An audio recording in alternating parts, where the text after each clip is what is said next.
Okay, welcome to our latest backlog catch-up session. We have a considerable backlog this week. We have mainly just been playing viewer levels and have had very little time to catch up on the makers that we follow, as well as some levels from our personal list, as well as some unfinished business that we have from levels that were submitted to us that we failed to complete, failed miserably at completing later in the week. And so we'll begin with some stuff that's maybe a little bit on the easier side. This is a Japanese maker whose name I would not know how to pronounce at all, but who is one of the top makers and who makes a lot of very interesting concept courses that sometimes have built-in difficulty levels and adjustments. Now, we are going to interpret the Japanese text in the level descriptions with the aid of Google Translate image recognition on my phone. So you can't see me doing this right now, but this is how we're doing it. We don't read Japanese, so I'm just going to point my phone camera at my screen, and it's going to say that Stargazing Tower is a level that says, let's capture the base of the Koopa core, Koopa core, floating in the night sky. Not very many new elements in this stage, apparently. So let's take a look.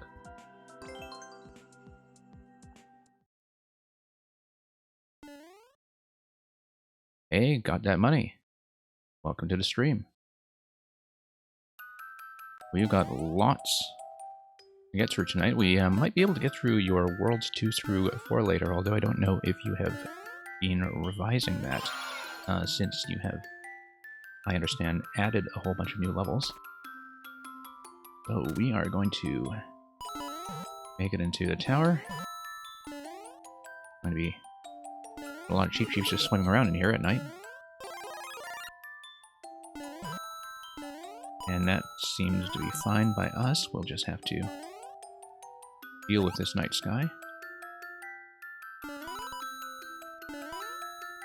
Nothing revised thus far, okay. So, we'll see if we get sidetracked with a massive optional difficulty challenge.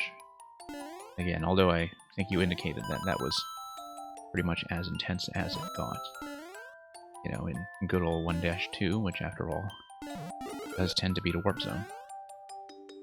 So, it is kind of like warping to World 8 with that. Warping to World 9 even, you know. Plugging that whistle in and playing it twice.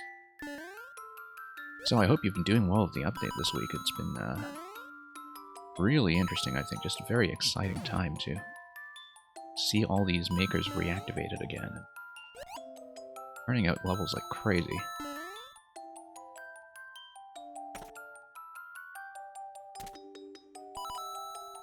Okay, but this is actually one of the most traditional-like experiences I've seen from this maker so far.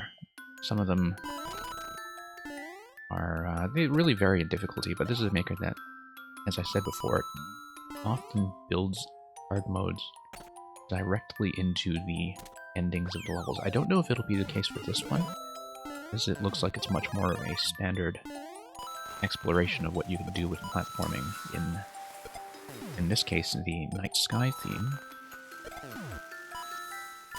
But we'll just kind of have a bit of a relaxing warm-up and see. Oh, thank you. I'm glad you liked the level. It has been going over really well in playtesting. Probably the best that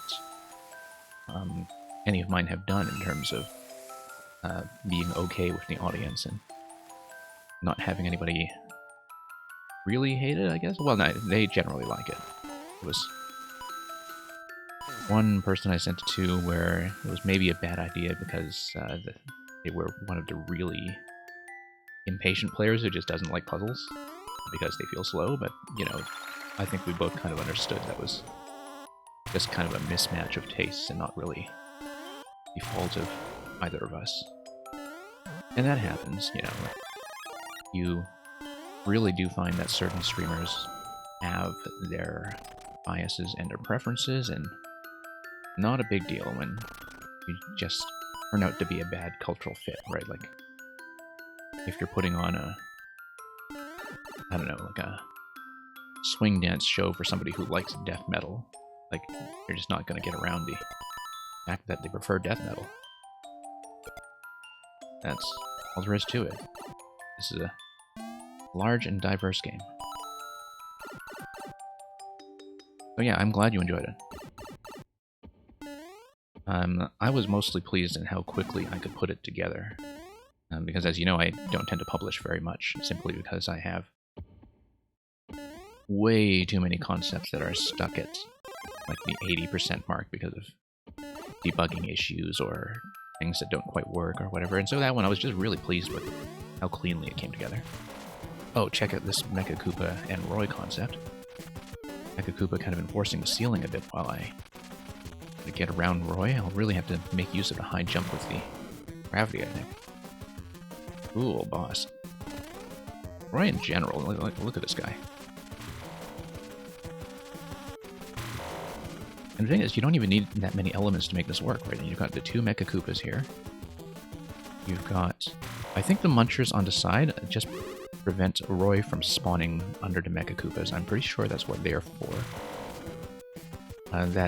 It's kind of like a little quality check, and that's a neat little trick if that's the way that it is supposed to work.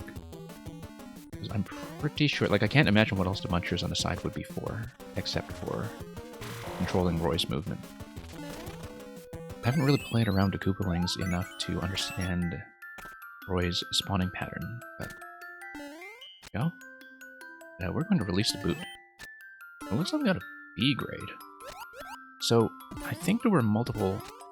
Oh, we locked... Oh, no, we didn't lock ourselves. Oh. Oh, look at this. Isn't this a Matilda moment? This is so Matilda. Look at this. Matilda as heck. Look at that bonus zone. And it's going to give us some arrows pointing every which way. So yeah, B grade I think is if you take the ending that was up top without going for this. Yeah, most people don't know about the icicle interaction, and most people also don't know about the on-off trampoline behavior that you get pushed through. And the thing is, it turns out that you always got pushed through mushroom platforms like the bounce platforms with the thwomp in 3D World. But I think most people just didn't notice because you would constantly be bouncing off those things rather than standing on them. I'm going to give this a like. Hey, Spolo. Glad to see you around. I've seen you in a lot of streams this weekend. We're not doing viewer levels on this stream, I'm afraid, but I do viewer levels quite regularly elsewhere in the week. I mean, I've seen your level on some other people's streams, and I would love to give it a try. Just probably not tonight, because we have a huge backlog to get through, including levels that kind of spilled over from last week's viewer level session. So, thank you very much for dropping by anyway. Definitely come back and submit again. Yeah, basically, like, sometimes when we have hard levels that we just can't finish on viewer levels, or if we have, you know, some makers that we wanted to feature, I'll bump them to the weekend on a bit of a quieter night, and so that way it's a little fairer to everybody. Like, I get a better chance to finish the hard levels, and, you know, hopefully this runs a little more efficiently than a viewer session normally does. Because I keep telling people, you know, come back, I'll finish your level, and then sometimes I never do, right?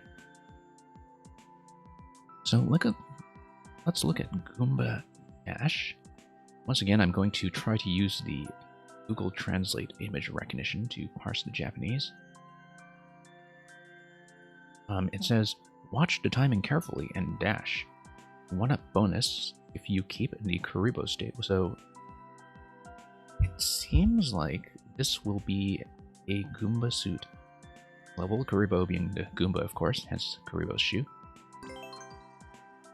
And that we want to retain the Goomba suit as much as possible. So you can see already why this level might be very interesting to me personally.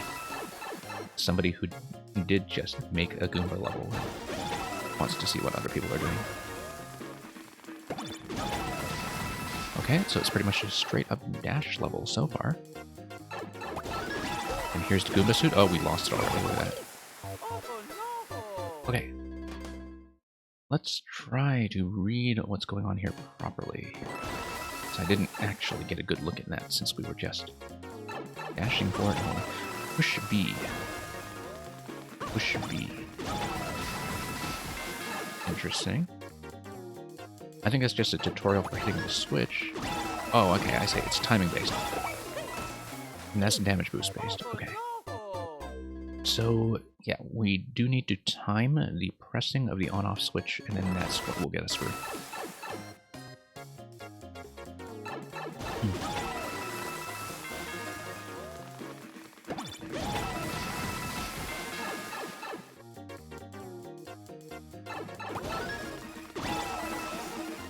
There we go. Much better. Oh, no. We kind of blew that one. That was so much for the bonus condition. Oops. It's okay, we'll just have another try at it. So, yep, it looks like this is just all about timing every switch press. And you can see the use of the scroll lock as well. Yep. It is scroll lock based in terms of controlling how everything's going to work. Well, not this section. It was previously. Oh, wow. Thank you for the raid. From Psycho 103's Flying Toaster Club. Hope all of you enjoy the After Dark screensavers as much as your gracious host and I both do. Really glad to see you come by. I hope you've been doing well.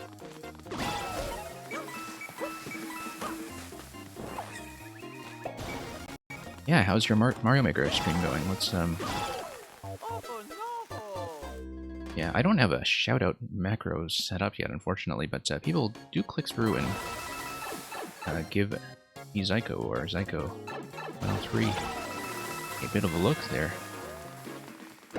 Providing a very valuable service as a streamer who covers a block of hours that a lot of viewer-level streamers don't really tend to take.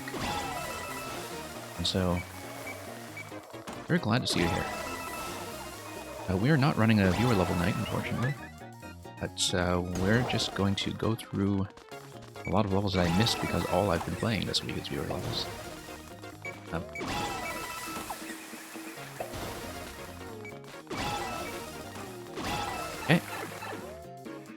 That was kind of interesting with the paratroopers there. Ah, yes. Oh, look at this. So this is the Goomba 1-up gate, is that it probably blocks a muncher that's firing out of the blaster, and that's how you check the Goomba state. And we know there's more after a checkpoint, so it looks like it's going to do that to us every segment. Now let's look at the boos come up first. Oh, that was bad. Bad timing.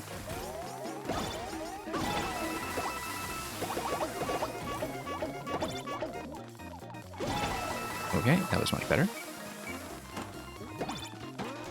Oh no, that was terrible.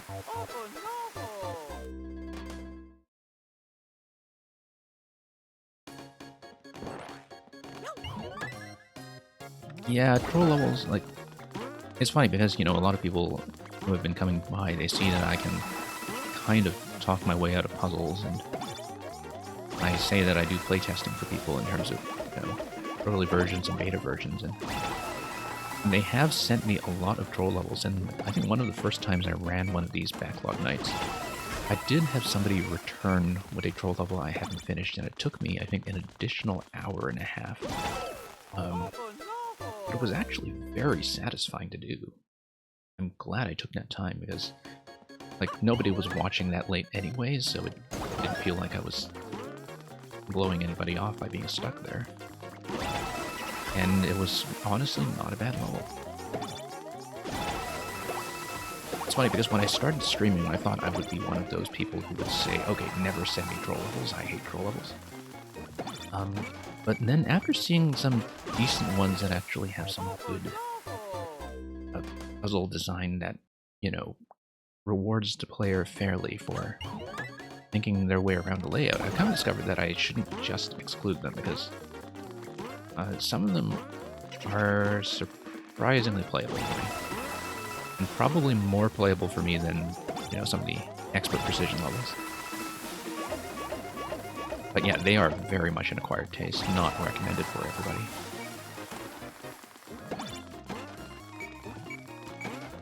Okay, we have to watch both the blocks and the skip squeak here. And there we go. Much better. Look at this pokey chain, very regular.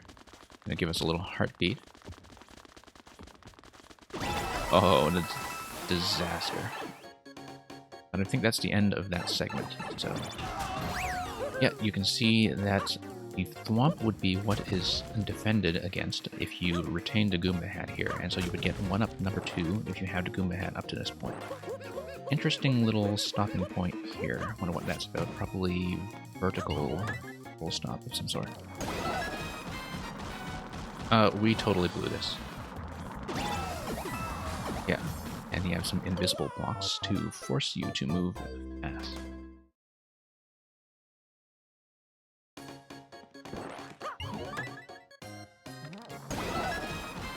Okay, so let's be fast. We were not fast. Oh no. We just gotta go, go, go in this segment.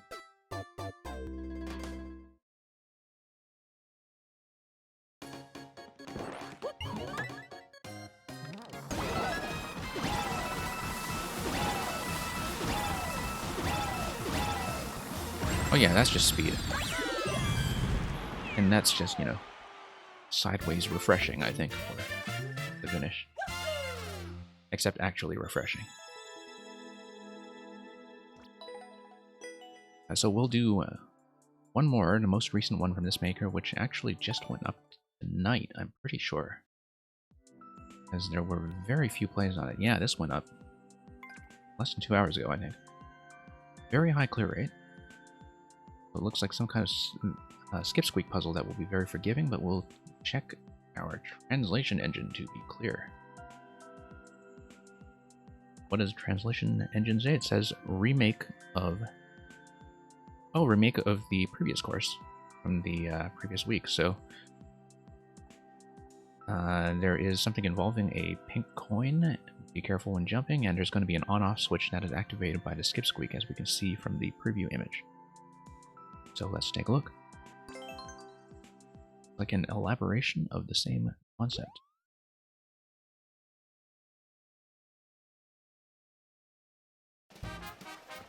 So yeah, skip squeak will toggle the switch. This is just a tutorial screen. It tells you that the key will give you the 3 1-ups. Considering that the text is all in Japanese, it's usually pretty clear in this maker's levels what it is I'm supposed to do. But let's not die on the 70% clear rate level. That would be very typical of us, but we're not going to do it. Yeah.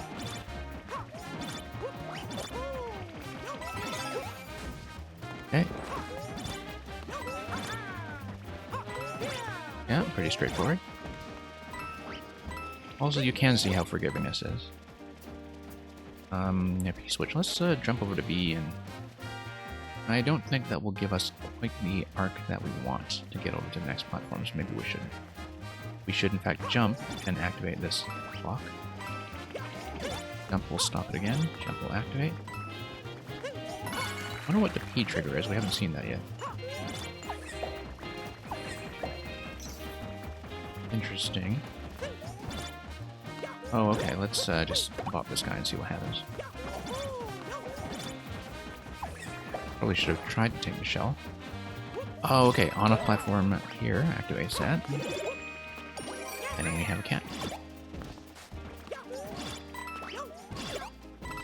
It looks like there's quite a bit of safety here for some reason. I wonder if there's going to be a second pass through the level or something that breaks those. Because all of these look extremely suspicious. We have a warp block down there. Let's do a bit of a climb here first. Oh, no.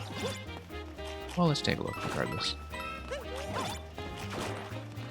Okay, checkpoint and door up ahead. So let's go back and do the block here.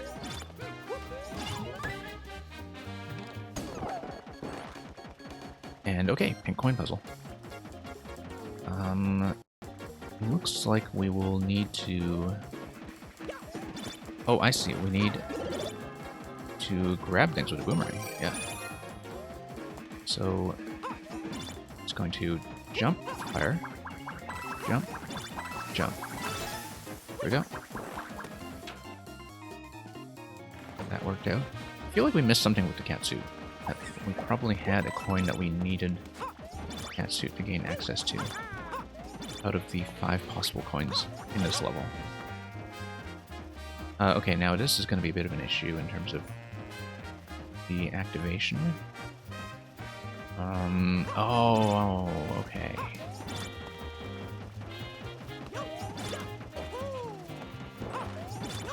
We'll have to think about this in terms of the checkpoint access. It may be something that we just don't have yet. So we'll take a look. Oh, whoops, that was a mistake.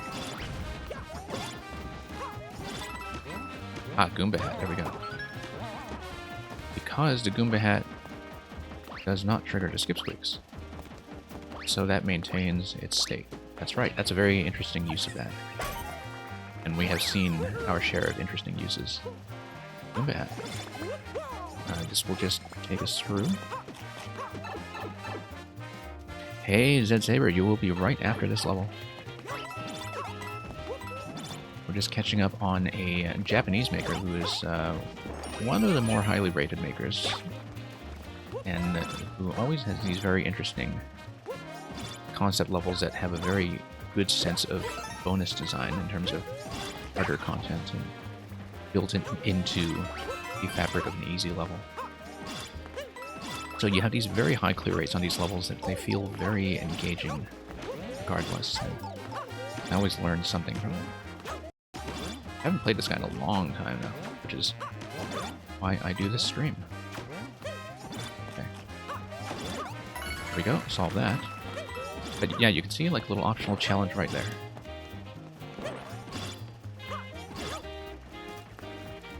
And let's do that.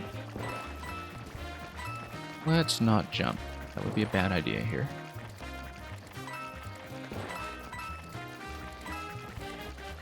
And then let's totally jump. We are missing one coin, and I bet it is the cat suit that was responsible for that, unless there is something ahead of us. Okay, so we'll force the on-off state to be on. To get past this next segment. Oh, very interesting. On-off boss. We'll have to be careful. This is maybe one of the more interesting uses of pom-pom that I have seen. Like, you can't just jump around like a madman. You actually do have to be a little bit patient and plan. Okay. Oh boy. Let's wait for the next phase and hopefully get a slightly better draw. There we go. Very interesting. And there you go, coin 5. Let's get in there for the bonus room. And let's do something refreshing. Nice. And that gives us the cat to climb up the flag. Yeah, not going to pay attention to that skip squeak.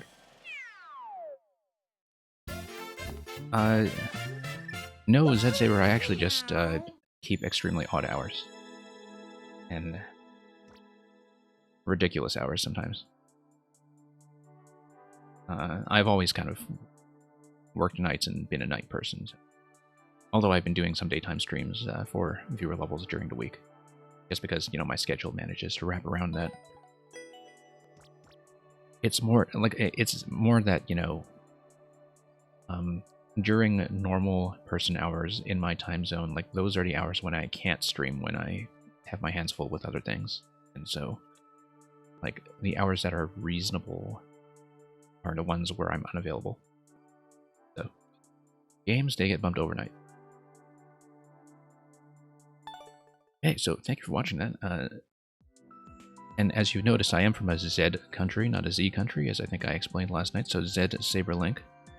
We are going to take a look at your code. I actually don't think I've marked you on my favorites yet, so I'll just punch in the code.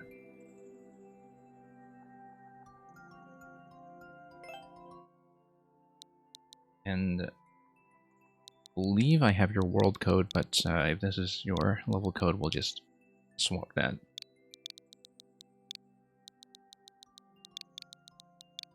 But yeah, thank you once again for dropping by. Bad we couldn't get to yours yesterday, but we'll just do all three today, and thank you for sticking around for so long.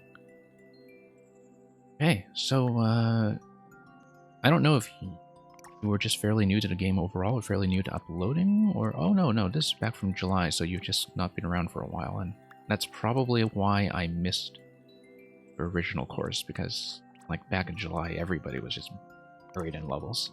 So, really looking forward to seeing all three of these. In order, it's going to be Haunted Key Mansion, Smashing Castle, and Switch Palace, and since I'll be playing them in a world, I will not be spoiling myself for the clear rate or the clear time. Just do it.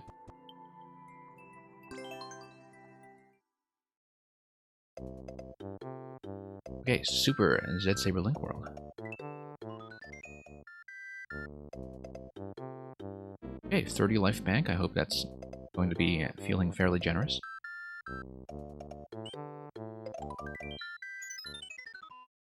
But it did seem, at first glance, that these were more puzzle-oriented anyway, and so I would assume that things like timer deaths are more common than execution deaths, and that you did say, I think, that they were fairly relaxed regardless, so. Which is fine. With puzzle levels, you know, the clear rate doesn't really tell you anything except whether things are likely to kill you. A lot of puzzle levels that are really about the puzzle, they won't do it. So we know there are 3 gates that drop. Ooh, I see something shiny underneath this one. Looks like a pink coin. Try to duck a bit and see. I really do see something shiny there. But we'll go back and take a look later. Yeah, the game has felt extremely exciting, and I just love how optimistic everybody has been about it as well.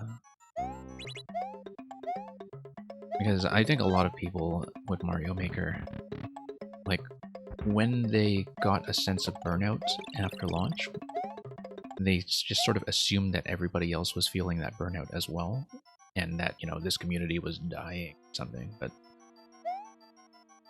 it really wasn't the case. It's more that people are coming back and paying attention to all these reminders of how much they loved the game when they did first pick it up, right?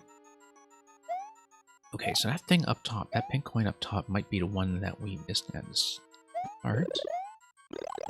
But we'll think about that. I'm glad you showed me that, because we'll... This is a haunted key mansion, and so I assume that everything is part of the required path. Okay. Well, classic Ghost House trope right here. We know where the ending screen is, and we have been shown the coins. Yeah, kind of nice. I like that, you know, seeing the keys before the locks approach, although we'll have to explore a bit to see where the progression path is. The pink coin up top, we'll see this down here. Oh, did I softlock myself? Okay, we'll start over. No, I'm not in America.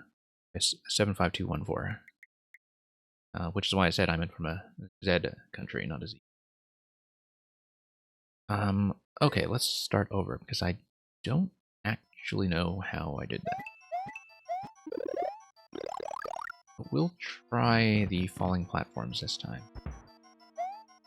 Try the third one, because I did see something glowing there. Okay.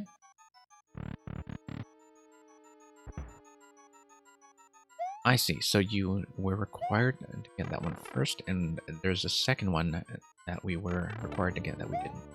So here's a P door up there, left. We did not explore everything to the right, or did we? Okay.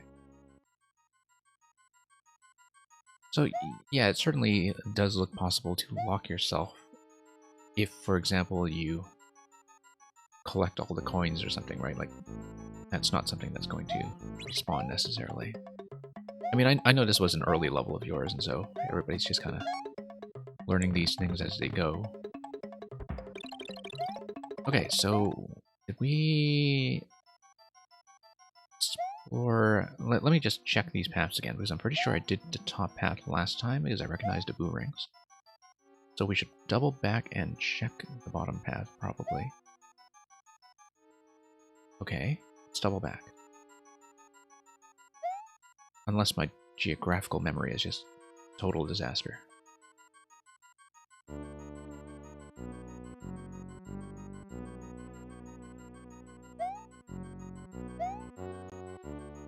Okay, so this was the exit door. Oh, let's drop. Okay, this was the same thing.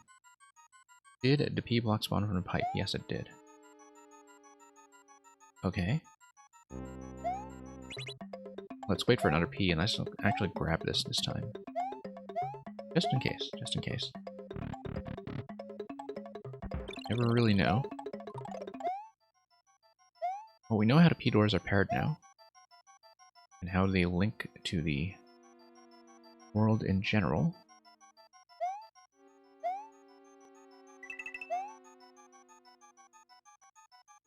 Okay, so that's just to the right of the entry zone that we saw earlier. And here's the next coin. Oh. Okay. So is it the case that you need to hit the P-switch before you drop down on those coins so you can jump over and grab the third coin? Like that looks like that's the thing that's going on, is that I actually did need to activate a P-switch before I came down, so that was not clear to me. But we'll just come through here and see if anything changes.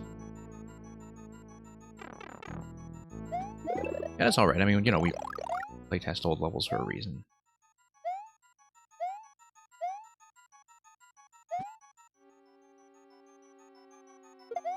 And this probably doesn't drop anything on our heads. Okay, well, we'll just restart this one.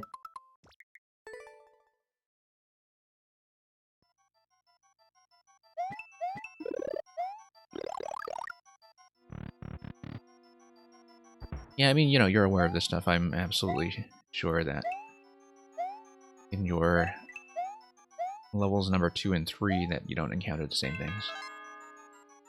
Now that you know how to design around them, so. Oh, I was actually good without restarting. Okay. Yeah, it wasn't quite clear to me, because I did think that it was pretty unlikely that the solution I thought of was the solution, but other than searching for invisible blocks, like I wasn't sure what else to look for there. But I probably just didn't look at that carefully enough. Like, one of the things about encountering something like a soft lock, I think, is that you start to believe that everything is a soft lock, and you don't really give things a proper chance like you should. Oh, now that's a problem. That's a problem. And I do not think coins reset. Like, once obtained, they do stay obtained. But I'm just going to be absolutely sure. Yeah, we messed this one up. Let's start over. Hey, Electrodude, it's going alright. We are, just trying to get through a massive backlog tonight. I promised some people some playtesting and video. I also had some of the unfinished levels from yesterday. And also just people from my followed list. I might do some from you later if you stick around. Since it is the pleasure of dropping by. It's really good to see you again.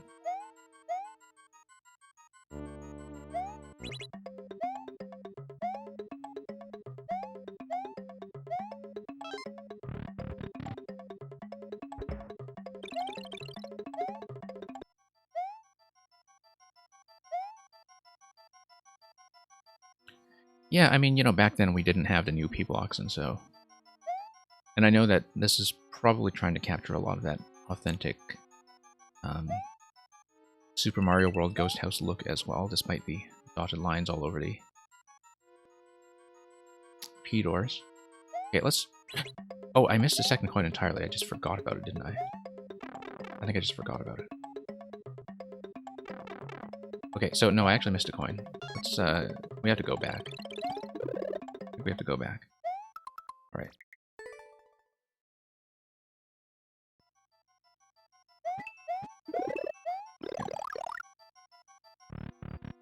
Yeah, I mean, I think you're already aware of some of the things here, so... That's what playtesting is for. One. And then the second one is going to be behind a P-door. Third one is going to be off that last jump at the end that we saw earlier. Right, let me check. Let's make sure. Yes, the second coin is there.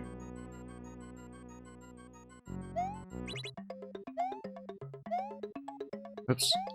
Let's not try to get into the same issue. Yeah, after I do it this way, you'll have to tell me what the intended solution was, but I am going to do it this way. I mean, I know it's almost certainly not intended. I would have assumed that it's some kind of invisible block hunt, like maybe a vine block that is above the center block in the bottom. Like, that's one thing that I'm suspecting. And that would actually be kind of a Nintendo-like thing to do. That is how some of the original Ghost House secrets were hidden. Spawn a vine, you know, like over this guy. Oh, yeah, like I said. But that's not going to give us anything else. Okay. But yeah, I think that's one of the main issues with sort of accidental softblocks in general, is that it's very easy to just kind of put the player on their guard and have them assume that everything is just going to be like a debugging oversight instead of really properly reading your puzzle. It's the same thing with damage boosts sometimes. Okay, the boos are just going to hold in place. The issue I can kind of see here is that it's probably possible to despawn the whole boo wall. I've seen a lot of boo wall levels lately, actually, and I think a lot of them just do tracks to get around that.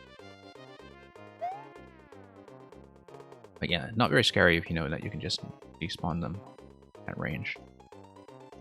But I think, you know, with earlier levels in particular, like the spawning and despawn ranges are one of the hardest things to learn about Mario Maker.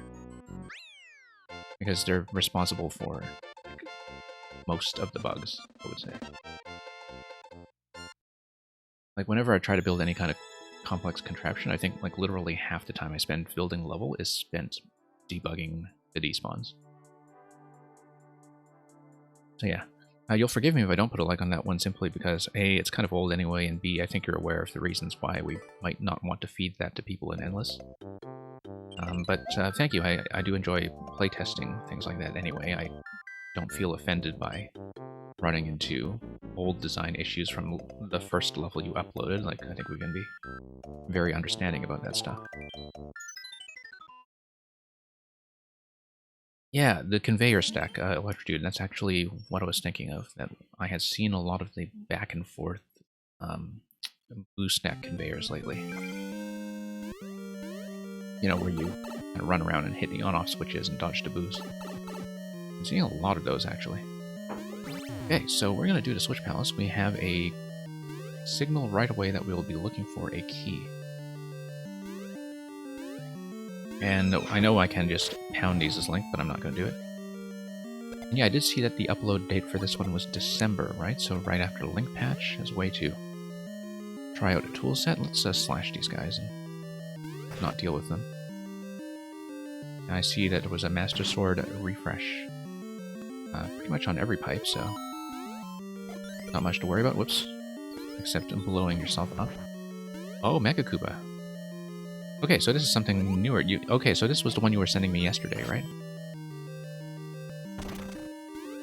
Yeah, okay, so this is something new.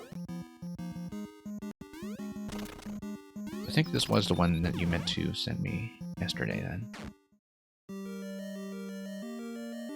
Okay, so... Oh, we probably need to defeat the Mecha Koopa for the key. Yeah, I see. We know there are more swords. Like, whatever, we can be Link again. Our time with Link is not yet over. Okay, let's blow this guy up. Big Koopa. Yeah, there we go. I haven't played that much with Link post-patch yet, so... Sometimes some of the interactions with things like the Mecha Koopas are a bit trial and error for me, because I'm still learning it. But I mean, this level I think teaches that well in terms of using the bomb to get past that. Okay, we'll drop a bomb here. Oops. Let's get back upstairs. Just in time.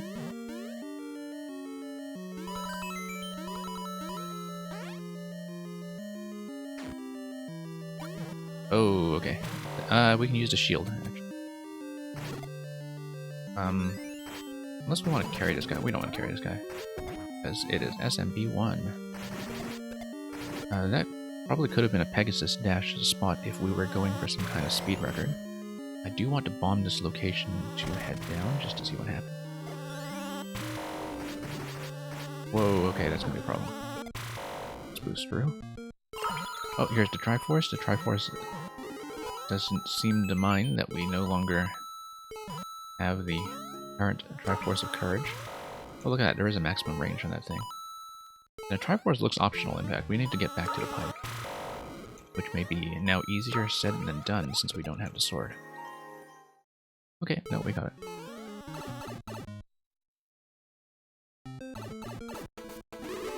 it. We should grab the sword. Yep.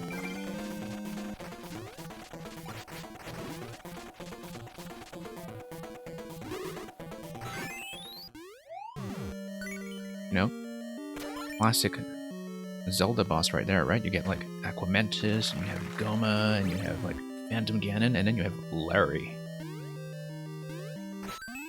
Very threatening name for a boss.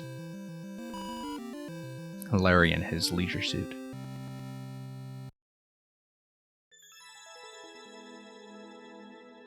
Okay, well, thank you for the Twitch Palace. Yeah, I mean, that's very much just guide to Link's interactions with things like the Koopas. I mean, I don't know if you particularly mind that some of the things you can boost through as Mario if you're being incautious.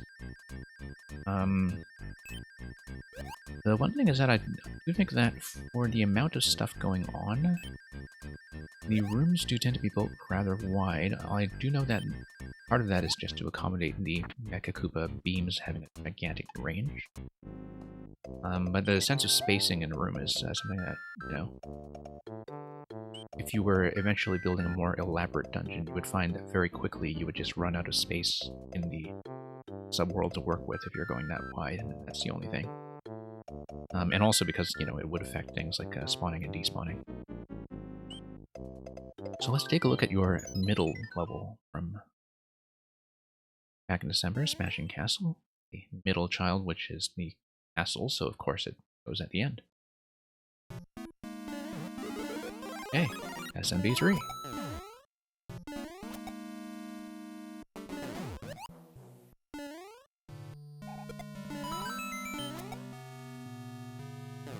I haven't really been playing around with Iggy yet, and because I remember seeing the trailer for the patch and looking very closely at all the Koopaling moves and not really thinking that Iggy was going to be that remarkable, but if he is primarily different because of the projectile speed, then that's something interesting I haven't really seen. Like, I've done some Koopaling boss rushes already where I would have seen him, but not really noticed that that was the thing that made him special. Okay, let's not get smashed in the castle. Okay. I'm sure I can route this much more efficiently if I were playing for speed, but we'll just take it as it goes.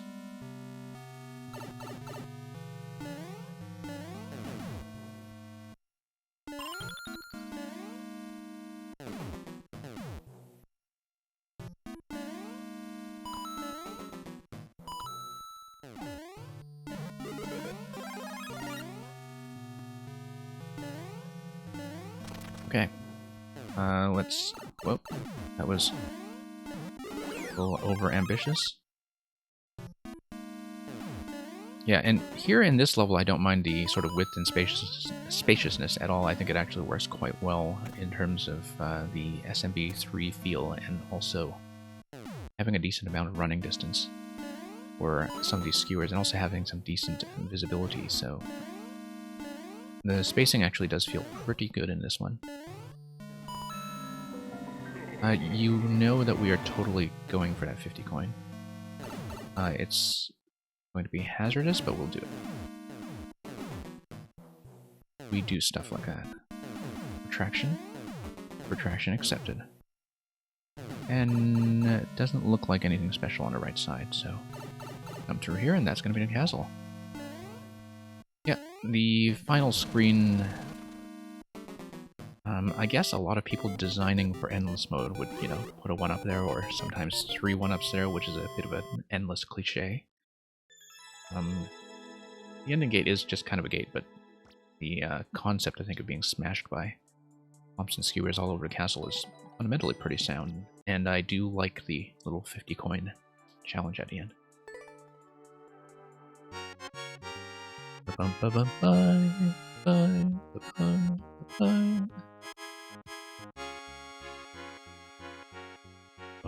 bum bum. Wow wow.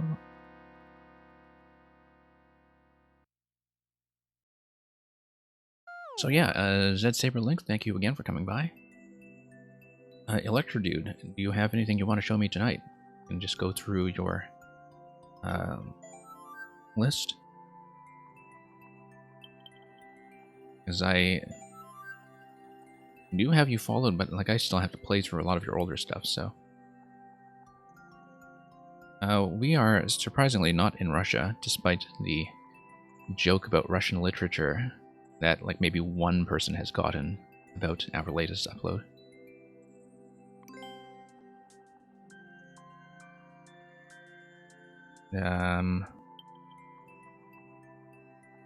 Yeah, let's yeah, Electrogen, I'm totally willing to pull up your profile and see if... See, where are you? This is a massive list. I'm exposing my whole list. See what kind of embarrassing makers, or makers with way too many maker points, who are more likely to embarrass me doing. Do you recommend that we play your world? Because this is actually a good time to do worlds. Unless it's, you know, every world being some kind of 1% death course or something. I mean, we can do something that's a longer grind. We could do a world. Whatever you feel like seeing.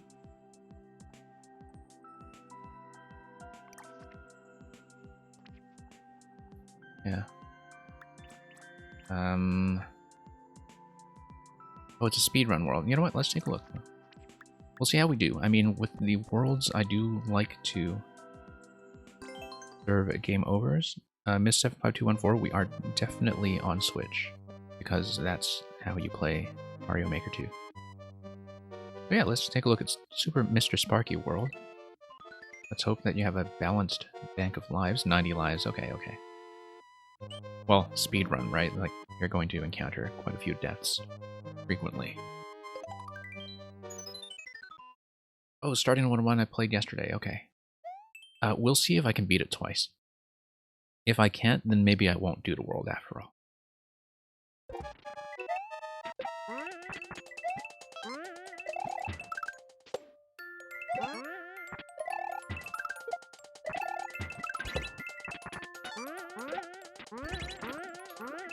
Have I still got it? Have I still got it?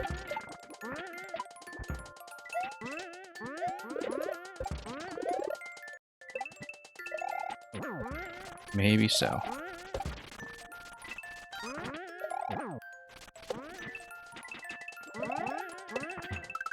Oh, no. I don't still got it. I did something wrong there. Okay, I did do that surprisingly well enough that I think I might actually try to do it. And get onto the rest of the world. You did say that this was one of your harder ones anyway, so nice little difficulty gate. I'll have to start. But yeah, we did beat this yesterday, of course, so I'm not going to spend too long if I do wipe out repeatedly on further attempts.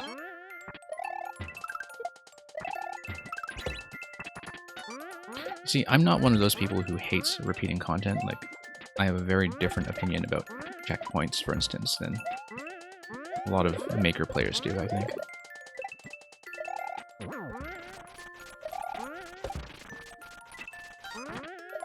Like, if something works consistently, and I play consistently, I don't see the problem with repeating it.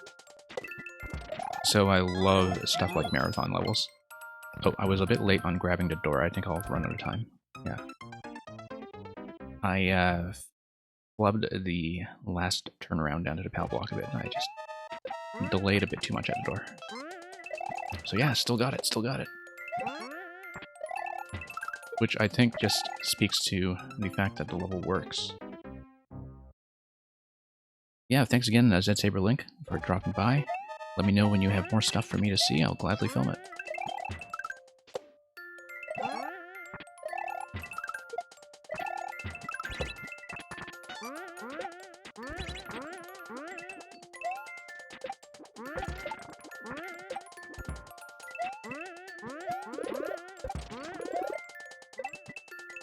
Losing a bit of speed on some of these turnarounds.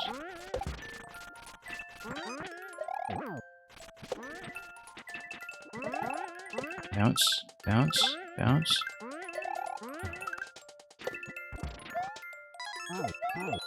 Okay, will this give me enough time? Let's see. No. Okay, pretty tightly tuned. We didn't run into too much clock trouble yesterday, so I think I know what I did, though. That was suboptimal. Oh, bit late on that.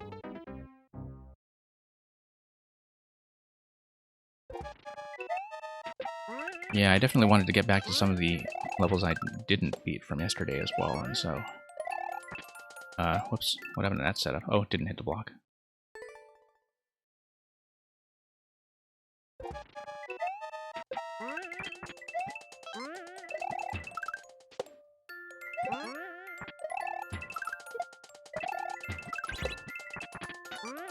So it is kind of like we are relitigating yesterday's viewer level stream, but we'll see. I mean, I clearly do remember how I'm supposed to do this thing, so...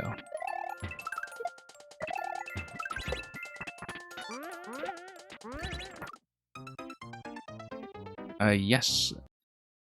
MS75214, having a capture card is the only way I could do this, unless I wanted to put like a webcam in front of handheld mode, which I know some people do, but it's not a very good idea in terms of video quality. In fact, I bought a capture card specifically to do Mario Maker. This was definitely the game that motivated that decision. And it was after watching a lot of viewer level streams last year and thinking, like, this would be a great way to experience the game.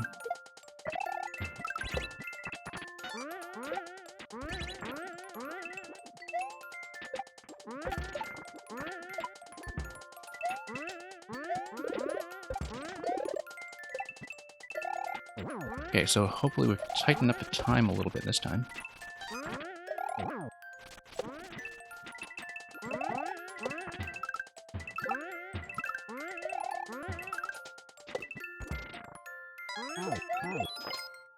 I think we should be fine. Yes. Yeah, I know where I was having some slowdown there on the previous attempts. It is kind of shocking when you first run into them, but if you run the level well enough to get to the gate, I think that stuff is actually fairly easy to fix. No, you can't actually stream to the capture card while you're playing on a handheld. I really wish I could, because then I could actually stream some making, because I really don't like the controller-based Maker interface very much. I mean, I've gotten used to some things with it when it comes to just editing little bits and pieces of a level, but when it comes to building, I absolutely need a touchscreen. So this was the optional path with the really hard one, right? Hey, Last Sora, welcome back. Last Sora... I don't remember if... So We did finish yours, right? Like, I seem to remember I did finish yours from yesterday. Because I know we also had some levels from yesterday I didn't finish that I wanted to go back to. But welcome back anyway. I will be going back to viewer levels in the middle of the week. Like, this is basically the one day of the week that I do stuff that is not viewer levels, including finishing old viewer levels. So thank you for dropping by anyway. I do appreciate you coming back, and I do want to look at that level. I mean, I'm going to go over to chat afterwards and keep that code in mind, and if you're still hanging around later and we have time, we might take a look at it anyway, but basically, on the non-viewer nights, I don't promise anything. Not extremely hard, just harder compared to the rest. Okay, why don't we do the rest first and see what bank of lives we are dealing with. Although maybe the castle will give us a thank you and kick us out anyway. Brave Beetle and Bashing.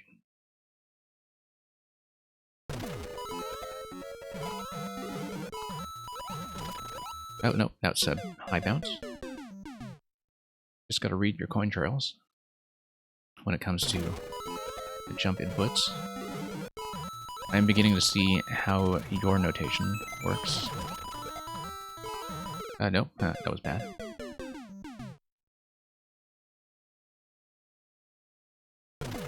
Yeah, like I said, it's one of the reasons why I think it is a good idea for me to play a whole bunch of your speedruns in a row, is that I can kind of learn them all at once with your specific notation.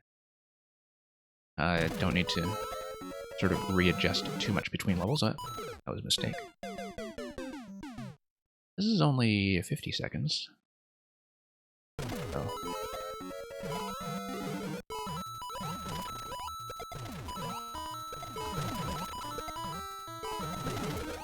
Okay, whoops. Now, what did we miss? Oh, it's a spring, and so, as with your springs, usually you want me to bounce back, don't you?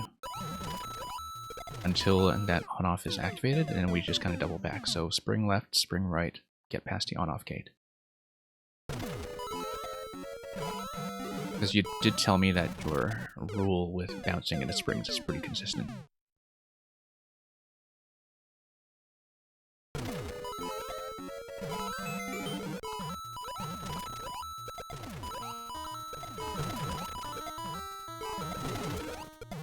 Nope, forgot about that. Yeah, I see that spring coming back to the bottom left. You see what's going on there, I think, unless that's just meant for the shells. I'm afraid I haven't really read that setup very carefully, having only seen the screen twice.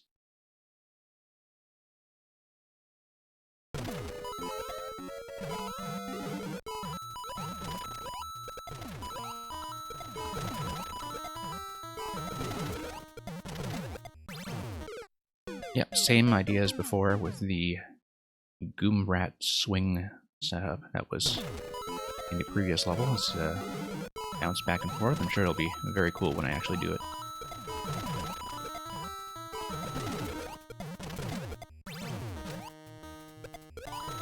Yeah. Yep. Yep. Nope. Yeah, that did indicate I wanted to hit the block to trigger whatever the spring was firing off up top.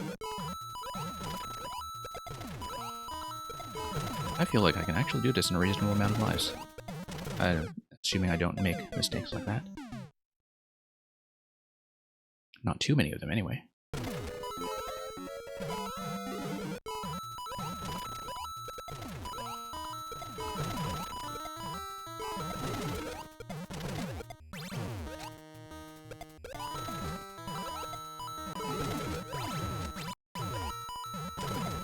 Nope, early on that jump. A little bit hair trigger.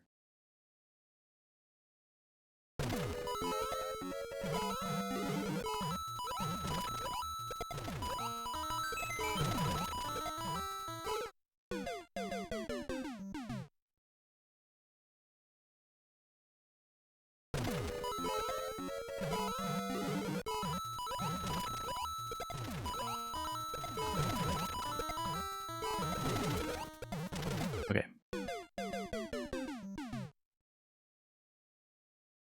I hope the new bot response to the add command when I'm not running viewer levels is reasonably clear, by the way. I just put that in today to save myself some breath, because, like, I do understand that, you know, since I run viewer levels most of the time, that people will quite reasonably come in here and just use the add command right away, even if my stream title is something different. I also know that sometimes if people are watching Twitch on mobile, that the stream titles are actually hard to read, because you only see the first few words.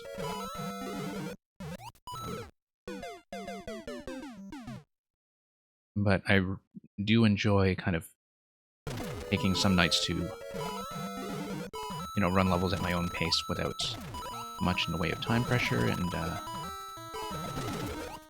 getting to set my own schedule a bit, so I hope it's reasonably entertaining for people.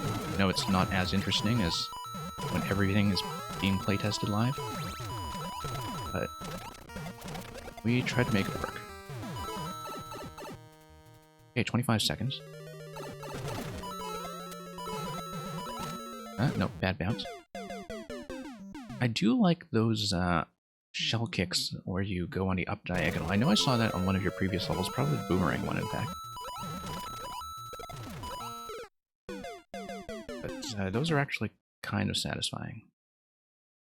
They depend very heavily on following the markers, and also on the sort of off-center placement that you get with the bombs that create these buzzy shell setups. I think that's the thing that makes them actually function. But I was playing around with the sort of off-center SMB1 shell setups in the editor, because even before the patch, like, people were showing me some tricks with them where you could kind of simulate wall jumps. I was thinking that there's a lot of stuff to play with there that I don't really know how to design around yet, so kind of nice to see some of the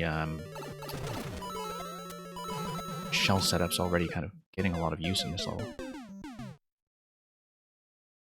Yeah, I don't really follow a lot of the team maker projects. Like, people send me team shell stuff to test, but I don't really follow what's going on with them. Like, I know, like, is Space Pig the one who runs that one, or am I confusing that with one of the other team projects? Because the thing is, like, I just watch so little Mario Maker these days now that I'm actually streaming. Like, I watch viewer levels, but I don't really watch the sort of better-known project lead streamers that get all the hashtags named after them, right?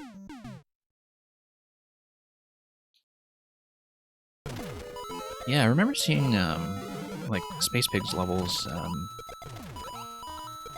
for GDQ, I think, and thinking they were really interesting.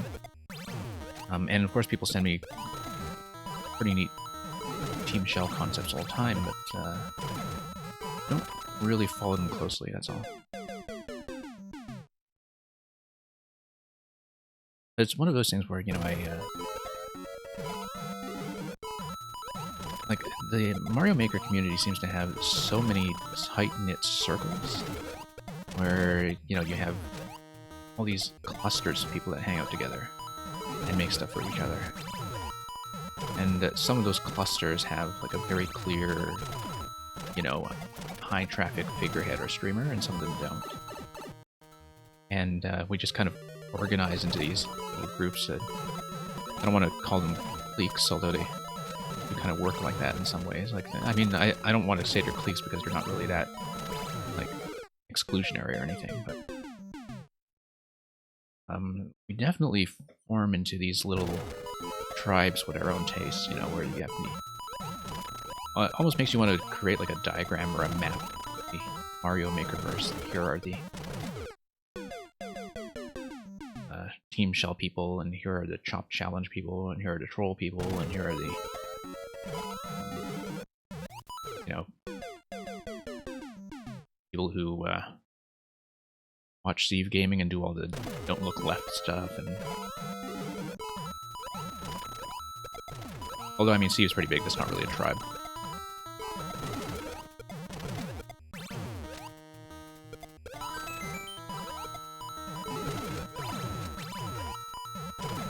But then I do kind of like at the same time just how good, as I've said before, Mario Maker is to people who are small streamers, like, you know, the people who are, like myself, under 20 viewers most of the time.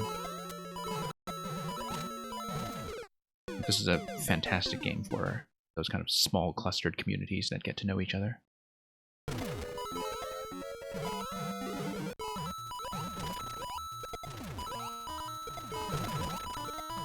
And it's really kind of neat, actually, because it's getting to the point where, you know, I can drop into certain channels when they're on, and I'll just kind of know people there. Like, we'll just say hi to each other because we've been on some of the same streams for so many times. Yeah, I know Steve was, first of all, probably not expecting the patch, and secondly, doing that kind of offbeat Mario game series, like the Hotel Mario stuff, or like that kind of game, you know? I missed something with that setup, I think, in terms of the spiny. It looks like I was probably off-center with one of those jumps. I felt... Whoops. Yeah, I felt like I failed to trigger something on the little bit there, and I could tell that it was off-center. Like, one of my jumps felt really late, and I was wondering if that would mess anything up, and I think it did.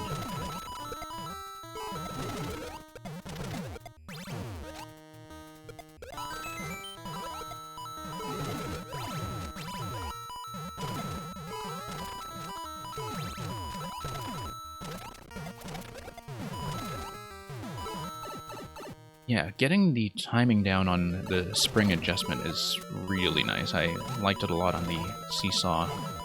Not the Seesaw, the Boomrat Claw setup in the other one, and it's really nice again here, too. Oh, I see, that was a shell kick. Yeah, I was off-center and I just landed on top of it instead of hitting it from the side. But yeah, I really enjoy Steve, actually. Steve was... We're basically two figures that really got me back into Mario Maker. So Mario Maker 1, you know, I played it like everybody else in 2015 and early 2016 and just kind of fell off of it, especially when the Switch came out. And then early 2019 was when I caught up on both Steve and Orator, because Orator keeps extremely weird hours like I do, and is in fact doing a much more popular viewer stream now, as you probably know, because this is only viewer night.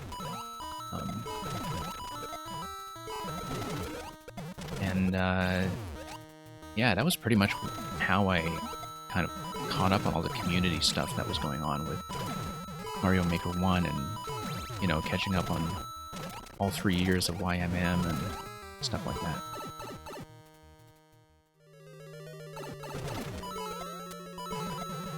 And I was just kind of astonished at how well developed the game was at that point in terms of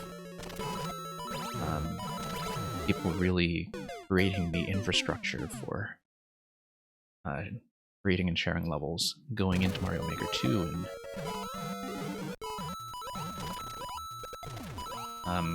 even if Mario Maker 2 just, like, I think, really didn't intrinsically help us by not having something like the bookmark site.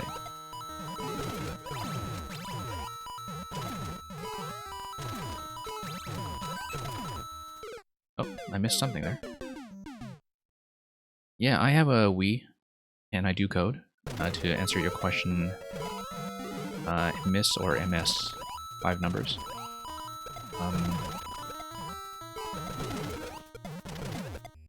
My Wii is not with me and it's not plugged in, but I spent a lot of time with my Wii. I actually was one of those people who camped out overnight for my Wii on launch night, and I did it in the snow, uphill both ways. Not really uphill both ways, but I actually did do it in the snow. Like, I was,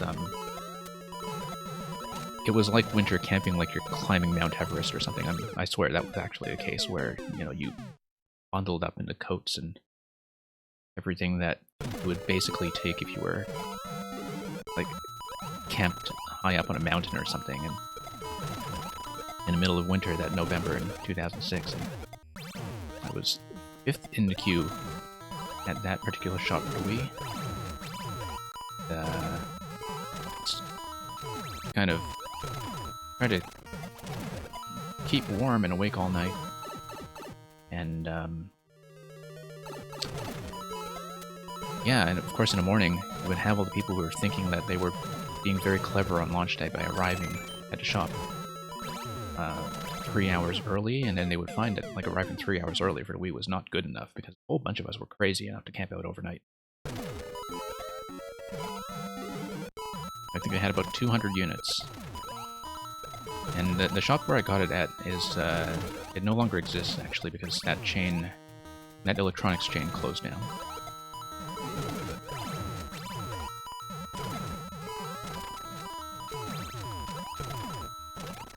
But yeah, very fond memories of buying the Wii and playing the first couple hours of Twilight Princess on 0 sleep. And I do mean 0 sleep. So yeah, that was 2006. I actually remember it very precisely because you know what? I actually watched the film of Casino Royale the night before the campout, because Casino Royale came out the same weekend, and so like I associate that very closely with launch of the Wii. I mean, these days we just kind of order things online or put in our pre-orders in a very sensible way, right? Like, I mean, I did kind of queue up to get my Switch pre-order in, I think, because I wanted one of the collector's Zelda boxes, but it was much easier. Like, you just had the original Switch reveal event that was in January 2017, and pre-orders were pretty much up the next morning. So for those of us who knew we were going to get it, we just went to the shop and did it, right? Oh, I lost a bit of time there.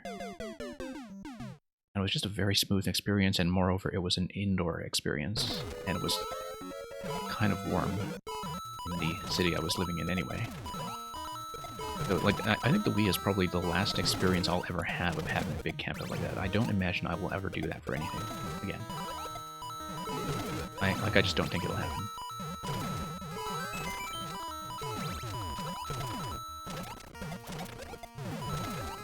Although now that I think about it, the last time I was in New York, we actually did morning rush tickets for Broadway, so you can get last-minute seats on Broadway. And if you're really, really serious about Broadway, which, like, I'm not super serious, I'm not a die-hard fan or something, I just kind of like theater. But you would see some people who are tourists who come into New York and they don't have pre-order tickets or whatever, and they're trying to get cheap rush tickets at half price, right? And what they would do is they would be camped out at like 4 a.m. for the box office opening. I didn't do that. I just camped out like for maybe an hour. You know, I just got a cup of coffee and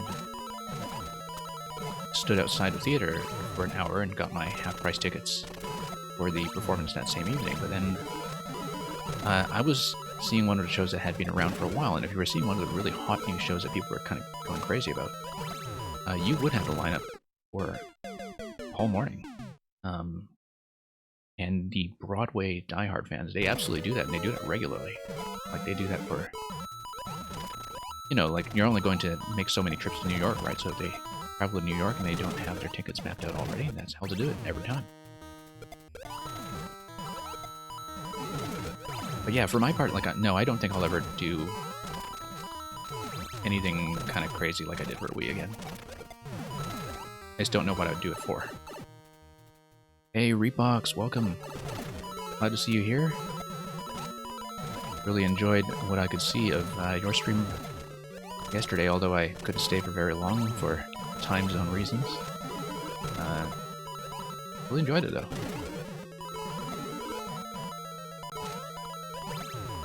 Just...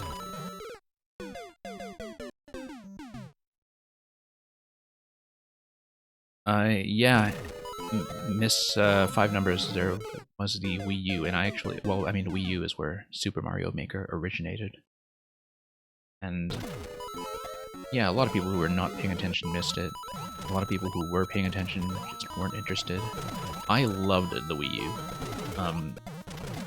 I loved the Wii U, and I actually thought, from a 2D platformer player's perspective, it was probably the best system since the Super Nintendo. But that's if you're into platformers. Like, As somebody who likes platformers, I felt that the Wii U left me very, very well fed. Tropical Freeze was on that. Yoshi's Woolly World was on that, and that's a very underrated game in some ways. I missed a block earlier, and I don't think it mattered. Rayman Legends was on that. Rayman Legends was great. I mean, other than the 20-minute long end credits, Rayman Legends was great. Shovel Knight started on Wii U. Even though Shovel Knight initially kind of screwed up its A and B button assignments at launch, like they fixed that eventually. Yeah, I had a really great time with Wii U. Super Mario Maker, of course, was on the Wii. That was my most played game by a long shot. Yeah, I totally agree. I loved Woolly World. I was very let down with Crafted World. And I was very let down with Crafted World for highly specific reasons.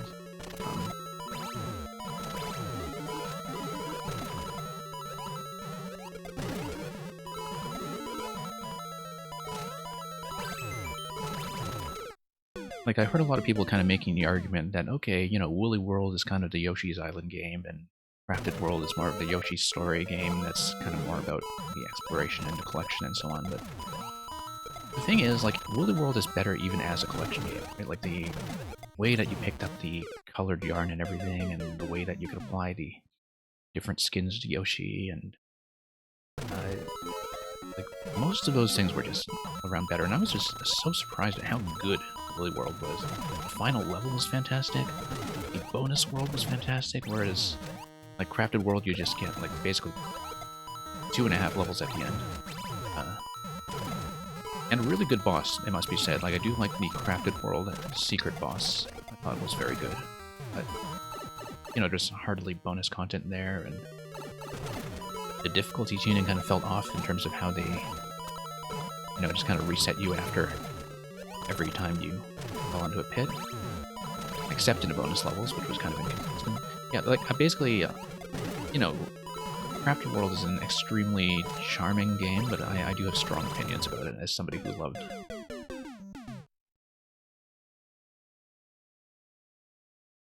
I don't mind how it looks, though. I don't agree that it looks like trash. I actually really do like the cardboard look.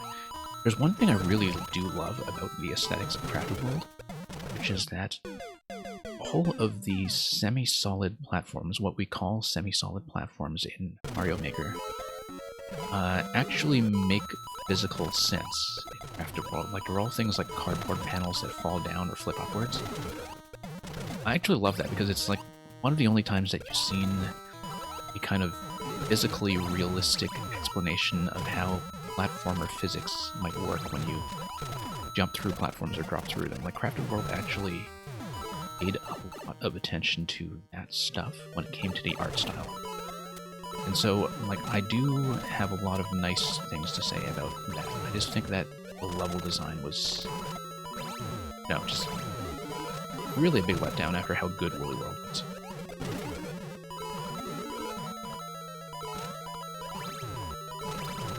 Oh, missed that jump. Finally made it there. Missed that jump 5 seconds from the end.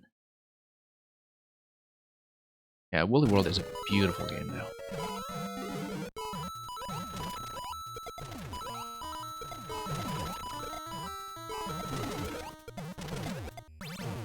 Yeah, I do hope that, you know, the Switch audience gets a chance at it eventually with everything being ported.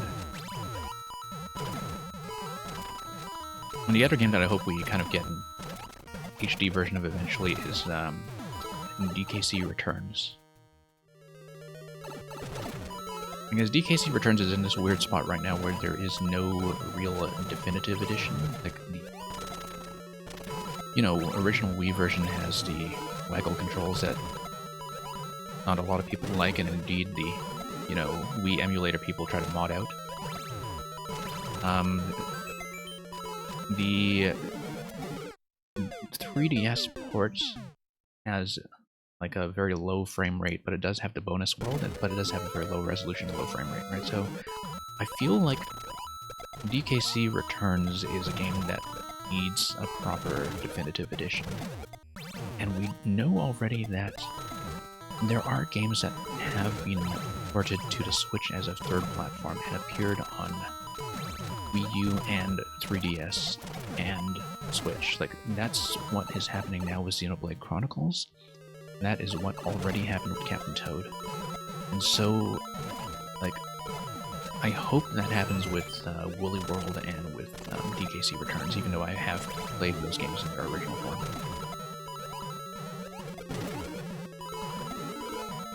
Not that I have time to do that, but, you know, other players I think would really benefit from getting access to them. Didn't like the music in Crafted? Yeah.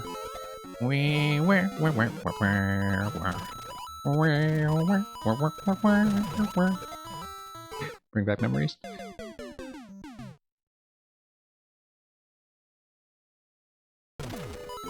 Yeah. Oh, you went back to Galaxy, yeah. I really miss Galaxy. I haven't replayed it in so long. And I haven't replayed it in long enough that I think it's going to be a very fresh experience when I do go back. I have to relearn Luigi's purple coins all over again. Had that thing down to a science, though.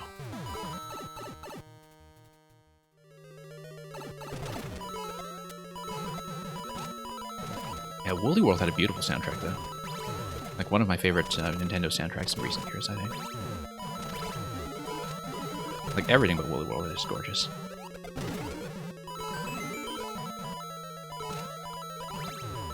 And even the platforming design was good. Like, never mind the aesthetics, the level design was just rock solid in that game.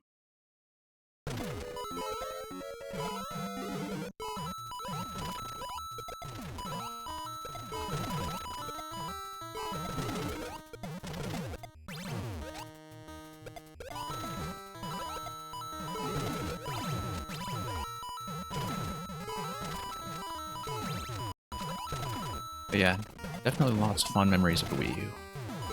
I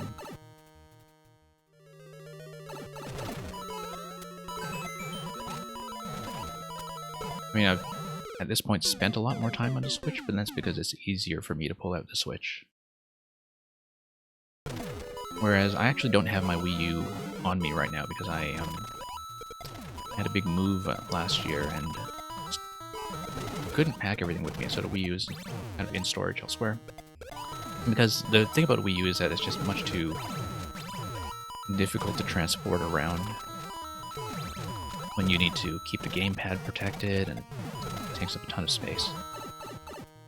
Like, I never got a proper transport case for the Wii U, and I really wish I did back when there were some nice official ones back in its first year.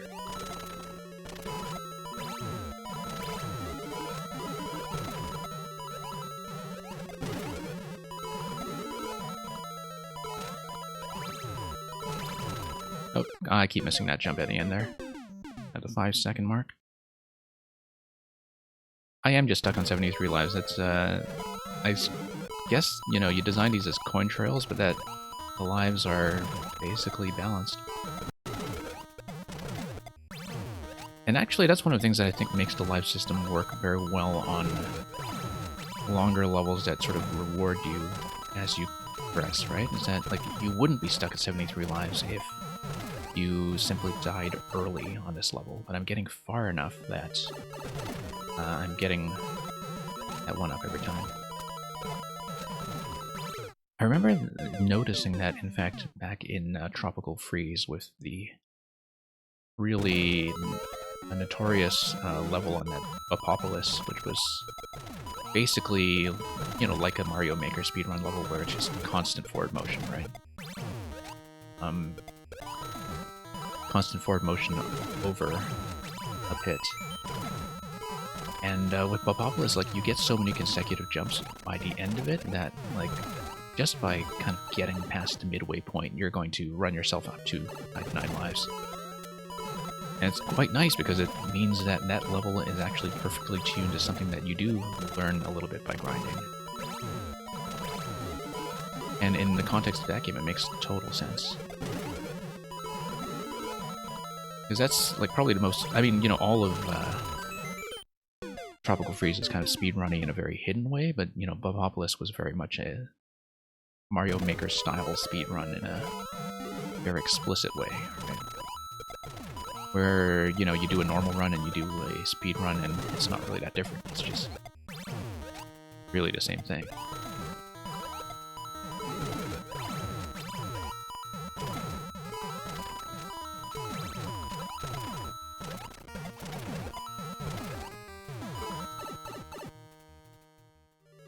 I've heard that about modding the Wii U, actually. I've heard that. I haven't done it myself. I don't really tend to mod my Nintendo hardware all that much, but I kind of, you know, read about what's going on with the mod scene without actually playing that much of it. Okay, so that's another back and forth trampoline setup, and that will be enough to get us over to the pipe once the thwomp smashes the bomb.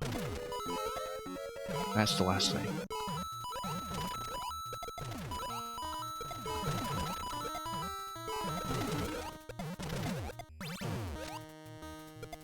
Whoops.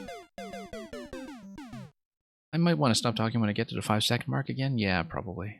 I feel like I'm just kind of zoned out at that point. That's true. Just on autopilot.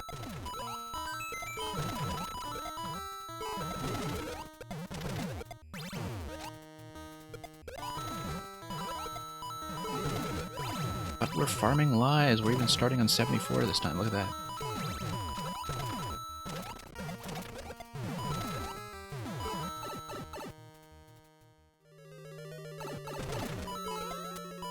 Yeah, I don't know if I'll do your bonus one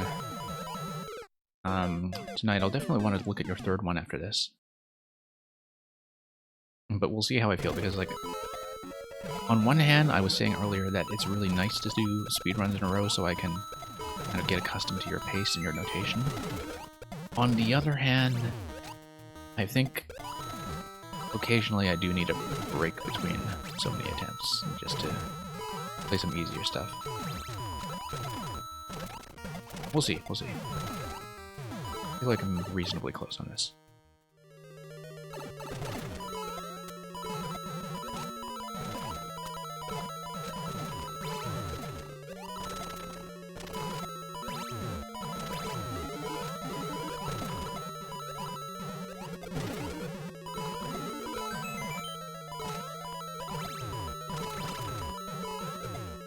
Oh, would you look at that, we missed. No, I don't think that block matters, actually. That's just a coin. It's under the conveyor belt, so that won't do anything for us anyway, so... I was a little bit distracted by missing that question block, and didn't realize that that might still have been salvageable, depending on time.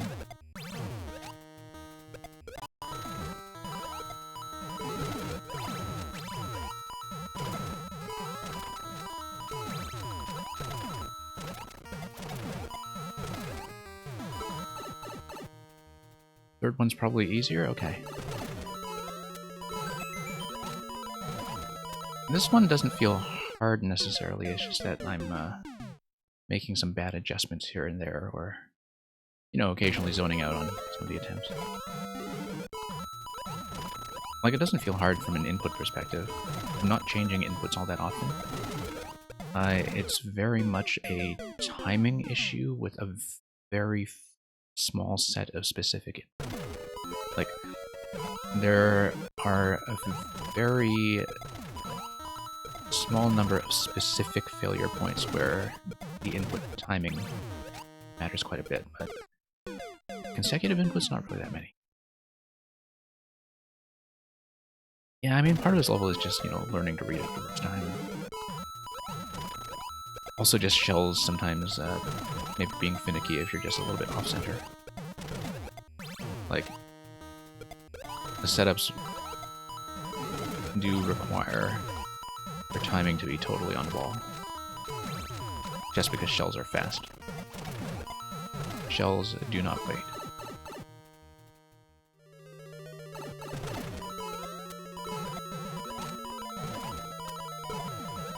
Oh no, why am I failing on that one now? I feel like my jump arc going down there is a little bit off because my timing on the Koopa shell and the one-way panel is now off. So there was something I'm doing wrong there, and I think it's almost certainly just getting into that jump too early.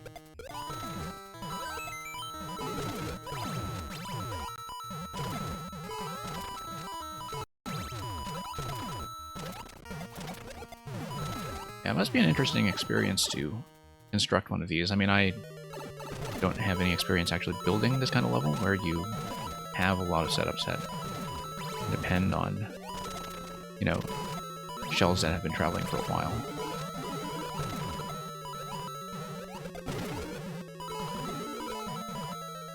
I would assume that you just need to test it from start every time to get the shell triggers to go. Hey, there's that 5-second mark again. Yeah, the issue with the 5-second mark there, I think, is actually that I'm releasing the jump button too late to get into the jump I need. Or maybe I'm just kind of reacting late to the fact that I'm falling off the conveyor. And falling off the conveyor takes me a bit further than I expect. It's some kind of problem like that. Like, there is some kind of adjustment that I'm failing to make.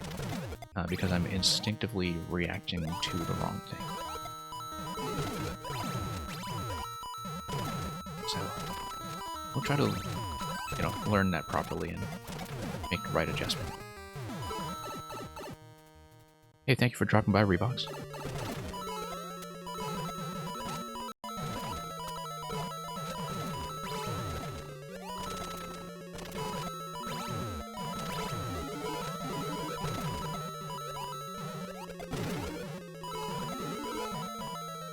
Okay, let's do this carefully. Yeah, so missing that block did not matter, although it did kind of matter because it threw my positioning off. And throwing my positioning off... Yeah, okay, so the block is kind of there to control where you should be jumping. Because overshooting the block meant that the error in my distance just kind of compounded until I missed the last fragment. So, I see how to use the block there. As a kind of jumping placement signal.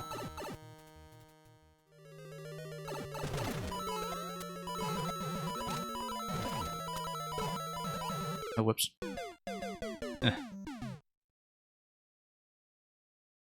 Ruling him out indeed, I guess.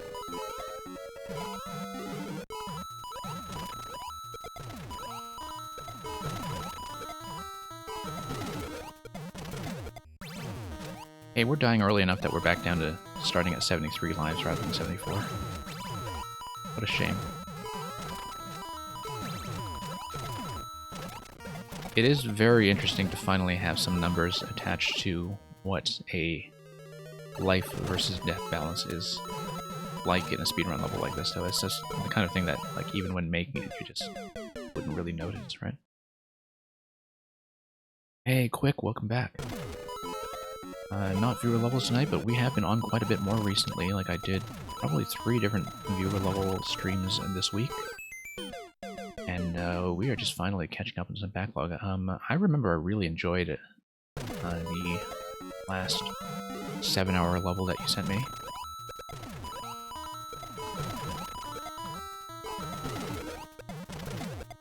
So I hope you've been enjoying a new patch. I don't think I've seen you since the new patch, and so if you have stuff for me, I gotta schedule that in later in the week.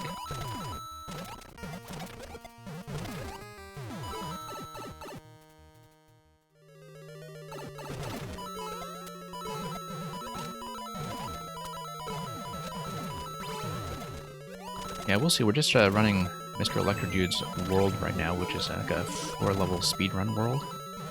We're still on number 2. We figured out number 1 because we'd already played it. Number 2, we just kind of get up to this mark here and fail. I actually missed a question block that time, but I made an adjustment and am there on time. Oh, Corona Fever got deleted. That's too bad. I thought I actually played that or saw it. Because I remember seeing Corona Fever. Well, that's really too bad. That's a great, great shame. So, Brave Beetle Bashing, we bashed that thing and we were a little bit off on time, but, you know, I think I can live with that. A nice goal emote from Reeboks, actually. So, castle first or optional first? Just, I'm gonna sip my drink and think about that for a moment.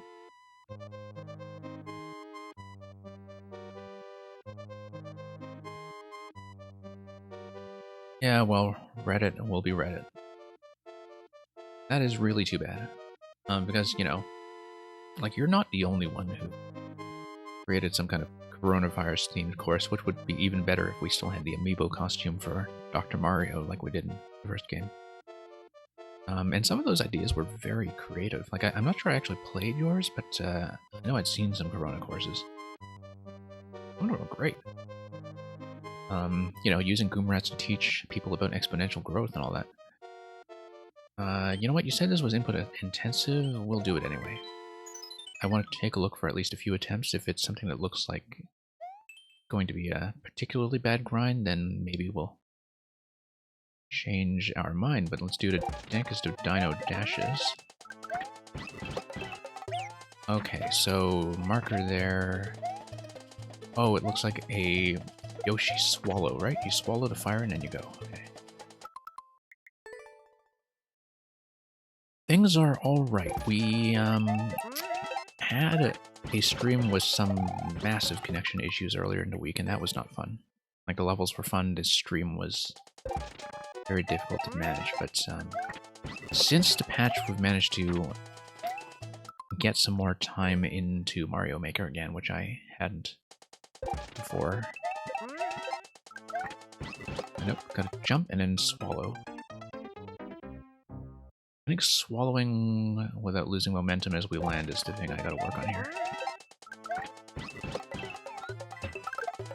Oh wow, you really do have to repress to bounce very quickly. And yeah, I mean, I hadn't been doing this late night time slot or early morning EU time slot for a couple of weeks because it was just a little bit unmanageable. Especially after Animal Crossing came out, and that kind of warped my schedule in some unexpected ways. But I had been doing a day stream or EU evening stream fairly regularly as the normal viewer level time slot. But ever since the patch came out, I've been going back to this time slot like 2 or 3 times a week and just doing some viewer levels, doing some backlog nights, and it's been very satisfying. Any new games recently? Yes. Well, Animal Crossing and the patch content here. Okay, we gotta get a high bounce off of that. I also started working on Tokitori 2, which is kind of like an open-world puzzle platformer. It's basically like one giant puzzle level in Mario Maker 2, but a puzzle level that kind of lasts for the whole game. I actually didn't finish it yet because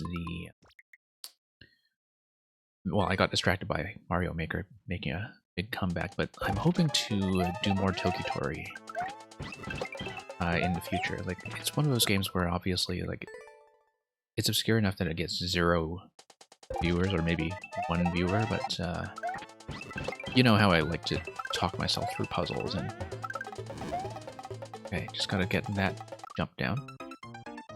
And so as a game that works like a puzzle level in terms of, letting me talk about puzzle solutions and try to figure out one thing at a time, I really enjoyed it as a game. I just need to get back to it. Okay, that's a swallow and fire again.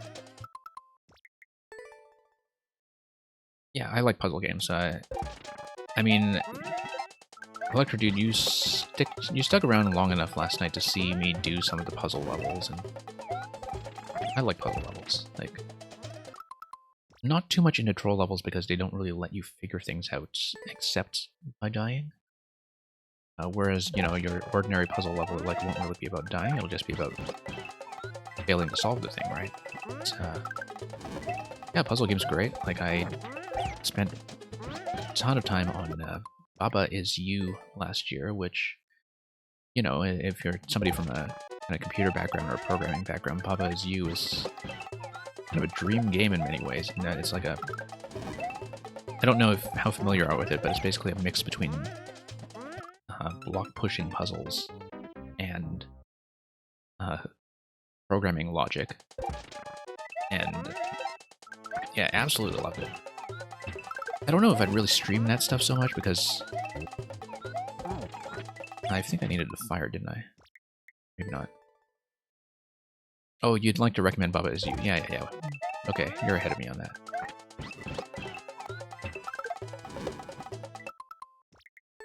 And Baba Is You had a whole bunch of patch content that I haven't looked at either. Like, it had its own level builder and some revisions to some of the puzzles too, I think. Oh no, that's a spring reversal? Okay.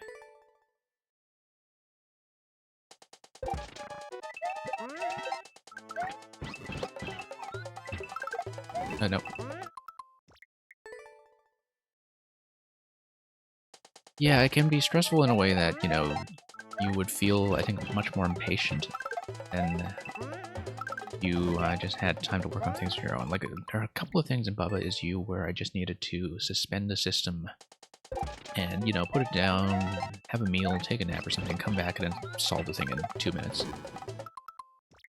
Like, there were a lot of puzzles that worked that way where I really needed to kind of take a break and get out of the mode of repeating things, which is very different from how you would approach something like a speedrun level, for instance. Face reveal, we'll see. Probably not for Mario Maker, because the thing about Mario Maker is I realized that I don't particularly want to do it with the camera simply because, you know, so many levels really do use the whole screen. Also because my computer can't really handle both my capture card and webcam. Like, its capture card already kind of stresses it out when I do 60 FPS, and Mario Maker I like to do 60 FPS. Other games, maybe not. The other thing too is that when I'm doing the late night thing, I tend to play in the dark, and so you wouldn't be able to see my face anyway, unless I had like a massive lamp in my face, which I don't think would be very pleasant for long sessions. So maybe for some other games at some point, but probably not anytime soon. But thanks for asking. So for now, you'll have to be content with my mysterious radio voice.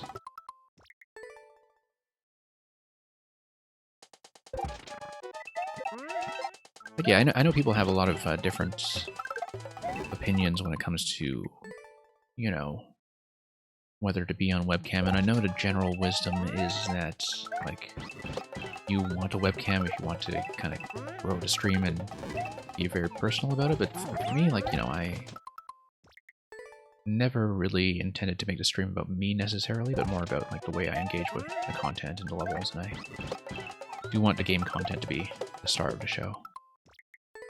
Particularly with things like user-created content.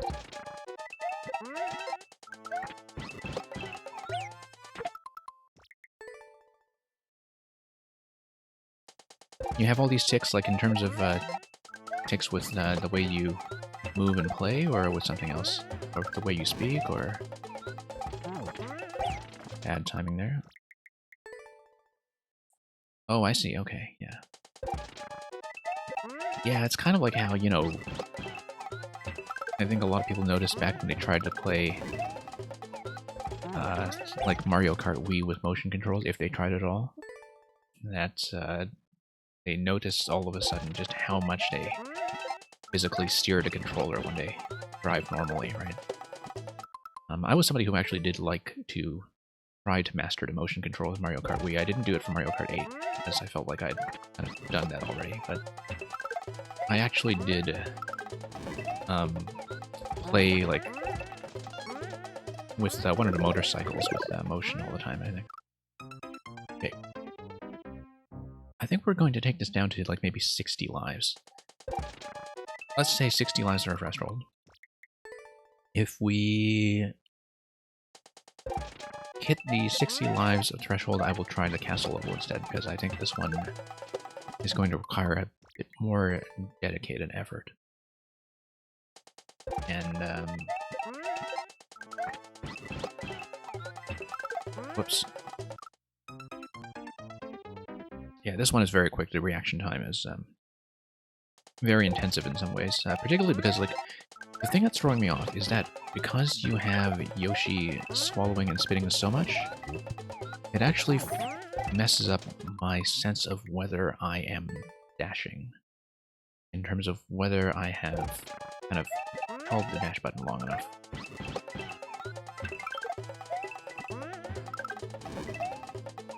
And it's the same problem that I have with shell releases in Kaizo. And which is why, like, I'm not particularly good at Kaizo, is that, like, the inputs are quick enough that I lose track of whether I have certain buttons held down, like the jump button or the dash button. It gets me into serious trouble. Okay, that's a swallow. Swallowed a shell. Luckily, the big buzzy shell is large enough that it looks like there is a bit of a margin of error for Yoshi bouncing off that low level.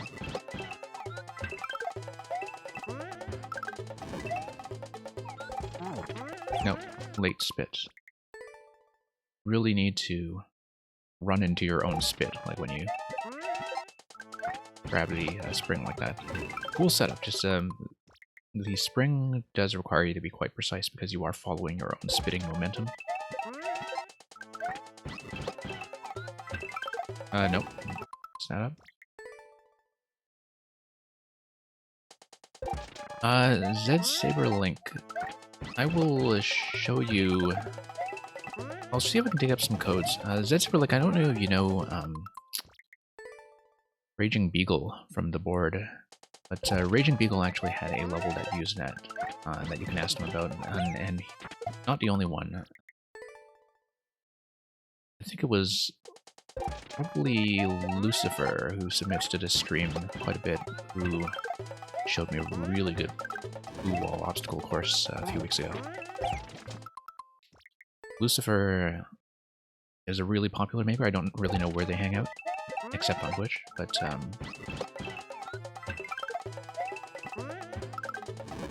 I'll see if I can get you some codes for that, if I can find them. Like, I'd have to dig through my videos and find out when I played things, but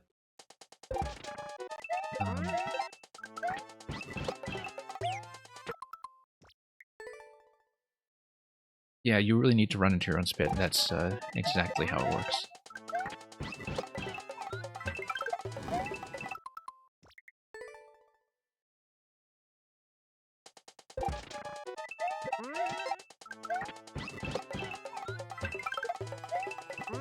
See,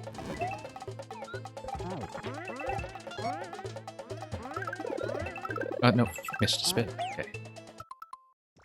You see, that remark made you laugh out loud, but I'm glad it didn't make you spit. Whoops. For the spring spit, the indicator is super accurate. I know. I trust the indicator, I just missed it.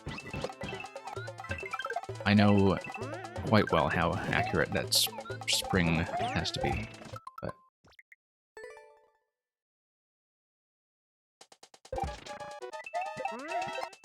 like, I can definitely tell.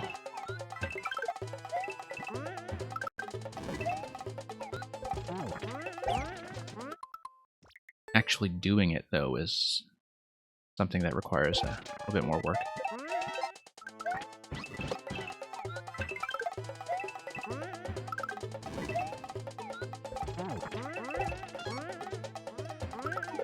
Nope, missed the high bounce. Also, I see that telling myself to reset at the 60 life threshold is a bad idea because I actually am collecting sufficient 1-ups to stay on about 67. So, I guess I'll run this a little longer to see if I can progress past that point, because I am progressing. So. And this is, what, about 40 seconds? Yeah.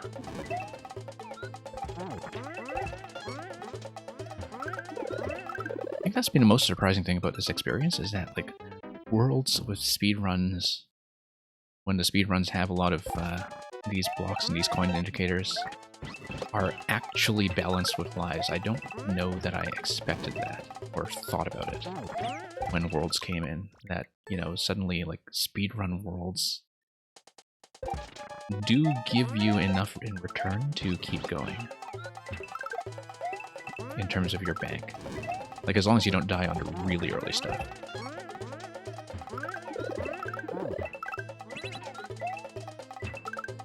Missed that spit. I was looking at the wrong part of the level.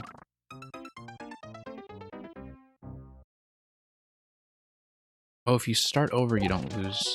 What? Okay. I see. Didn't really notice that. I mean, I wasn't really consciously thinking about it, I just tend to start over to save time, as a lot of people do.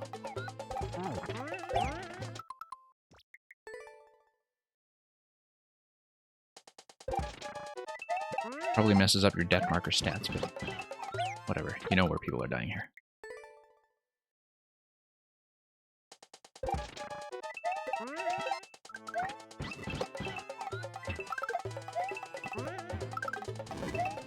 Oh, whoops, wrong. Yeah, I'll definitely have to kick back with something easier after doing these, but since you're hanging out, we'll just do as much of this as we can handle.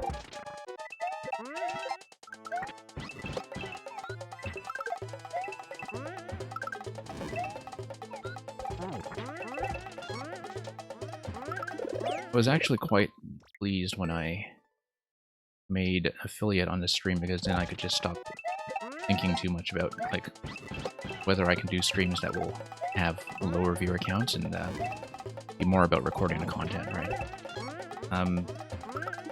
Because so you know, the requirement for affiliate is you have to average 3 viewers per stream. And the thing is, when I was starting out on Twitch back in January, I was doing some indie games along with Mario Maker, and I really enjoyed those indie games, and I'm glad I did them. But of course, the indie streams would always get like maybe 1 viewer, right? And not much interaction, because it's not like viewer levels where there's something to talk about very directly with the person who's watching. And so because I was doing those indie streams, there was about a month when my average was stuck at like 2.98 viewers. And I was thinking, okay, I actually, unfortunately, have to park the indie games for a little bit to bump that a little bit. And now that I have affiliate and, you know, partner's not really on the horizon, I'm not necessarily going for it anytime in the near future. It's not really an ambition of mine. It's nice that I can just kind of kick back and grind out a level. And hopefully it's reasonably entertaining, and, you know, it's a nice hangout as well to have you folks here with me and being occasionally chatty. No, did I? This is going to sound maybe less appropriate than I wanted, but when that happened just now, I was about to say, did I spit or did I swallow? I think I spit, because Yoshi doesn't swallow in Mario Maker. Yoshi is not that kind of dinosaur. At least, not in this version. Oh, anyway, no, I do try to keep the chatter family friendly, so...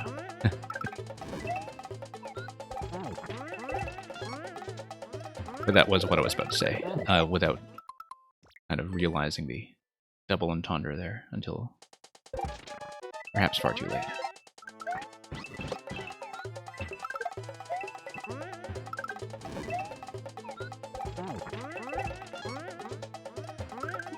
Whoops.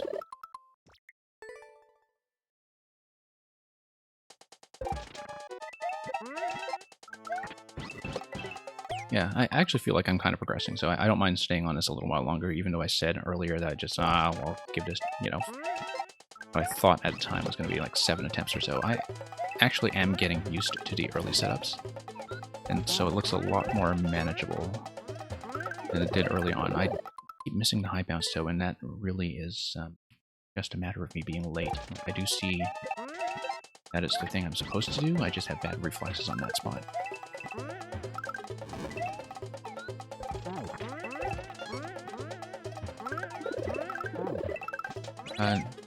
Oh, we came in low that time. Okay. Yeah, I guess I'm getting invested. You've done it again.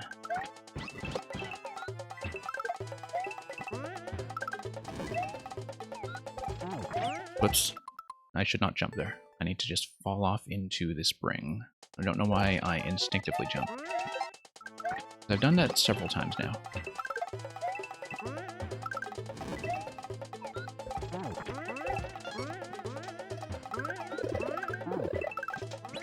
Okay, my arc is wrong there, and I think it's something to do with whether I'm repressing the dash button to kind of get the horizontal momentum I need. Like, something about my arc there is off.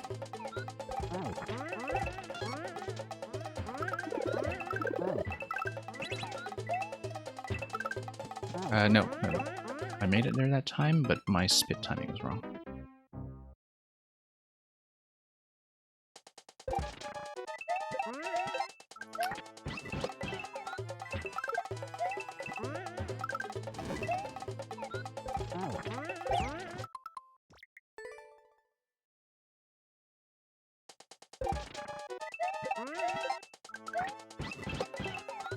Yeah, actually one of the things that really surprised me, I mean, I knew it, but I just hadn't thought about it, but when I replayed Super Mario World back in April, I did it off-stream, but I replayed all of Super Mario World, and, like, it was astonishing to me that for a game that I knew so well, I'd just totally forgotten about accounting for the fact that Yoshi does, in fact, swallow things in that game. So, a lot of things I'd be trying would be totally off because I'd just forgotten about that mechanic.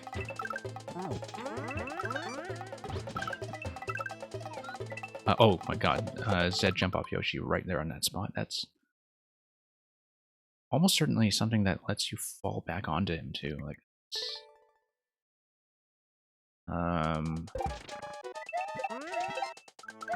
okay, interesting. I don't know.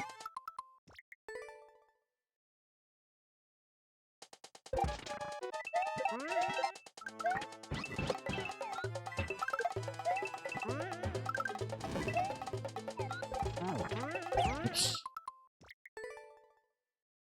The famous Yoshi swallow. Well, I did see the red Yoshi there.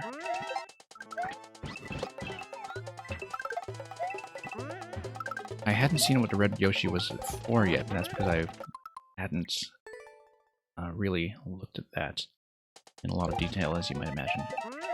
Still busily reacting to everything for the first time.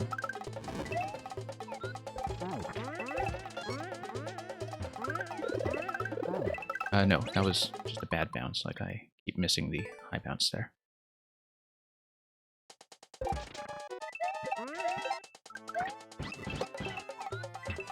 Nope.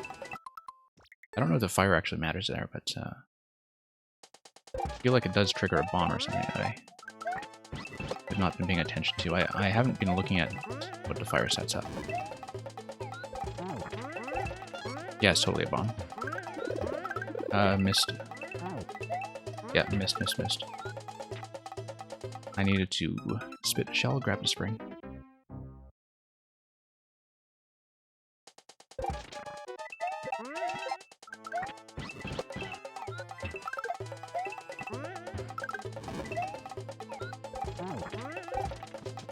Like seeing your trashy ex after a few good relationships. Sorry, was that about like playing Super Mario World and relearning the mechanics? Because, you know, your trashy ex had a habit of swallowing all the Koopa shells or spitting them back in your face as fire. That would definitely have been something that required some relationship counseling. Or maybe you just need to, you know, go to the end of Cheese Bridge to the fake gates at the end of Cheese Bridge and dump them. You know, as a Yoshi rider, what I mean by dumping them, right?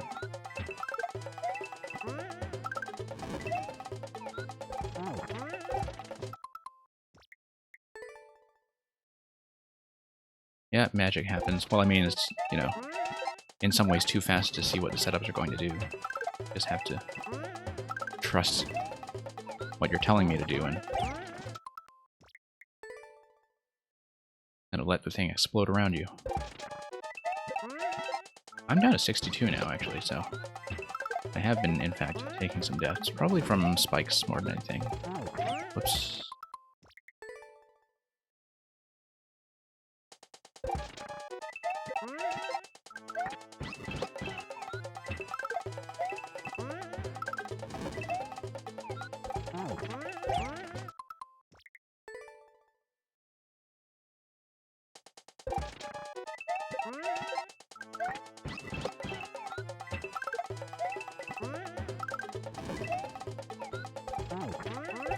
Yeah, I'm probably going to do a string of easy levels after I'm done with this and or the, what is it? Misty Swallow and the up there. Yeah, I see what's going on to Red Yoshi, I think. Yeah, I'm probably going to do easy levels for most of the night after this. We'll see. There were definitely one or two from yesterday that I wanted to return to and finish. But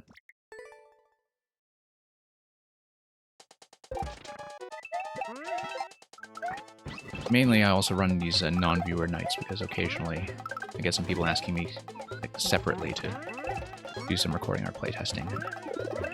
And that's just a service we provide.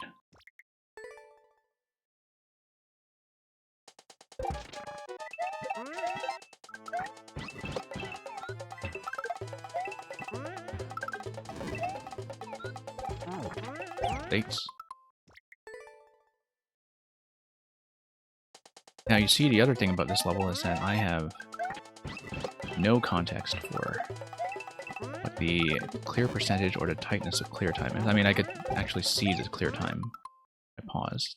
383, yeah, okay. That's actually maybe surprisingly roomy.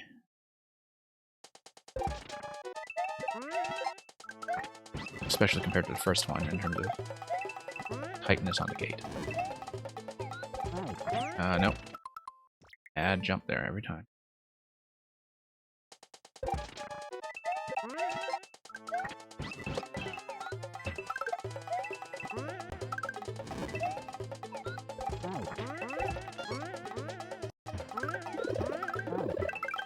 Nope. I'm not holding jump properly. I'm letting up way too early, I think, every time. Oops.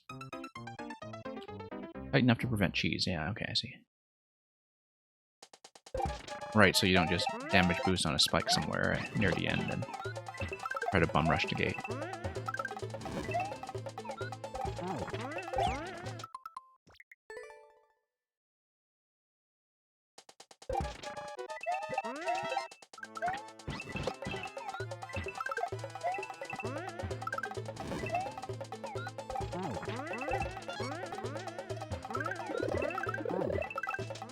Nope.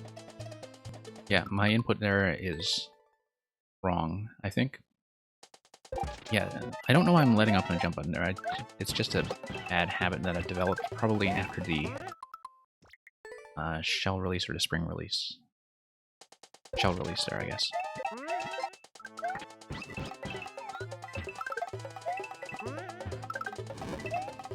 I get those Yoshi bongo drums on throughout this whole level.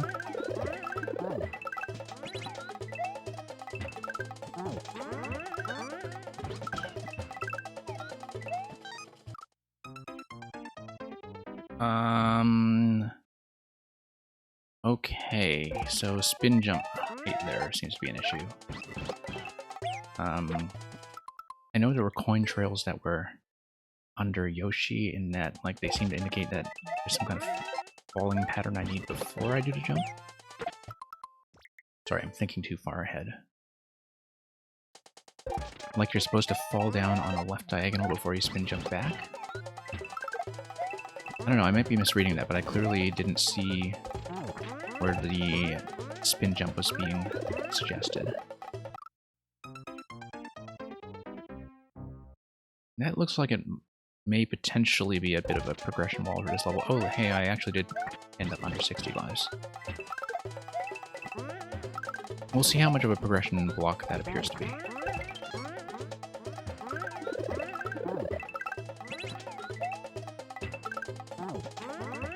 Whoa, that was strange, okay.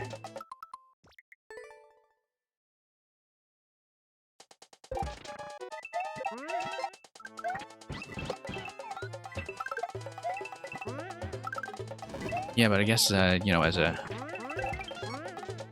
Yoshi level in particular, that preventing cheese on all of the spike block setups is particularly important. No idea what's going on there.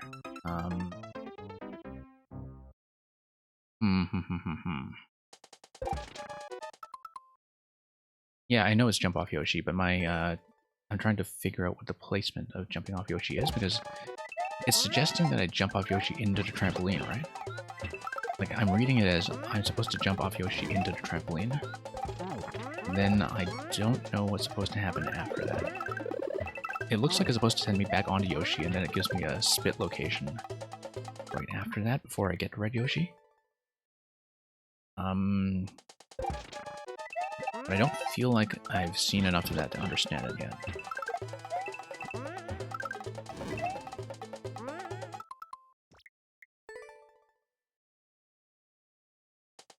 Hey, just RJ. Just Jorge, thank you. Yeah, I hope that playthrough was fine. I actually don't remember if I got the red coin path on your level, and I know I said that I would redo it yesterday, and I just forgot, and then you left, and I felt kind of bad about that, in that I did tell you that I was going to go back and do the bonus room, but I hope you enjoyed the playthrough, and thank you for coming back, by the way. It's not a viewer level night, but I know that your traditional world was just kind of getting started, and if you have more levels from that to show me, that would be something that would be great for future weeks, and future days, rather.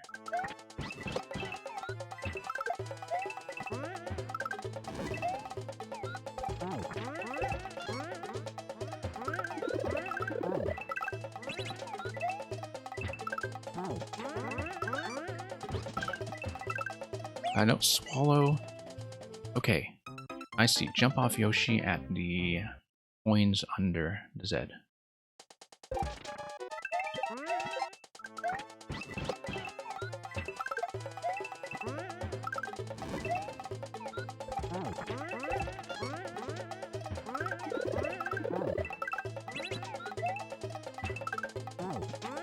No, bad timing.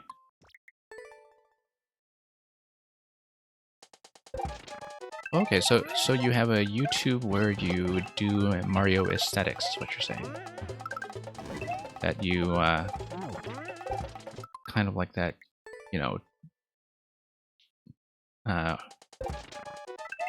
traditional decoration part of the game. Where, yeah, that's perfectly fine. Like, I could tell that you put a fair bit of work into decoration for your level and making it look like a nice environment. Yeah, I do definitely feature a lot of makers here from time to time who are that kind of maker. Like, that was really one of the communities I started with, was mostly with traditional makers who like to think a lot about aesthetics. Just making relaxing levels that were Nintendo-like, but also very pretty. And, you know, not full of Yoshi indicators like this wonderful thing here, which is actually wonderful, or I wouldn't be stuck on it for so long.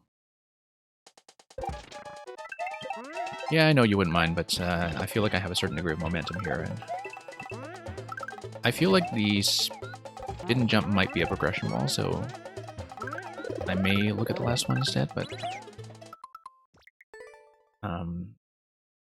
I would like to execute that jump off Yoshi spot at least once.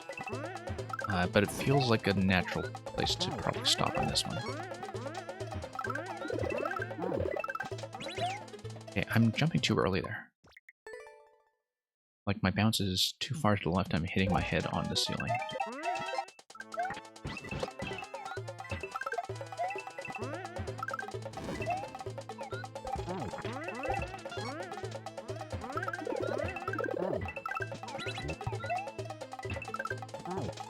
But yeah, I mean, the whole point of running a backlog night on my stream, so I can control my own schedule, right? So. But yeah, 17 seconds to go. I've got to think about that spin jump spot. I don't get it yet. I may need to look at the footage and actually look at the frame again to see what the setup is doing. Although it's going fast enough that I might not be able to tell from looking at it. But yeah, we'll go on to the last one. Okay, beach. So I assume that beach, like, did you do that in desert theme? Or did you do that in something else? Just run off and hold jump.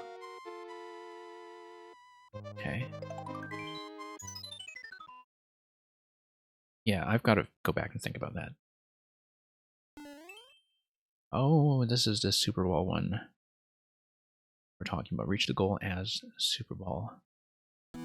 Mario? Okay, no, the Super Ball needed to deflect and hit the POW. Our shot just, like, didn't even fire, did it?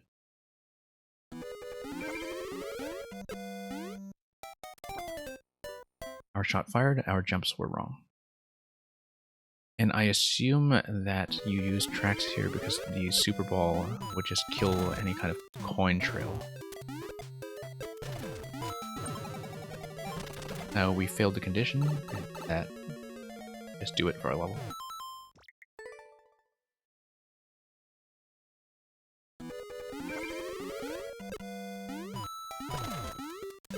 No, we missed. Straight up missed.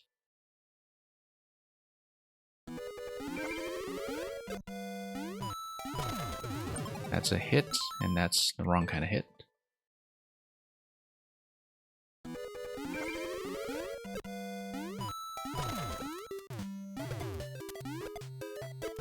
Whoops. That was actually right, but in terms of deflection, but wrong in terms of the timing, because we do need the timing to trigger quickly enough to get the Buzzy Shell over and not lose time or momentum, or the time gate at the end will be a problem. Whoops. That was accurate, the jump was not.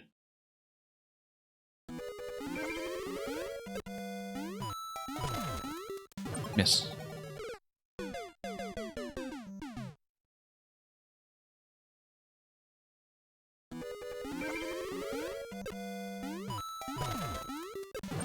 Miss.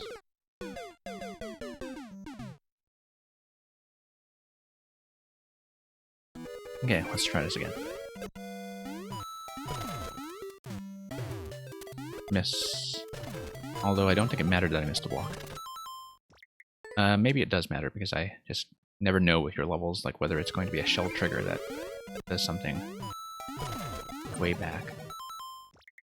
Partly because, like, when I'm watching Mario the whole time, I'm not really watching the interactions that much.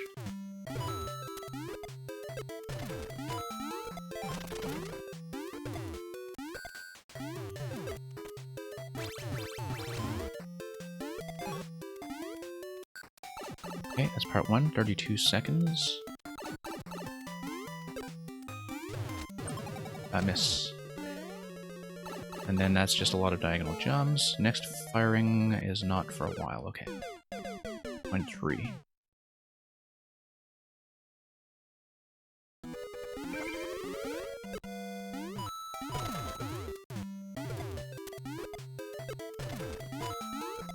I have room to do some funky stuff at the end, okay.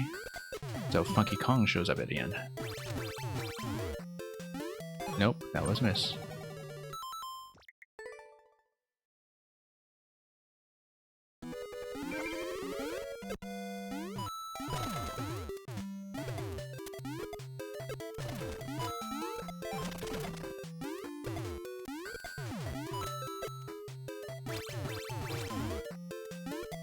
Nice. I actually really do like how the Muncher Piranha stack comes apart.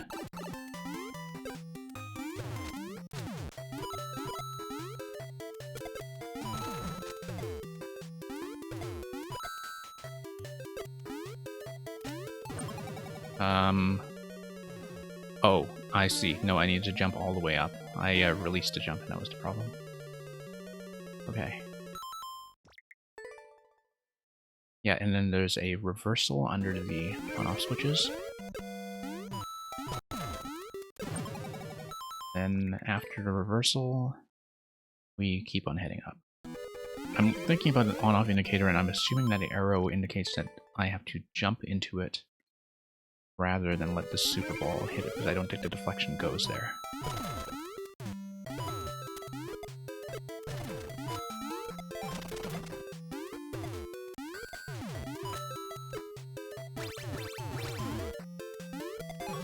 Okay, that was a nice save. I thought that missing Blockster was going to be a problem. Whoops. Yeah, Carl Sagan sounds like the kind of person to do a wacky alternative strat. Seems like that's partly his thing. It's the whole kind of troll culture that has come up around him. I've actually watched very little of him. I know that he was from a Yoshi's Island speedrunning background, like before he got to Mario Maker, but I don't really know much about him otherwise.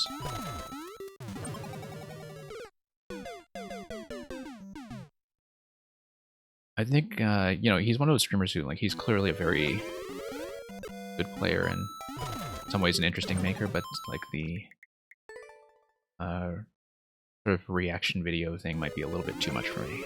That's just a matter of personal taste. That's nothing against him.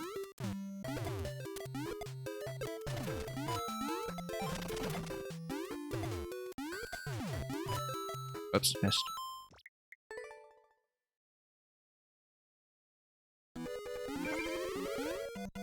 I don't miss.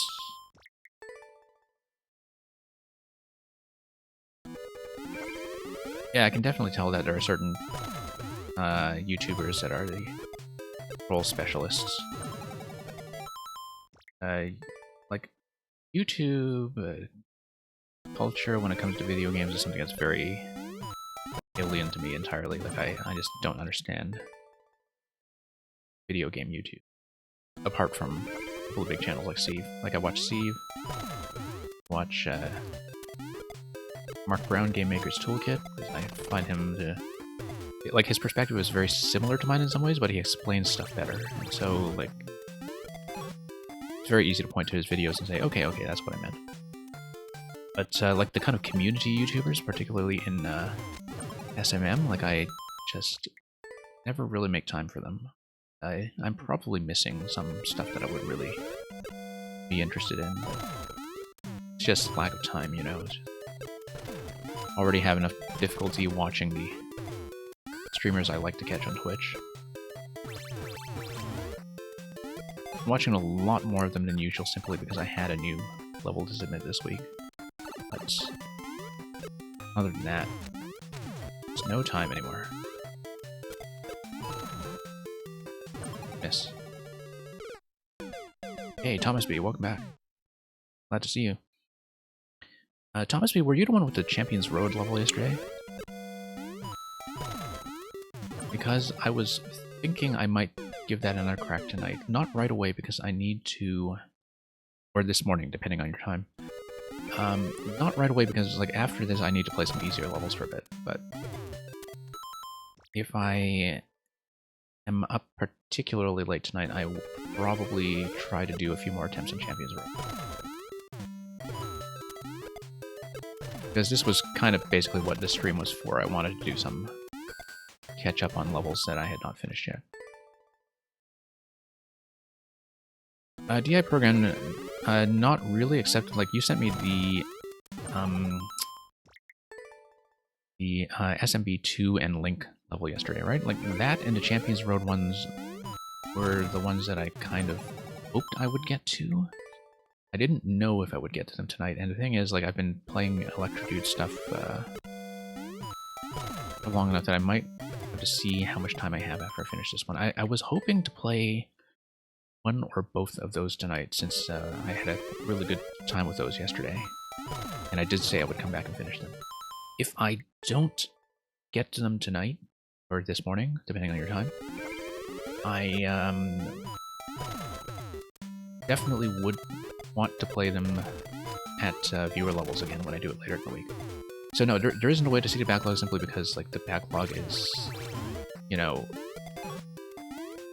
basically my text file that I make a judgment about depending on who is here and how hard things are and how long things take me.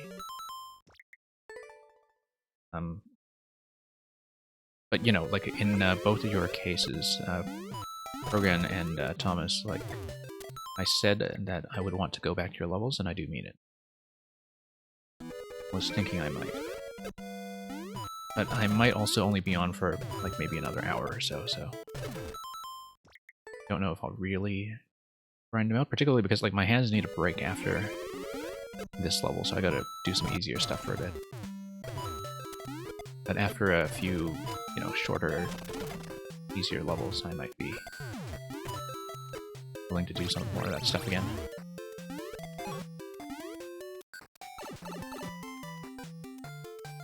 And actually, programming yours was not very input intensive, so... I mean, near the end it was, but the puzzle stuff in the beginning, you figure it out and you just do it right.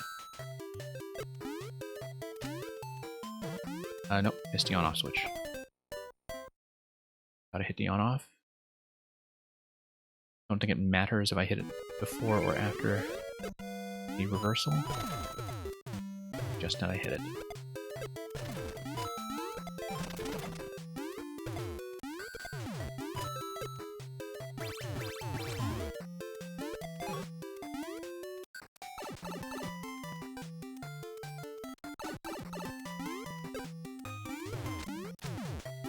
Alright, I'll catch up on the chat in a moment, but I really do appreciate you folks joining me again tonight.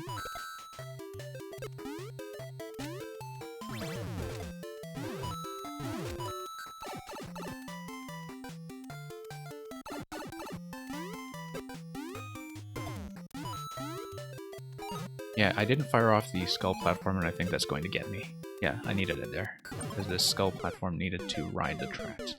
We have 7 seconds left on this, so if I fire off the skull platform accurately, I feel like I'm pretty close to the end.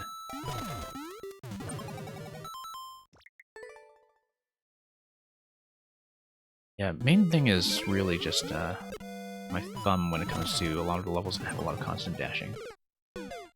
Because my thumb really kind of jams on a D-pad.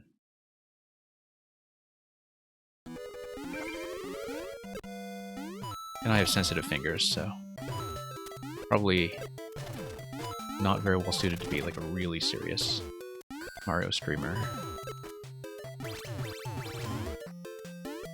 But then I don't really do precision stuff very, and like I do it for viewer levels, but I don't tend to do a lot of precision on my own time. Unless it's with makers that I already kind of know.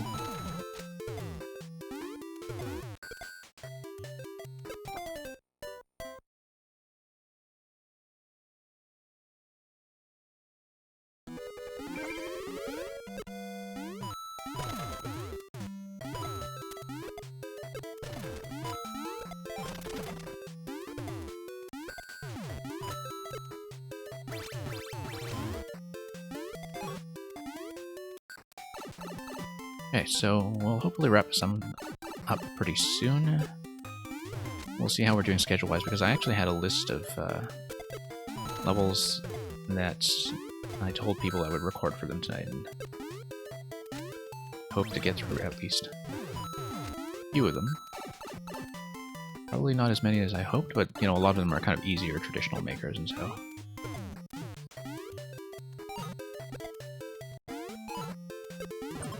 Nope, no, it needed to fall in and then jump. Fall in and then jump.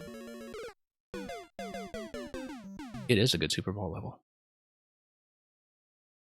I don't think I've done like a Super Bowl speedrun that has kind of this amount of space and headroom in terms of the jumps. Like, some of them can be pretty strict. And initially, like, all I was seeing with the Super Bowl was just puzzle rooms where you would just have to wait forever and ever for the shot to cool down before you could deflect things off the walls. It's nice, it's a... Well, it's like with the Yoshi level just now, right? Like, it's a very familiar format, but an unconventional idea applied to that format. Like a mechanic that doesn't see much use in a format that sees a fair bit of use.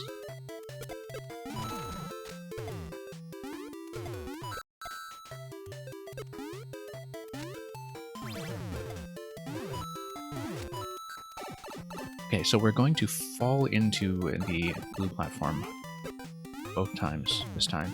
I don't think it matters that I miss that question block. Ah ha ha ha ha, look at that.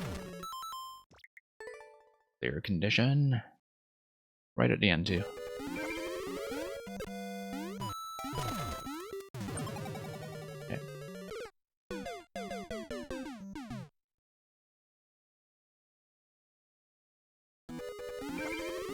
Yeah, I definitely want to kind of do proper recordings of my own stuff, just kind of as a keepsake, and so I can, you know, one day I won't necessarily have the Switch on hand or have much time to load it up or anything, and I want to show people my creations, or people might not be playing Mario Maker 2 anymore, and just want some kind of record of the stuff I was making. What I might do sometime is just, like, record some of my own levels again and do kind of a director's commentary, so to speak. Just to mostly keep a record for myself. One of the benefits of having a capture card.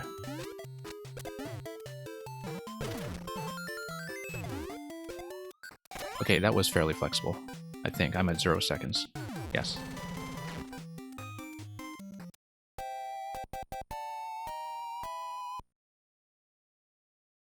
Okay, Electrodude.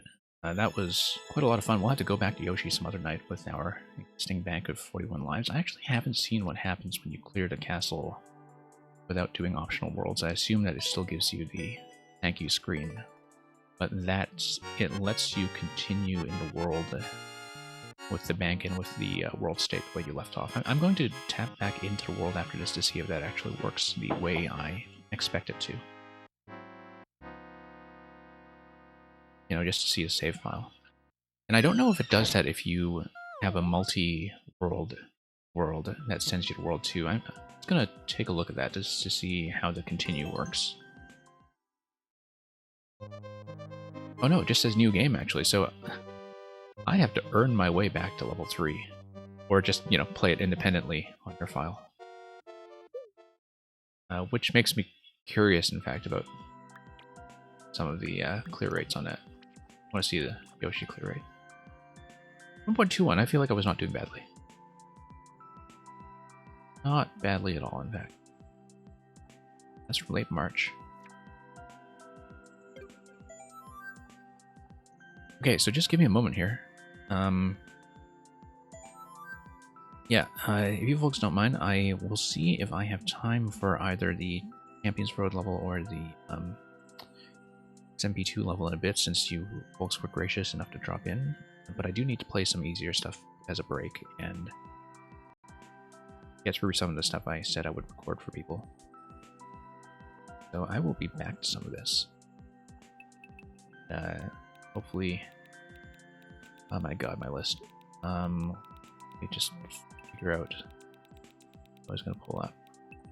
So I did have like a... kind of a private queue that I was going to get through. But yeah, Thomas, I have the Champions Road code already. And yeah, we're not running the bot tonight, but I also have your profile because I have your code from yesterday, so we may look at some of that later. I just need to let my hands cool down a bit first after like speed running for the past 2 hours.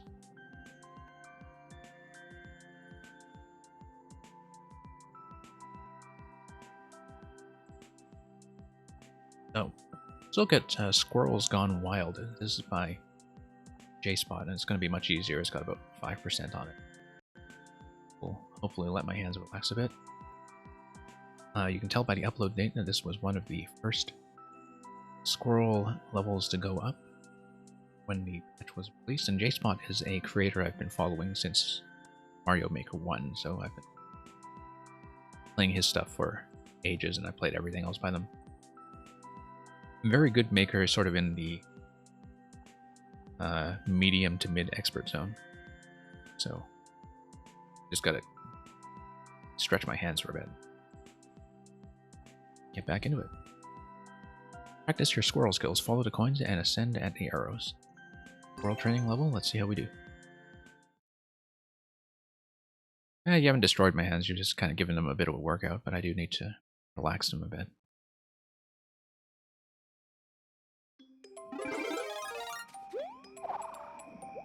Oh, okay, so this is a clear condition level that does require you to not touch the ground. need to be very strategic about the wall clings and the bounces. I don't think we need the bounce there.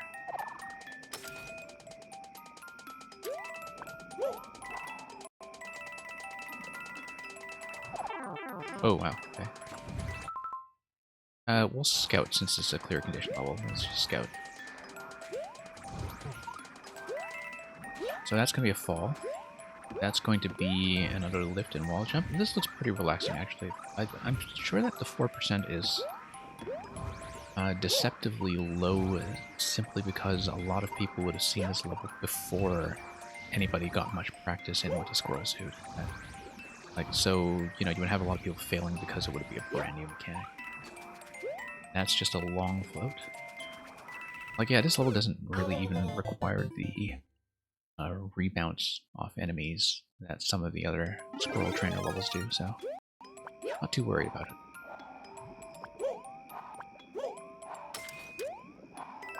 Oh my goodness, I've got to fix the wall jump though. As you may have heard me say if you've been here for some of my previous streams when I played squirrel levels, for some reason the squirrel suit gets me into that terrible habit of doing wall jumps in the Super Metroid style instead of the Mario style, where I press in the wrong direction from the wall. Nope, no, I needed to boost there.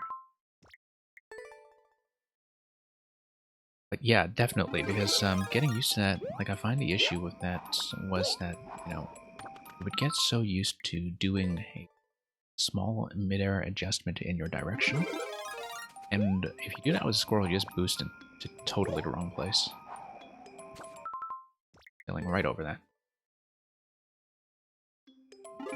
I think it's because, like, you know, normally when you do a wall jump, you are sliding down the wall, and so you kind of feel that friction subjectively, and you're pushing against the friction, right?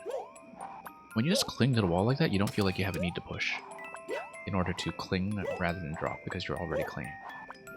I think psychologically that's probably what's happening, that normally your wall jump direction is sort of this baked-in reaction to the fact that if you didn't press against a wall, you would slip.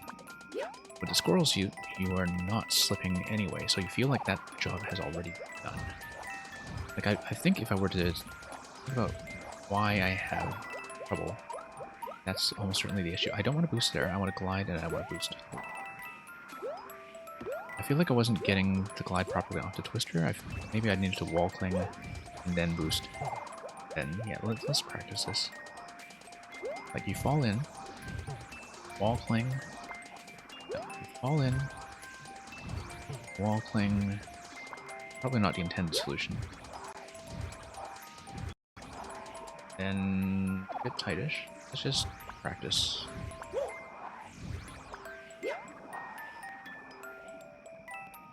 Failed the condition, but we'll practice it. And yeah, look at that. We need to slide. And then, yeah, there's a long delay before the slide actually happens.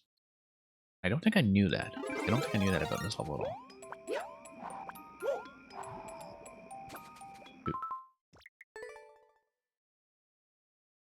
Yeah, a lot of instincts to kind of reprogram yourself around.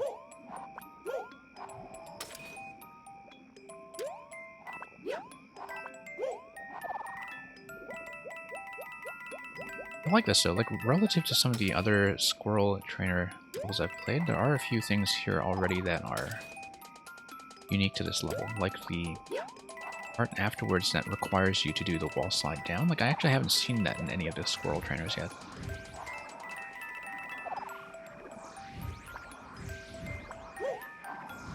And a lot of the twister interactions, I think. I've seen some of them, but not in a level that's kind of created for this difficulty. Okay, here's the rebounds. And that's it. Very gentle for something 5%, but you can see why people would fail the condition quite a bit.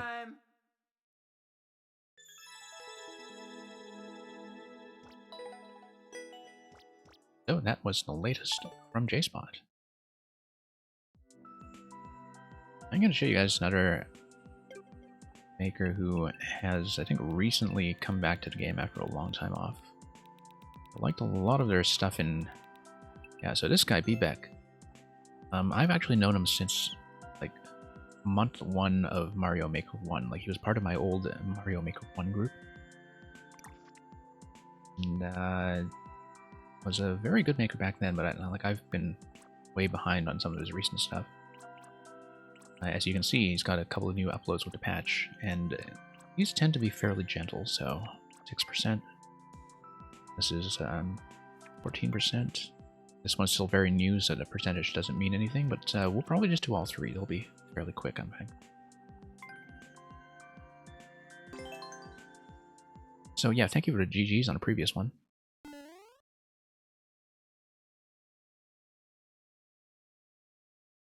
So we got Snowball Fight on Spike Mountain. This was marked as a puzzle level, and it is probably going to be something involving SMB2. Given that we are in the SMB1 theme, and that you can pluck snowballs. Let's actually try to get some clearance over this guy. Yeah. Or maybe I'm wrong and we just need to throw snowballs back at the spikes. And do it often. Let's jump off this ball, actually. And, whoops. No, we killed it. I feel like we can probably get enough momentum to get off this snowball. And up. There we go. Whoop. Oh, okay. More snowballs. Let's try to dodge our way around some of this stuff. I feel some of this would require some SMB2 riding unless you have a really well-timed jump here. This, no. Like, I'd want to jump around in that snowball and then onto it like that. Not like that. Not like this. There we go. Just coins, but I wanted to do it just to prove I could.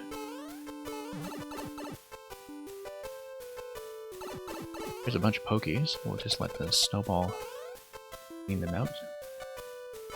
You jump over, and oh yeah, you can jump under heads. I just keep forgetting that because Poke logic is what it is. That's just something to dodge, I think. And let's pop that mushroom. Whoops. See how much headroom we need here. Okay. Just getting a bit of a look at it. We'll just jump across. No. Yeah, camera not the most visible in that segment, but we got it. We got a checkpoint. Looks like this might be a reset door for the snake blocks. This is going to be something that opens up a mushroom if you already have a mushroom.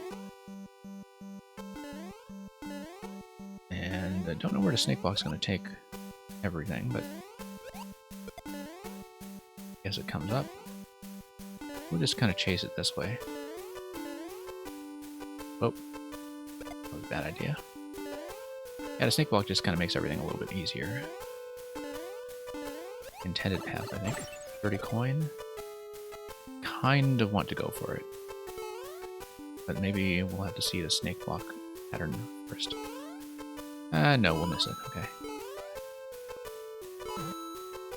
Now, what do we want this drop for? Not sure. Oh, I see. That's an alternate path. I think if you come in through the left after grabbing the 30 coin.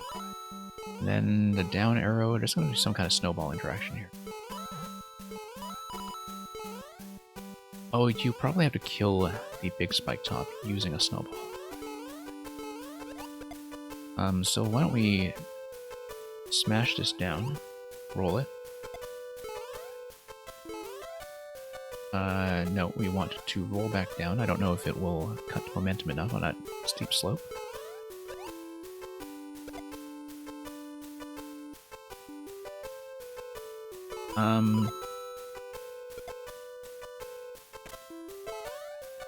Jorge, we'll see. We've got quite a backlog of levels to get through, so if I don't get to it tonight, and I realize that it is something short and quick,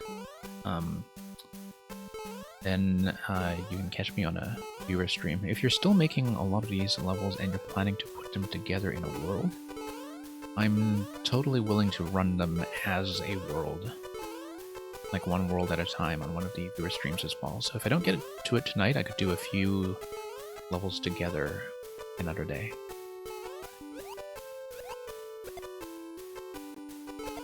Okay. No, that's too quick. I can't do that second kick there.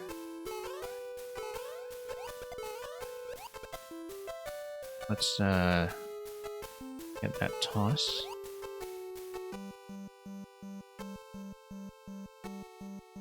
Then is that going to roll back down? Yes, it is. Shall we just follow it? I think we... No, we gotta stomp on it with the down arrow. Okay. Nope, wrong way.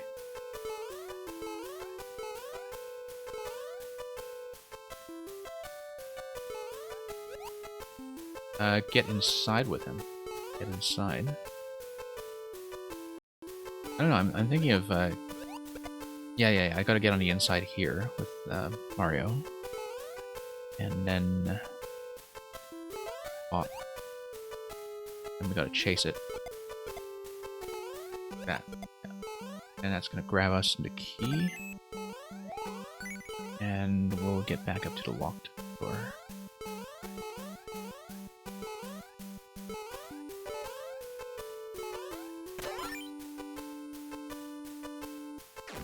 Then, yeah, here's SMB2 at long last.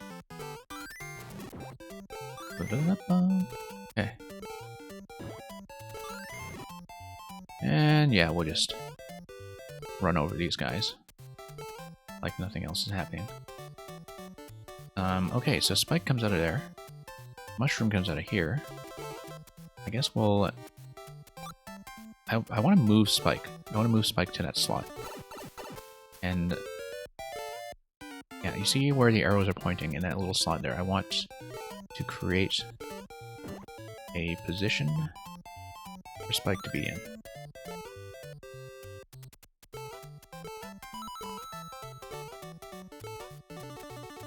And I want Spike to give me a walkable platform using himself. I need a mushroom. Yeah, I like these kind of gentle little retry slots. Whoops. Okay, let's move on again. Nope. Terribly inaccurate. 100 seconds. I'm not too worried about that.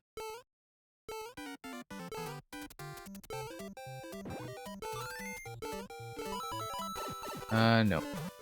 Feels like that's probably damage boostable depending on its length. But maybe there's some kind of SMB2 gate at the end.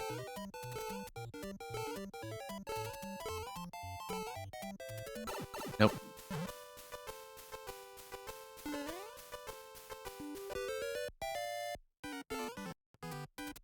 Yeah, program, looking at the setup earlier, I felt like it was pretty clear that the spike top was the target, but it may just be from, you know, reading a lot of levels like these.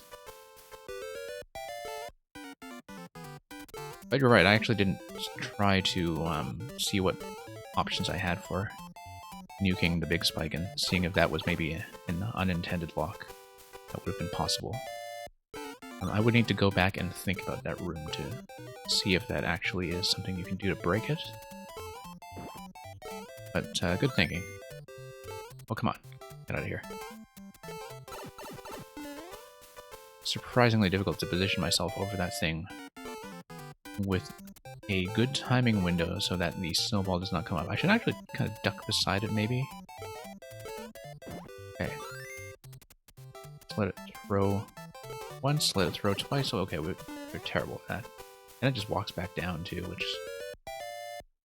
Okay, so we actually need to take advantage of the fact that Spike... Well, it's Mario. You know what? Why don't we just ride a snowball? What am I doing? Ride a snowball. We ran out of time, okay. Yeah, ride a snowball. I just saw your comment about that. You're absolutely right.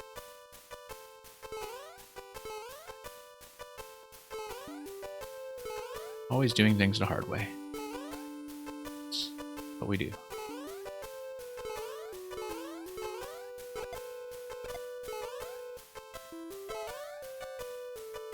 We do have another chance at 30 coin.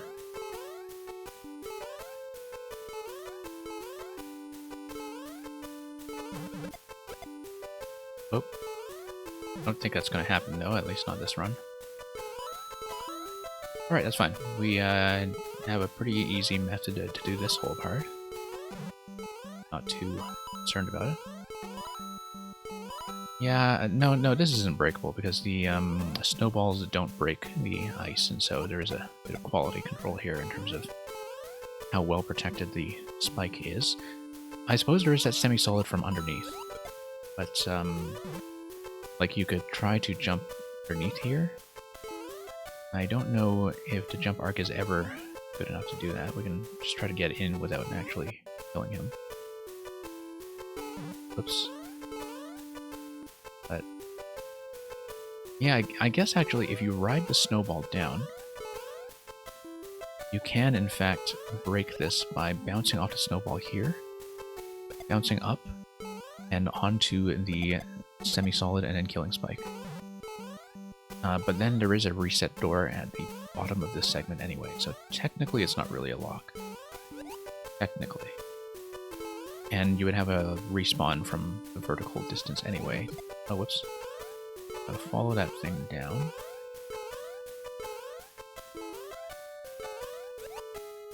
Okay. Sometimes the easiest solution is the last thing on your mind. Well, that's true, because, you know, it's always the last place you look, right? I mean, of course, the last thing you try is the thing that works. But yeah, that's very true. That happens to me quite a bit. Despite how much I like solving puzzles and making an embarrassment out of missing the obvious thing.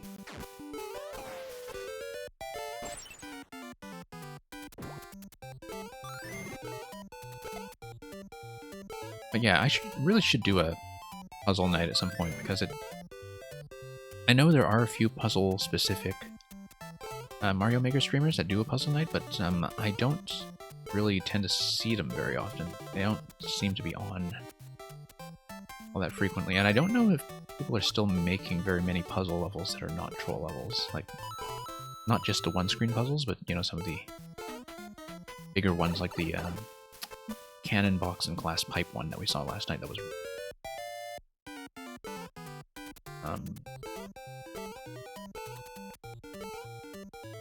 because I'd actually love to do more puzzles. Okay, what did we say about riding the snowball earlier? Let's, you know, do that properly.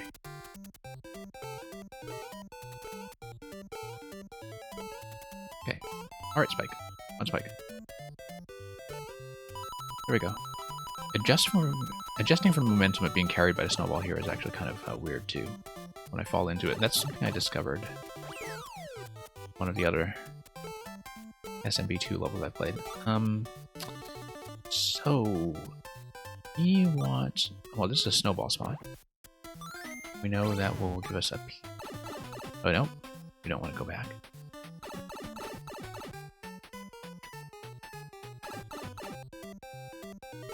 Okay, we'll hit the P. Okay, that's gonna give us a platform. Oh yeah, that's just a P block that controlled that gate.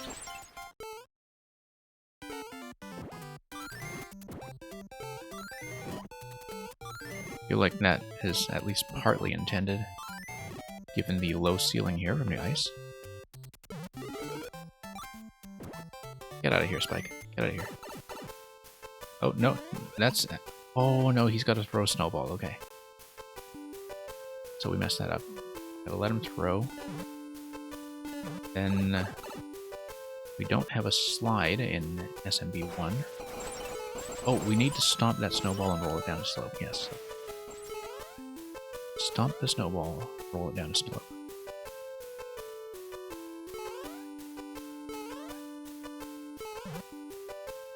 We don't have the headroom to stomp the snowball, roll it down a slope. We need to do something else. Unless we stomp it right here and then we roll it. Stomp it right away. I know. And stomp it to the left. Come on, Spike. Come on, Spike.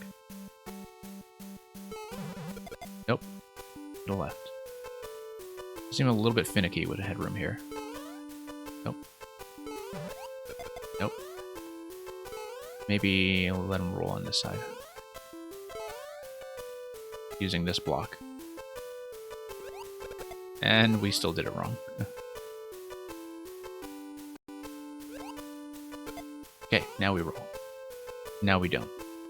Okay, never mind. I don't think I understand that after all. I need SMB2, in fact. I need SMB2 to pick up the snowball and carry it with me. That is an SMB2 block. Whoops. There we go again.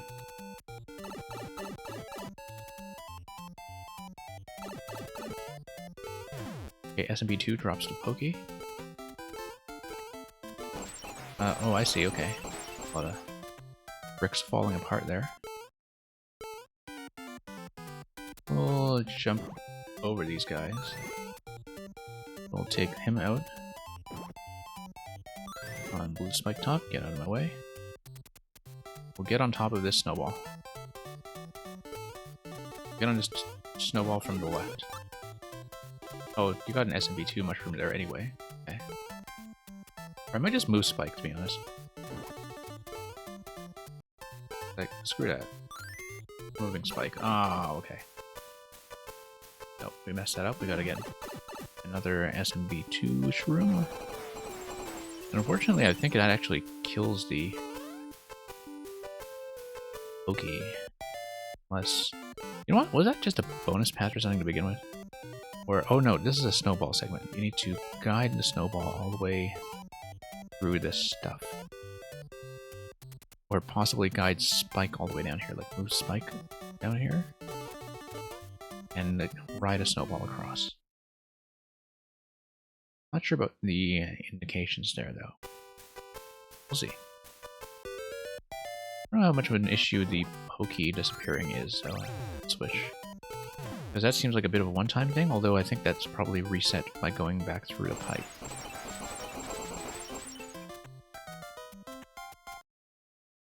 So let's, how to preserve SMB2 all the way through here, though. Sure. Please be Toad? Okay. Toad will start on the next attempt after the next death. Thank you for redeeming that, Thomas. Let me just mark that as something I've, well, I mean, once it kicks in, I will mark that as something that has been cached. I think it does look like I need to drop Spike, yeah. Just given the amount of headroom here, I think that's actually quite likely.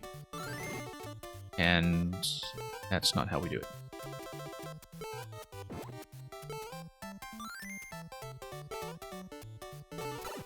Nope. Oh. We gotta get more SMB2. No, there was one in the invisible block. Right. Okay. Yeah, too bad. I could have used a pipe here for the invisible block, I think. But... And that's exactly why. Because there is a bit of a backtrack to do that, and I think... Yeah, okay, the Pokey does reset, but the P-switch doesn't unless you go back. Let's go back, reset the P-switch, grab SMB2, and continue this one. Oops, come on.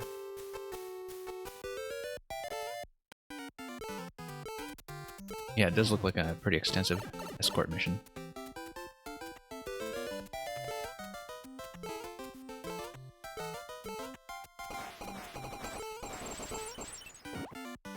Okay, we'll still get it done.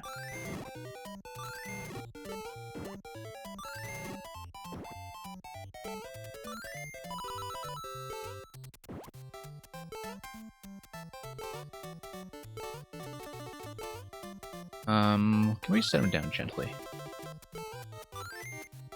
Okay. Oh, come on! What is that? Let's grab the refresh. Oh no, we already did, okay. Fine. Back. Grab this. Probably have to do the P-switch again. You know what? No. Screw this. Screw all this. Oh no, because we need something that will fly in the air and we need Spike to do that. Okay.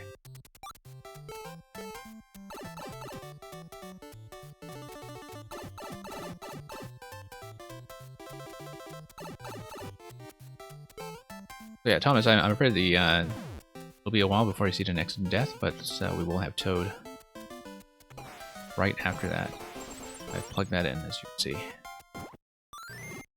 So I'm glad you like Toad.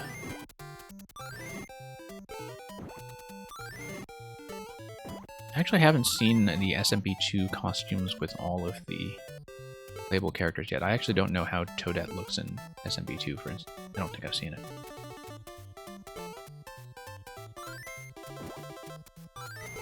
Okay. Oh my goodness. Okay. We gotta rethink how we're doing this whole escort. Like, I think I've got a wrong method for it in terms of getting over that spike top that respawns. I might just have to jump over it in the lower pit when I have just enough headroom to do so.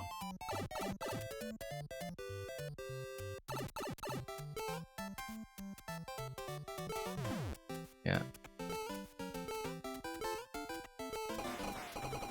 Okay.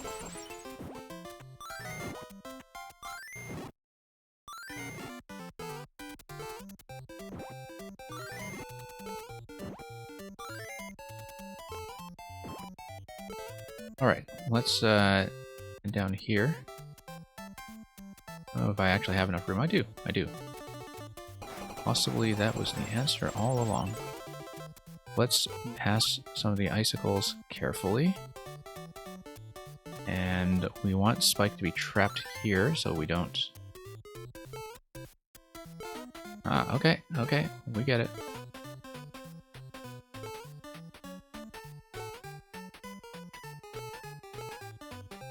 There we go. A little bonus stone in the top left, you can see that. I don't think I'm going to play around with that.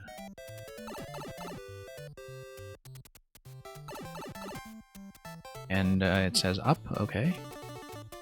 So it wants me to pick up and carry it to the other side probably, but we'll, yeah, this is definitely more SMP2 puzzling. This may or may not be a progress door or a reset door. I don't know where it goes. Let's check. Okay.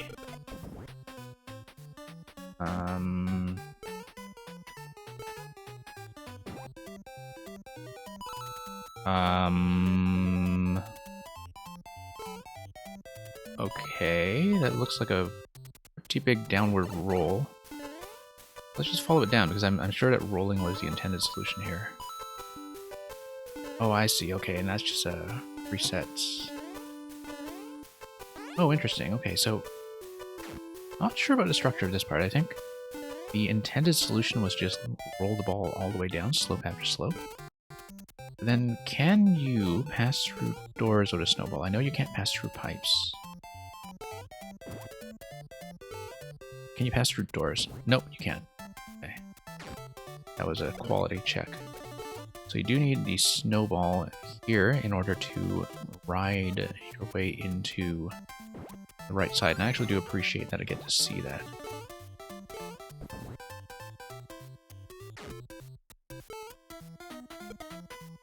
No, we gotta let this thing down. And ride it down. Let's just ride the whole thing down. Don't see any reason we shouldn't. That's actually kind of pleasant, in fact, to do it this way. Because if I'm correct, and unless there's some kind of down arrow that tells you otherwise, we should be able to ride it all the way to the end and into the final pipe. Because these slopes are just well placed enough to let us do that. Okay. We'll have to watch our heads a little bit here. Yep, ride it down into the pipe. Actually very satisfying to do that. In the easy way. Yeah, we can do that too. I mean, I'm sure that this was partly there to let you jump up on top of the pokies as FMV2 and grab the flag that way, but we totally missed.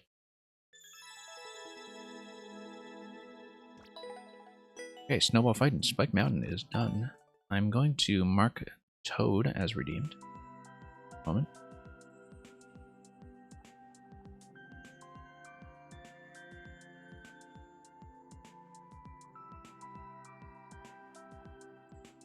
And then Yeah, we'll see. That one was 8%-ish. A bit longish. These are going to be shorter. Yeah, I'll run these ones quickly, and hopefully we can get through them much faster than the other one. Frozen Falls. Forge through the glistening, iced-over former waterfall.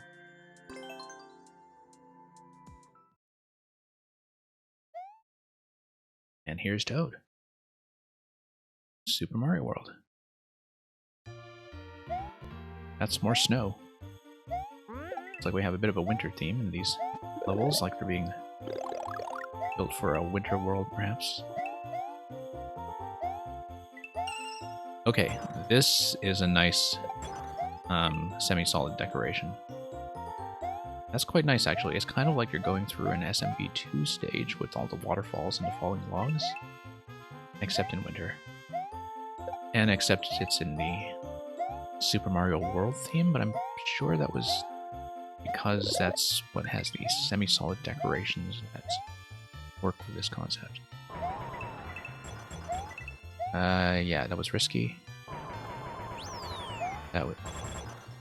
This looks like fire. Spot for fire. We gotta rethink this pokey.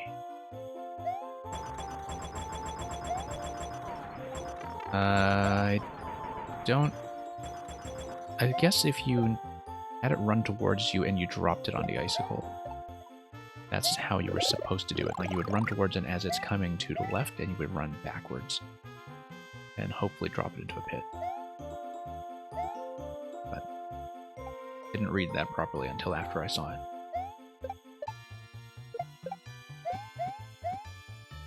So, what's just gonna be snowballs from up top? Skull track? Oh, interesting. Do that? Oh, that's just gonna let me fly, but I missed. Whoops.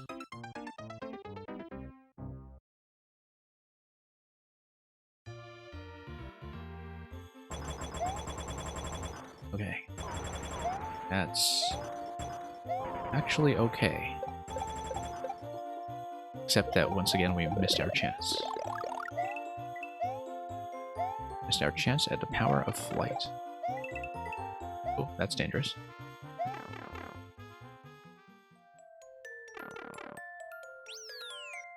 So instead of lectures, we have these YT videos we need to watch, and I've not watched them in a little while. Hang on, I'll just do a segment first, and I'll try to answer that. Okay, so this, you just move up somewhat precisely, but with frequent P refreshes.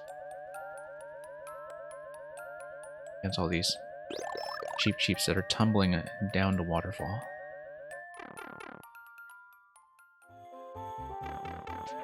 Okay, let me ask you a question now. You said you've not watched them in a little while, and... Oh, okay, you're taking off. Okay, so... thank you for joining me, Electro Dude. Have a good day. Enjoy the lecture material. And yeah, we'll have to get back to the Yoshi course from you some other point. Okay, so we'll look at Storm von Dracovich's castle next, and it's in 3D World. And it looks like it's something that will involve Charvarg in the ice. Deep in the icy tundra, the dragon's lair looms before you take it down. So, yeah, it looks like we'll be in for some Charvarg.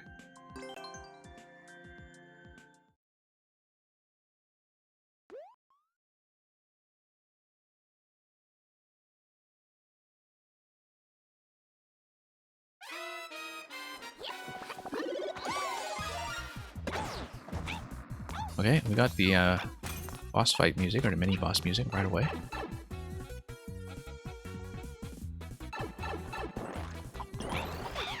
Got Magic Koopa right away. Long jump. Let's see what's going on up here. Ah, boomerang, wonderful. And coin. Ceilings are fairly well defended.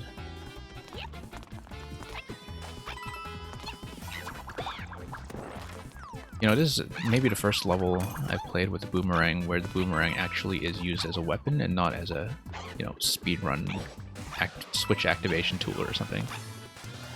Which I think goes to show what kind of levels I've been playing.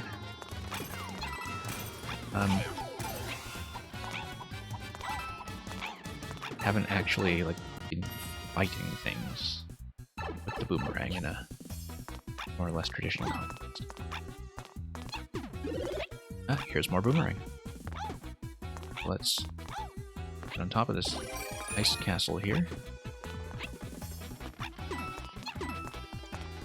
Oh, here's 30 coin down there. Looks like that's going to be something that's split by fire. Although, these ice blocks, no, it's something that's Magikoopa gated, I think. Oh, thank you, mushroom, I like that. We're going to need another one, yeah. Okay, that works.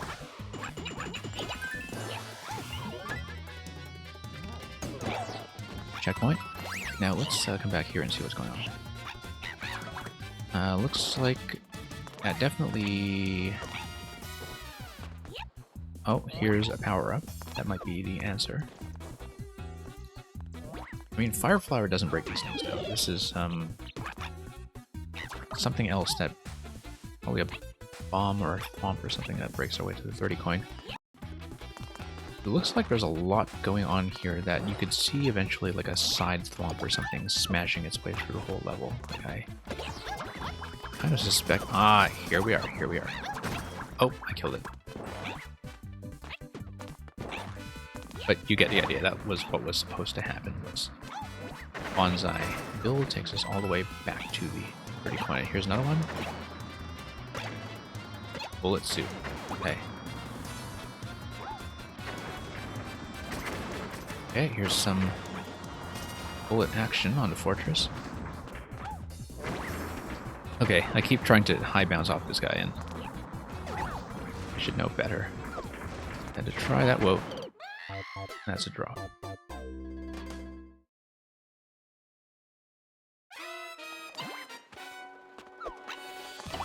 I feel like the warp block here being accessible is a bit of a quality check issue, in that you could lock yourself after the checkpoint if you go backwards through a one-way, like that. I did not mean to actually demonstrate that, I just made a mistake there. But we have to die now. So that's a bit of an oversight in this one.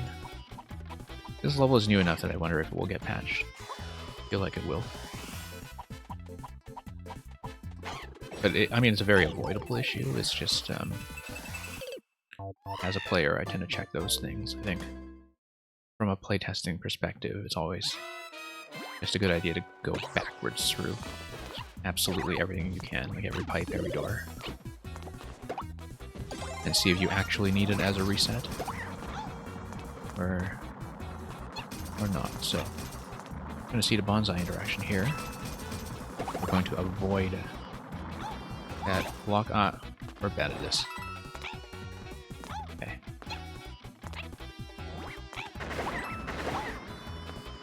And then... Bonsai. Oh. Wow, lost a bullet suit right away. The bullet suit thankfully looks optional in the next segment as a speed tool rather than an essential puzzle lock or anything like that, so...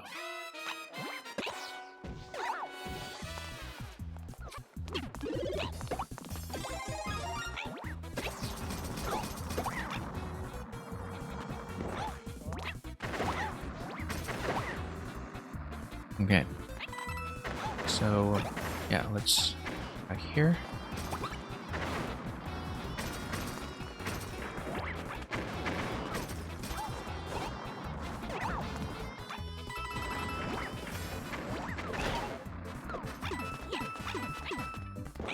Yeah, that was very strictly optional, but we have more bullet hat over here.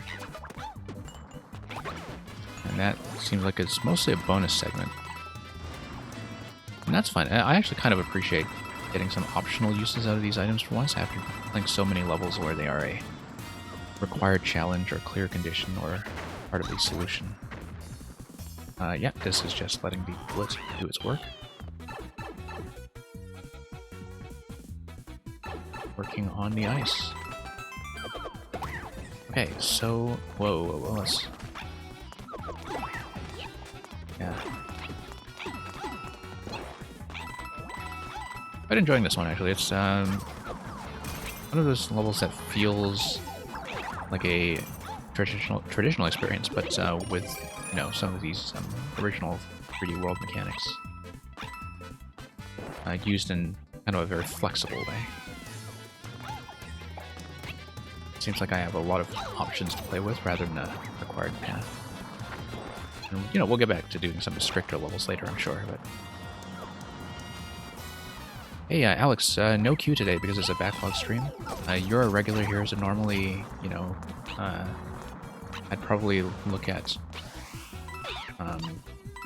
like harder levels or worlds or whatever, but today I don't know if I'll run that long. Like basically, I mean, you've been to some of these before, you know I catch up on some of your levels a long way sometimes.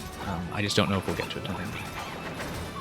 But we will have more viewer levels, of course, during all the usual time slots. And maybe some additional ones too. Let's actually read this fight for once. There's quite a lot that's going on with Magic Koopa. We know we need to kill the Charbark to get the key, and the only way to do so is to get the star. How do we get a star when it's buried in the middle of round balls? A very interesting question, unless that star is just signaling to us that we need to look for a star elsewhere. So let's hit on off.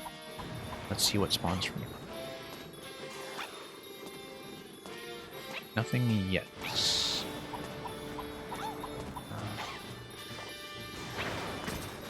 Oh, here's a star over here. Yeah, let's just wait this out. Get the bullet bill to fire and kind of tuck ourselves in these locations. Yeah, we just need to kind of not die to the Charbark and the Magic Koopa while those fire. I see, because that was unlocked by the on-off switch. You can see from the dotted line block that is just outside the blaster that fires the stars. So the solution to that fight is to hit the on-off blocks. And you can see the bit of a dragon's cave, dragon's head decoration there.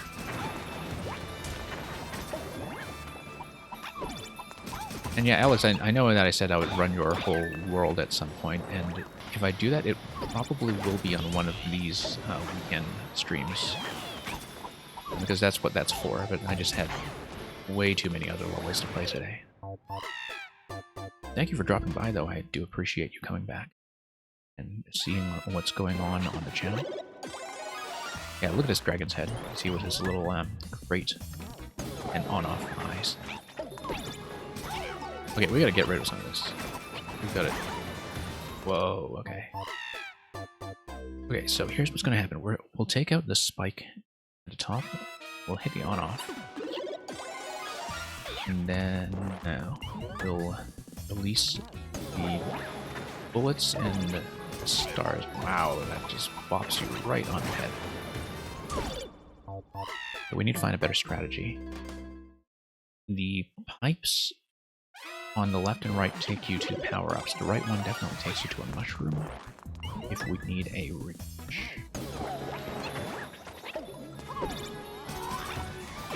Yeah.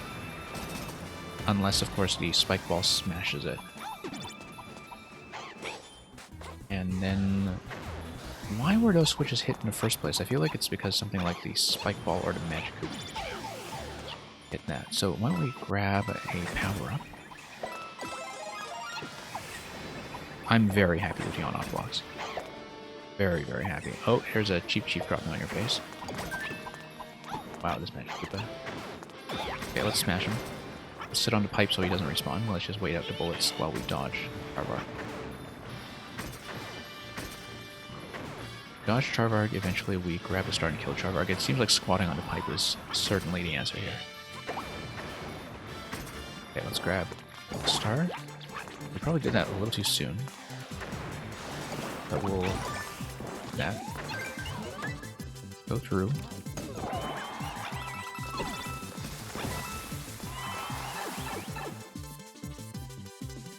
That will be the flag. Oh, I see. So there's a little bullet spot for if you kept the bullet hat or something. Whoops. Actually, let's check the room before and let's look at the bonus coins in case that gives us something like a bullet hat. through that spot. I don't think so, though. You just need to survive with the bullet up to this point. That would be a bonus.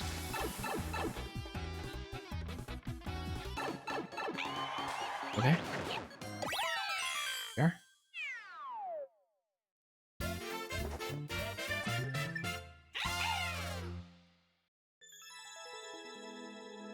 Yeah, okay, so thank you for sticking around, Thomas. We'll take a look at Champions Road again. I don't know if I'll have time to finish it again tonight, but we will give that some additional attempts to try to learn it a bit more and to hopefully get to the quasi-water section and the dash panels just to see what they look like.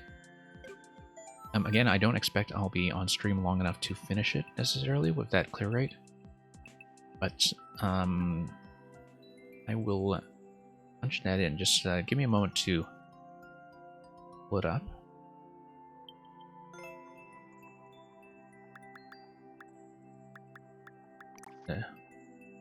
It's not too far down my list. I've got it.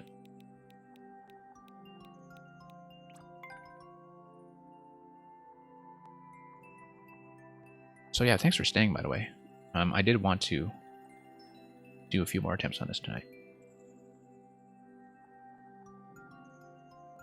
And just give me a moment. I gotta collect myself a bit and have a bit of a drink.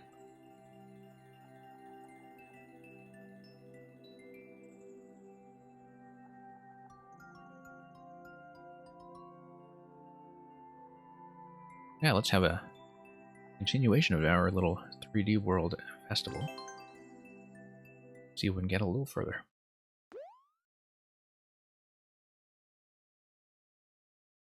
I was originally hoping to really push through this tonight, but then, you know, Electro Dude came over and ended up doing like about an hour and a half of speedruns. Because this was originally on my schedule for tonight. Yeah, we'll just kind of get warmed up. We'll probably take a few attempts that don't go that well, but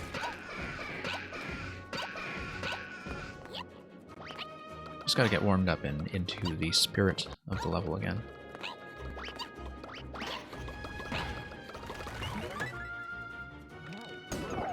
Oh, whoops. No. Gotta wait for the mechanism to start up first and then time that out properly.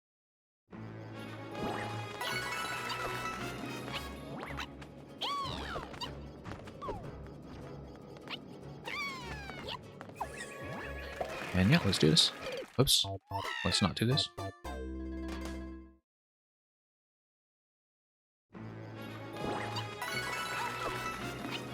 Yeah.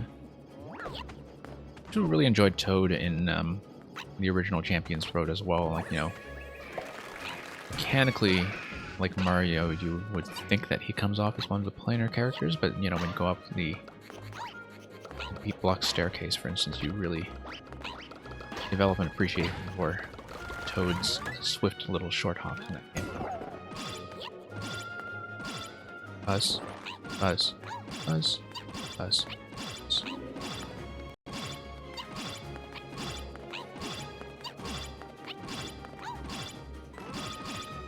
Okay, here's the... Okay, got through that much easier than we did last night. Much easier. Okay, Magic Koopa fight, here we go. Nope. Bumped our head.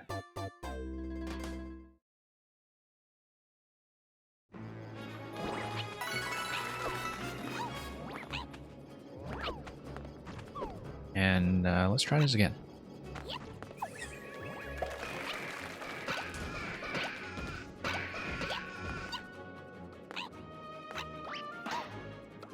Okay, let's... Whoop. Let's not make a total mess out of the bullies pretending to be charging checks. You can't remember if you beat it, and how'd you remake it? Did you just watch a video or something?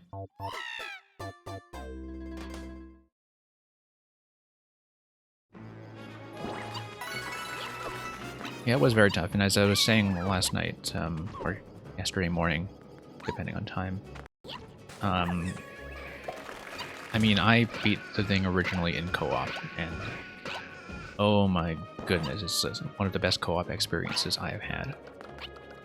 Partly because I had like a really solid teammate who was, you know, around the same level of skill and maybe a bit faster than me, but not too much. And so we would sometimes kind of bump into each other's faces or whatever and cause some hilarious deaths, but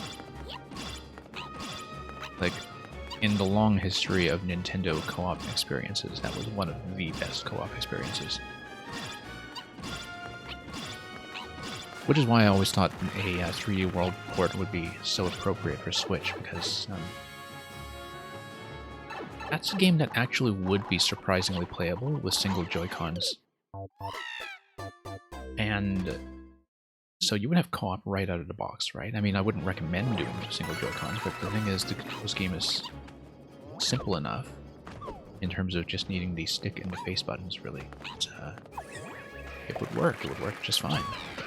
I mean, you'd want the shoulder buttons for long jump, of course, but, you know, you have that with the SR triggers. I feel like you would remember if you did beat Champions Road. I absolutely remember. Like,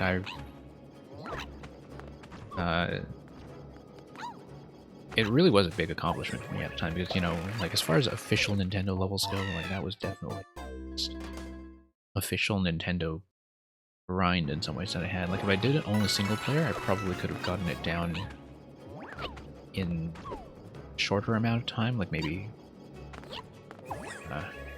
3 hours or something, but it was more fun to do it in co-op. And, you know, co-op, you'd have to do it in short sessions because you would need to coordinate when people could get together to play it, but we just took a crack at it night after night. Eventually got that thing down. And it's funny because, like, if you remember 3D World, like, originally it had all the Miiverse ghosts, right? So if you beat a level, you could see the ghosts of all the players who had also traversed the level. And so I remember, like, we beat the level with no power-ups going in, so you would start with the mushroom, and only the mushroom. And because of the way that co-op works, like, if your partner is still alive, you could still spawn in, which makes some things easier, but also eats into your bank of lives very, very quickly. And I remember we beat the level afterwards, and we went back to do it with the remaining characters to get the final stamp. And we saw that everybody was just trying to cheese it with the, I believe, the white Tanuki suit. Like the one that just gives you tons of light when you're a newbie who needs to help. And everybody was just kind of, you know, floating around trying to cheese it that way. Taking in the power-up every time, presumably. And, you know, whatever, fair play to them if they think that's how to beat the level, but kind of doing it in its purest form was a very satisfying achievement. No, I didn't die. Okay. Alright, big guy, give me some space here.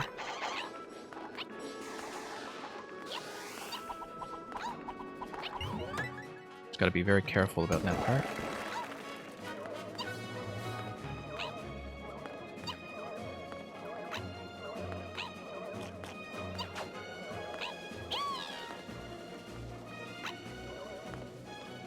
But yeah, I was just so happy to see so many things in Mario Maker 2 make it possible to do even better Champions Road remakes, and one of those things, of course, was the fact that we have Galaxy music back, the Gusty Gardens music.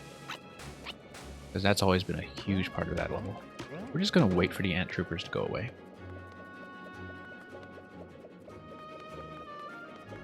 Can't do that in the original, but I'm going to do it here. Because I can. Almost. Oh, okay. Okay, so... yeah. Nope, gotta let them out again. And reset doors if they die, okay. Go. Yeah, that's true. The Champions Road version of the song? Okay. Here's the water scene. Honestly, easier than the original water one because you don't need to turn corners so much. Whoops.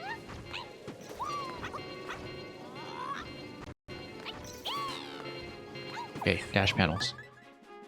Dash panels I'm a little afraid of.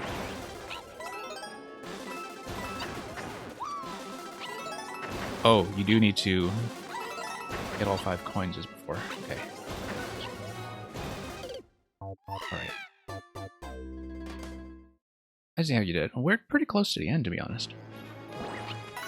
We're pretty close. Dash panels are one of the last big things, right? So this seems very reasonable for a level that only has 3 clears. I mean, I guess we worked on it for like half an hour yesterday, but...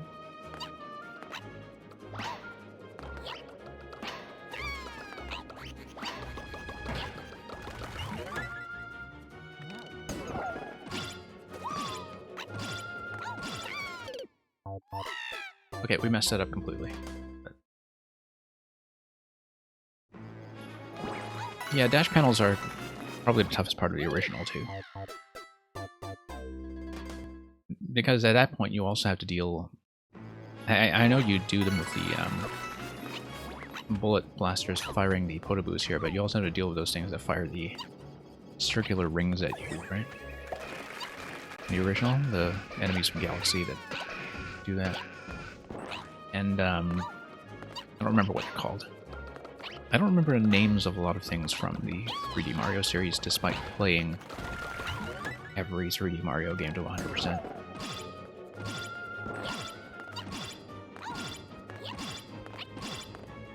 But yeah, the original one, like, it's partly tough because you realize at that point how much pressure you're under to get it right, and then first time you see the dash panels, you're just panicking everywhere, and... Oh.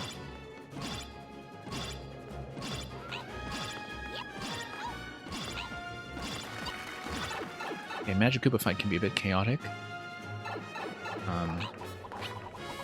Oh no. I was trying to pull back so I didn't run into the donut block, and it pulled back too far. I know I did manage to jump on top of the big Magic Koopa in that bottom right slot before, but it seems way too risky to do consistently. I should probably kill the smaller ones first and let it come out for the first cycle.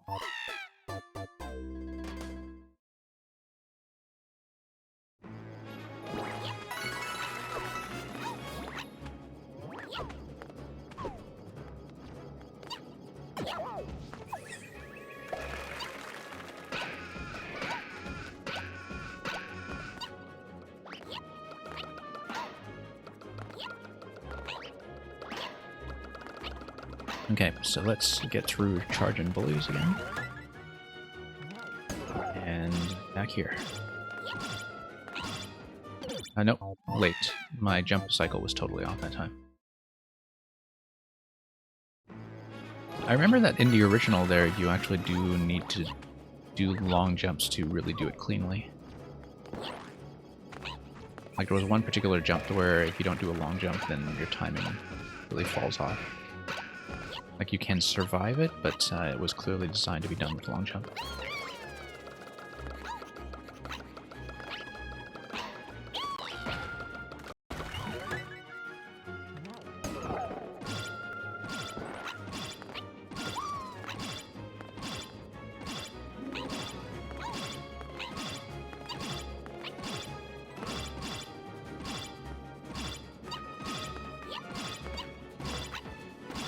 Yeah, I've been nailing that pretty consistently now, which is nice, given how much trouble we had with the staircase yesterday. Oh my goodness. No room to land at all there. Yeah, I do have to do something to clear out the smaller ones instead of just going for the key right away.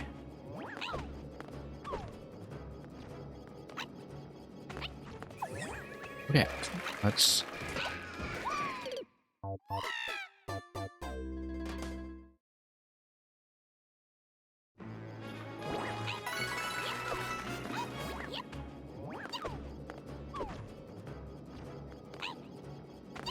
Okay, let's get back over here. Whoops, got sandwiched there. Seems like we did get reasonably far. I think we got 4 out of 5 coins in the dash panel segment, but I didn't really see where the exit was, because I wasn't paying enough attention to that.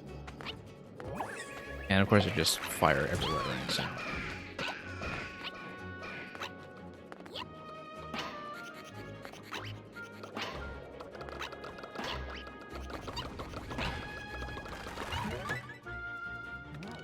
And okay, here we go.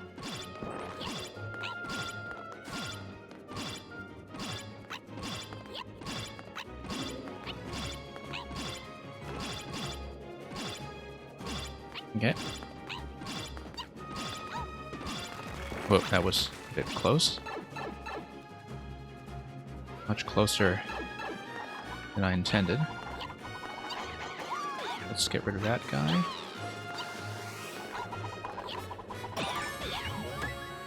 Okay, much better. Despite some of the inherent randomness of the Magic Koopa positioning.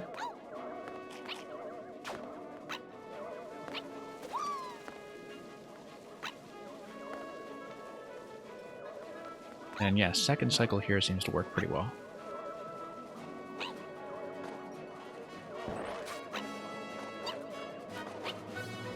Okay, now let's be careful with our headroom on... Oh, not yet. Ant segment first. We'll just wait out the ant segment. I know I'm kind of cheesing it, but I've got to take every little victory I can on this level, and I'm not exactly going for a speedrun record.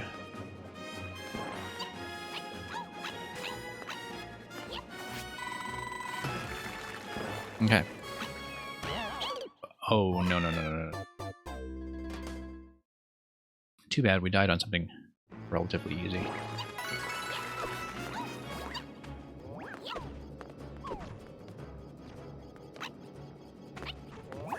Okay, forward.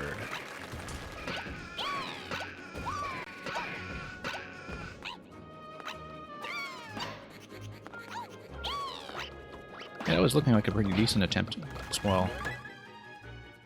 But everything up to that point feels pretty manageable.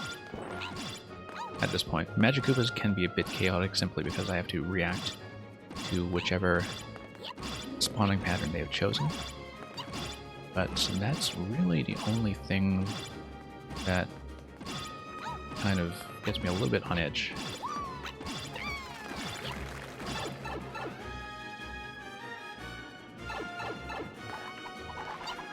Yeah, I mean...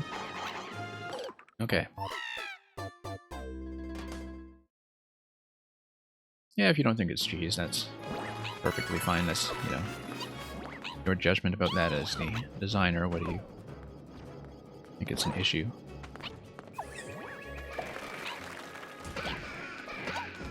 I do remember that the original Ant Trooper segment had, like, it made use of the mechanic of sliding down the wall and bouncing your way up on them.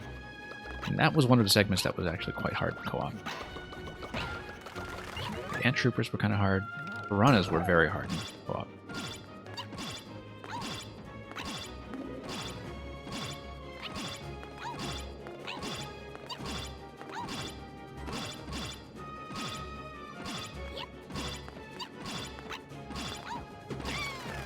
Okay, here we are again. I think we're progressing fairly nicely in terms of our level of consistency.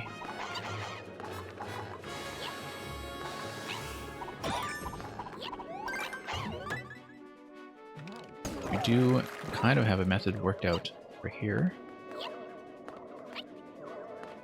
Gotta be careful with it, of course, but we'll take the second cycle on that cloud platform. Then seem to have a very reliable rotation on these guys. I say that, of course, and I forget to dodge in the spot that I had picked out for myself. I do appreciate the little GL at the beginning, by the way. Nice to have good wishes coming into this level. Okay. Oh, no.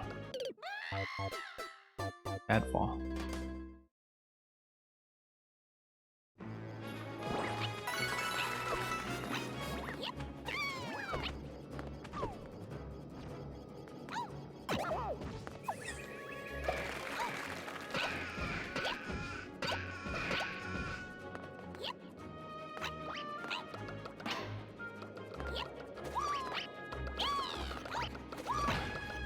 Okay. Yeah, I assumed it stood for good luck and not, you know, George Lucas or something. I've definitely been around places where when people say GL, they mean George Lucas.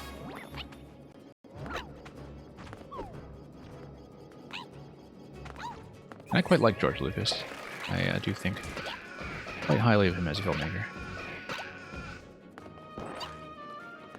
Very interesting fellow, actually. Like that, you know, George Lucas is just so associated with Star Wars, but if you look at his origins as a filmmaker and the very abstract experimental stuff that he was into, you know, as a young filmmaker in the 60s and 70s, like, it really changes your perspective on what he was trying to do with Star Wars in a way that gets very easily lost when you just think about it as this massive commercial phenomenon, right? But he's very much a cinema guy, the old school, and I think a lot of people don't recognize that. But that's a conversation for another day. I mean, I have strong opinions about stuff like Star Wars.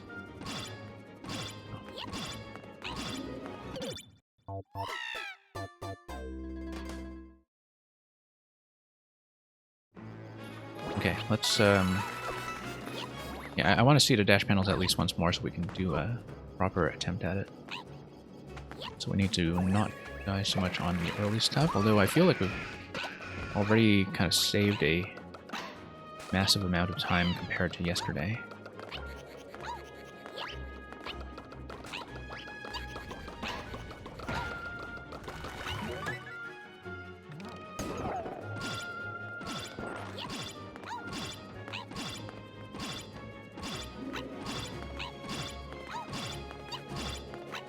Okay. Boom, boom, boom, boom, boom. Close one again on that corner. Nope. Bad idea, bad idea. Trying to just go for it that time, and it was very poor judgment.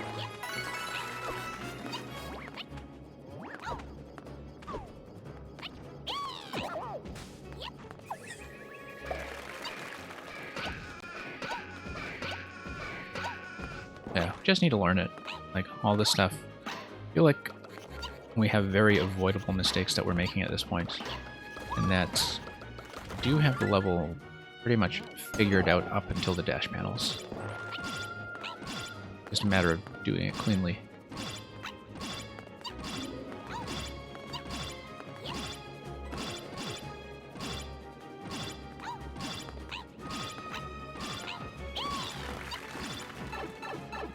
Yeah, I guess there is that little weird transition boundary where you go from one on-off controller to the other.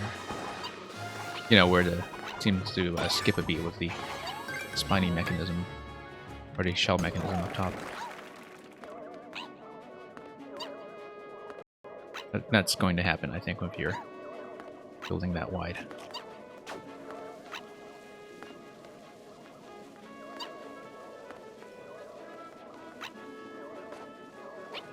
Oh, no, no, no, no, no. We should have hugged to the left. We did have a method for this, we just started losing it.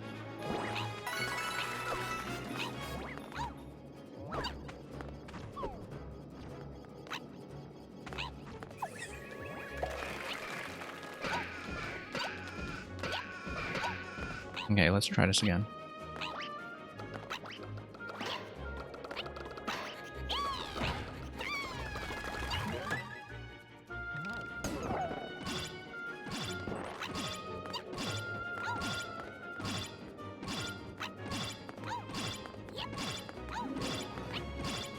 Okay, and again.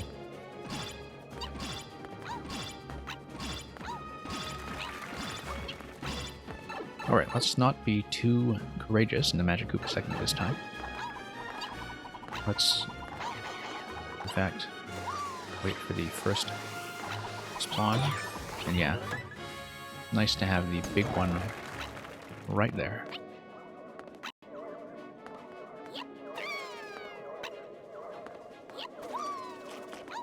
That seemed a bit close for comfort.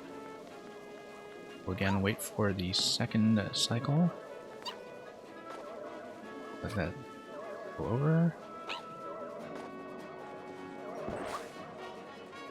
Yeah, it seemed a little bit risky the way I was doing it there with a slide. Did I make it? No. I probably could have made it if I used the jump panel right from the start. But given the camera scrolling, like if the ants were off camera, I did not feel safe doing that.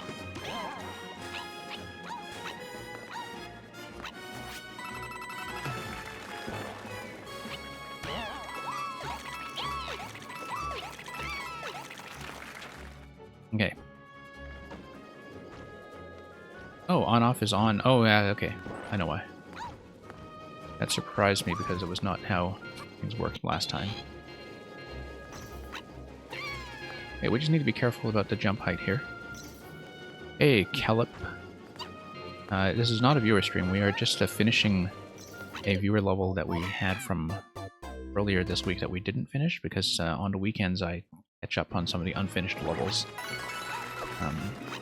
You know, and so that goes for viewer levels over to next week as well. Most of our streams are viewer level streams, but sometimes we need to do a bit of a catch up, and so this is a catch up tonight or this morning. But thank you for dropping by. I do appreciate the attempt to add the submission, and I hope to see that the next time you are here.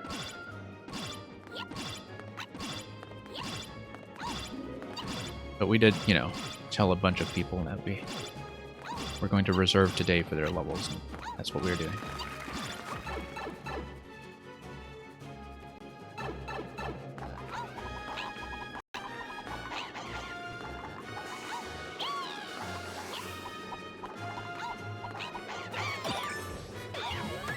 Okay, that was clean.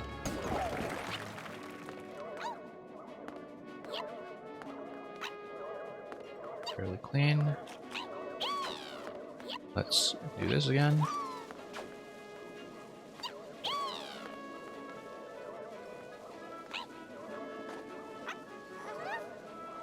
I'll decide how many attempts to give it. Like, if you need to go, that's fine. Like, if you need to go, we can continue this at another point, where I might, like, if I'm feeling close, I might put in a few more attempts, and if you see it clear, you can come back to the video. But if you feel like you need to leave, then that will affect how long I stay on it, for sure. And, you know, this is unfinished business. Like, if we don't do it here, or even on viewer levels, I would be happy to come back to it, like, even in a future catch-up session. Yeah, Thomas, you know, if you need to leave, that's fine. We'll call it on this one tonight, and I feel like we've made decent progress.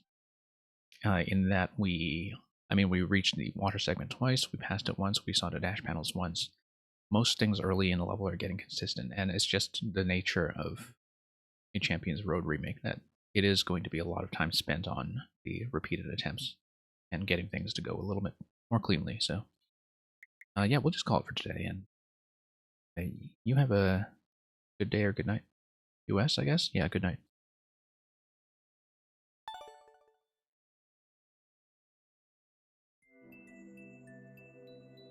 Yeah, I'd love to get through this a little further.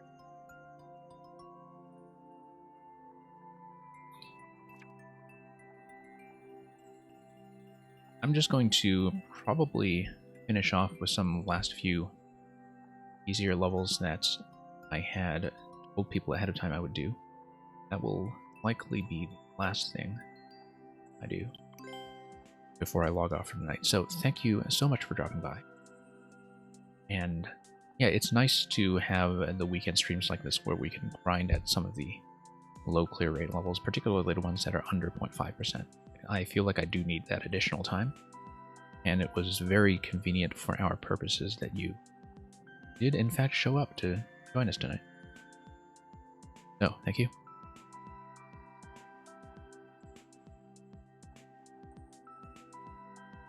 Okay, from here we are going to look at a couple of levels by, let me pull them up, Palm Panic.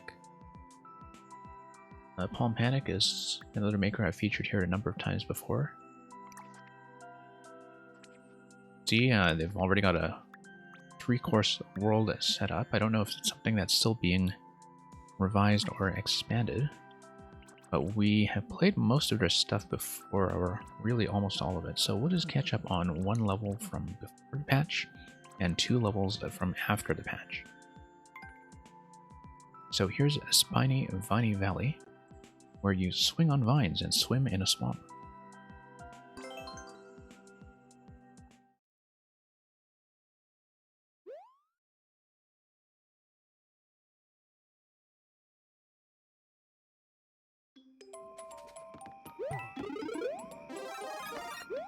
Okay.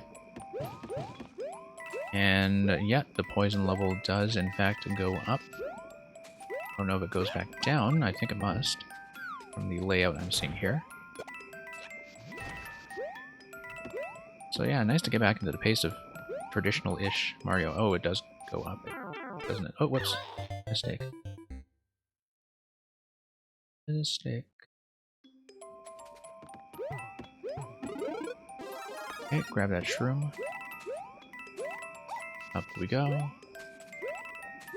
And forward, whoa. Dodged a spike ball, whoa, okay. Didn't account for the spike ball arc there. I do like the aesthetic overall, the use of these spike balls to act as, you know,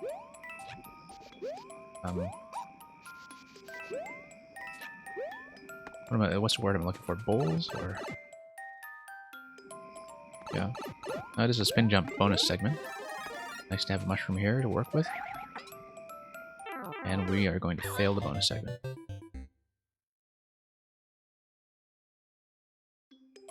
I feel like I do want to attempt that, though. I do like showing off some of the traditional content.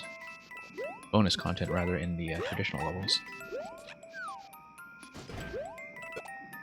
You know, the makers put so much effort into them, it's useful to give them a bit of an extra look, instead of just racing for the clear all the time.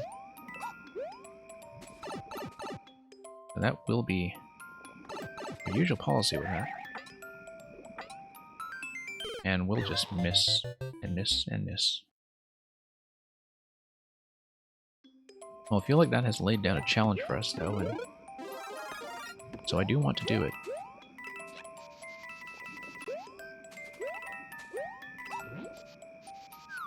Okay. Let's do it. One of the things it will do for us, actually, is making the pipe anyway will probably reset the poison level when we come back out. Not that it has been an issue. Fire flower, okay, that's fine. I mean, the death trap here isn't so much damage. The death trap here is falling.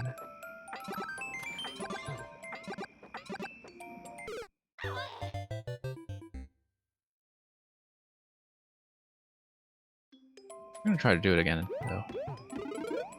Reasonably close. I want to prove that it can be done in a reasonable number of attempts.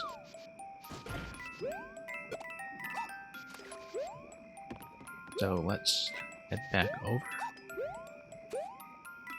Okay, that seemed like a very narrow escape.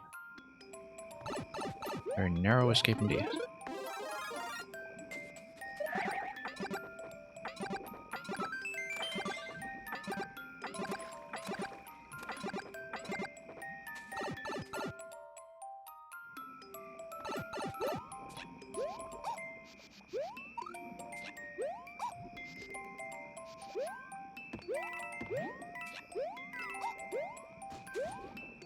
And then, okay. There we are.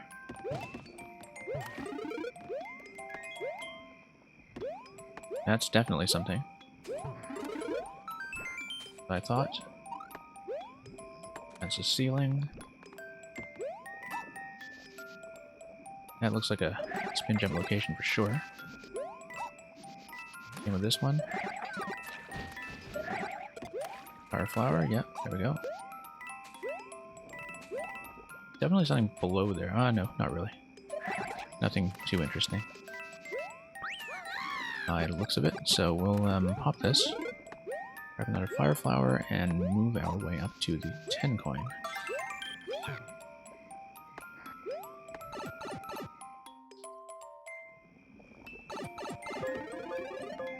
Okay, so here's a vine curtain. It'll be a bit of a ride. And yeah. Like how that spiny was not really that dangerous. I say that, of course, as I catch up to its spike projectile in pacing and take a bit of an injury there. Oh, no, we just rammed into a wall there. Okay, yeah, I see.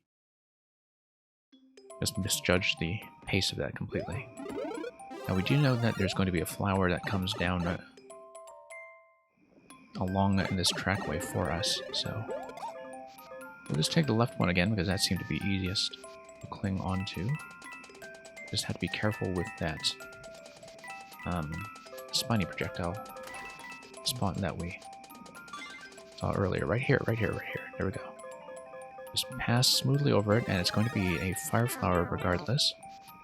If that was a progressive projectile, progressive power-up rather, all we need to do was just reach that spot with the mushroom state. So not too concerning. Not too concerning, yeah. Nice how you had the pokey head at the end there, just take a little bit of a dip.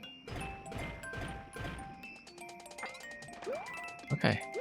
That's going to show off the bounce. Yeah, of course we're doing that. Oh, nice. You can just kind of sit on top of those comfortably. Bone shell. I think I knew that, but wasn't positive. Okay. Cannot take damage there.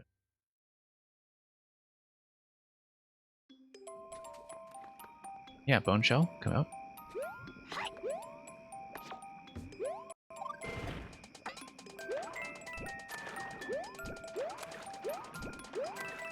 Nope. Big hitbox. Pretty gigantic hitbox in that guy, in fact.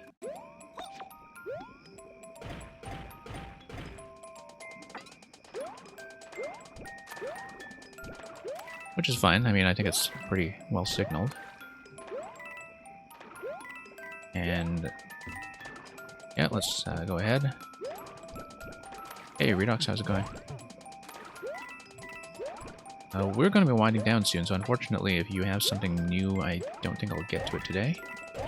Just doing one last set of levels before I end the stream for tonight. Some that I told people in advance I would record for them.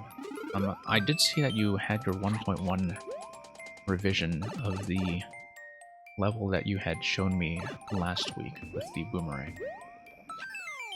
So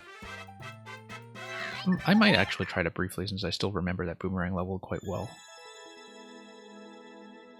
But we'll run some of this guys first, and if you are still around, like, maybe we'll take a brief look at the 1.1 of that. I don't think I'll have time to learn something new, though. I'm doing quite well. How are you? We had a really bad stream earlier this week in terms of disconnections, but I think our internet has mostly been fixed since then, or mostly been a little more consistent again. Yeah, you've got to check out that Goomba suit. Amazing tech with a Goomba suit. Like, I don't know if you saw the new upload that I had. I'll just have the code for you, actually. If you want to take a look at it, of course, because I've been playing with the Goomba suit, and I've been playing with some other people's levels with the Goomba hat as well. I think you are going to love the speedrun tech that you might be able to do with that. particularly because, you know, having the Goomba hat fall off gives you all kinds of very precisely timed triggers.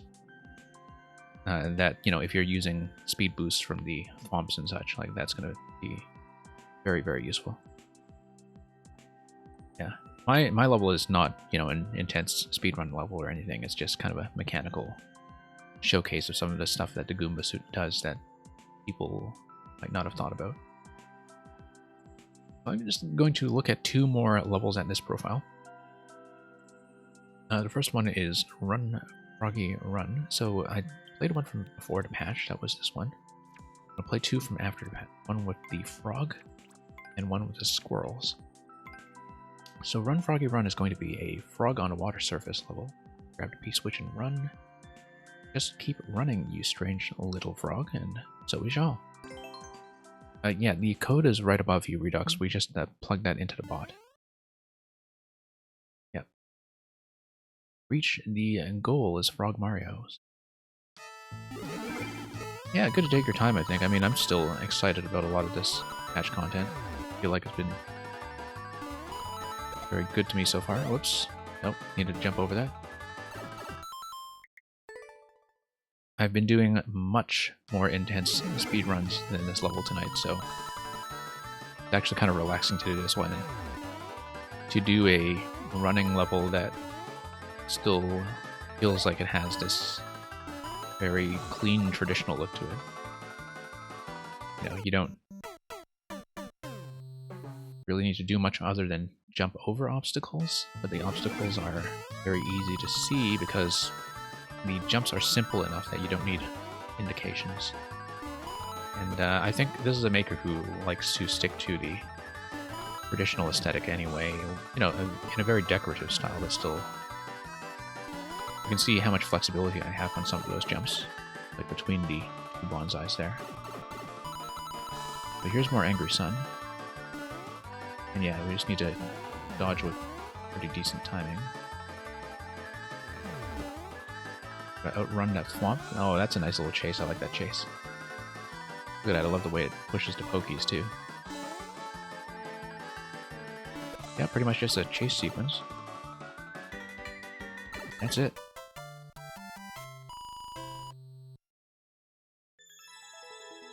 Very nice, actually. Really fun to...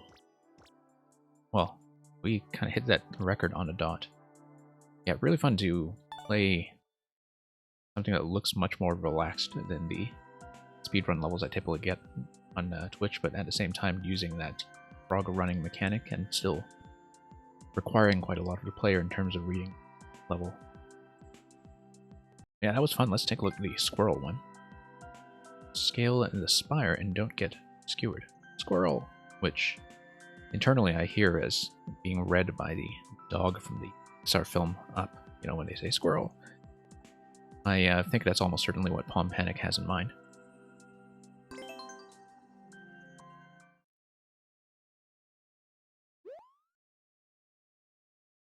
Yeah, squirrely skewer spire. Oh, here's another squirrel conveyor level. We've seen a lot of these lately. Something that I think a couple of big makers like Kavik made very popular. I've seen this from several people by now, and they always have a bit of an original spin on the idea. Like, they each have something that they want to do with the concept that is kind of original. Like, some of them might be about a clear condition, some of them might be about enemy bouncing, some of them will just be about, like, good dodge timing, like this one, and I did not show good dodge timing here. Now, this is a very gentle level that will allow you to get a refresh on the acorn. It is very much appreciated. You'll have a little bit of a upward wall cling there. And there we go, through to the end. Lava level seems to go slowly up here. Outrun it.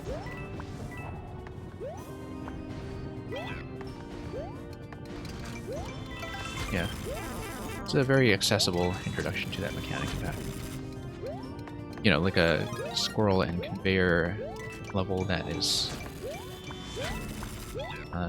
built for more kind of medium difficulty players, but which is still very engaging in terms of teaching them that mechanic in a really safe environment. I always mess up the wall jumps on a squirrel. Like, always, always, always.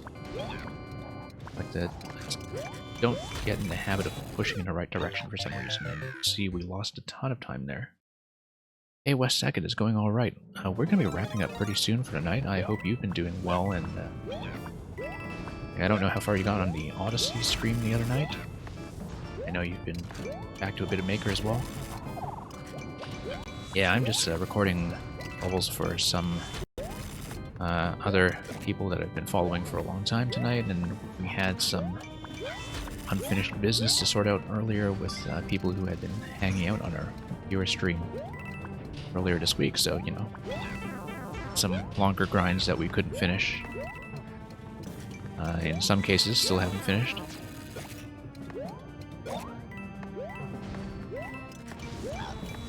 And, yeah, we're going to be pretty much close to finishing after this, though. Like, I might look at Redox's version 1.1 since I've already played the original level, but it will depend on time. I am already over my intended time. And, but we had a lot of levels to get through tonight, and played more than we expected, just from people, you know, doing us the pleasure of showing up. Yeah, late night lurking is always nice to have. Seems like that's a valuable service to provide at this odd hour, which is inconvenient for everybody. It's so late for NA and it's so early for EU. But that's part of why I like to do to catch up in this slot, is because a lot of this will be recorded for people who can't show up, including this maker I'm featuring right here. And it's nice to do that in slots where viewer levels are less dense. Particularly because I keep telling people, oh, you know, we couldn't finish your level today, let's come back and do it. And sometimes we get a time slot for that, and sometimes we don't. So I have a bit of a backlog catch-up night, I think, is quite valuable, because then I can, you know, get back to the kind of Mario Maker I was playing before I was streaming, in terms of all the people I had followed on my massive, massive list. So yeah, that was a nice look at Squirrely Skewer Spire. So the by now familiar but still very interesting squirrel and belt combination mixed up with some Mecha Koopas and Rising Lava to keep things interesting. Squirrel. Yeah, thank you for the GG avatar, by the way, or the emote rather. I've been using that one quite a bit. Been spreading that everywhere. So, hey, thank you, Redox, for the like. I'm going to see if I can dig up your profile, and we'll give the boomerang level a few tries. Not for too long. But only because we have technically done the early version, and I feel like getting the clear again. This will almost certainly be the very last thing we do tonight, or this morning rather, whether I finish it or not, so. Let's see if we still remember some of this. No, we don't. We didn't remember to fire the first boomerang.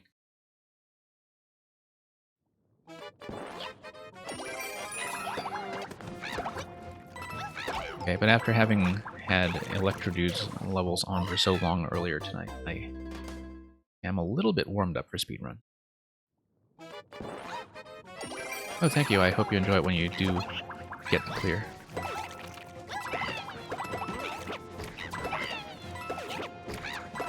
I don't miss the long jump. We're already halfway through. We're at the 10-second mark, so I feel like I can get this down without too much work, assuming the 1.1 fix on the final setup works the way I want, and works in a way that is cooperative. Yeah, you got a crash? Okay, well, have fun, West Second. I'll see you around at some of these weird time slots in the next little while. a good sleep. Don't know if you play Animal Crossing, but don't forget to buy your turnips.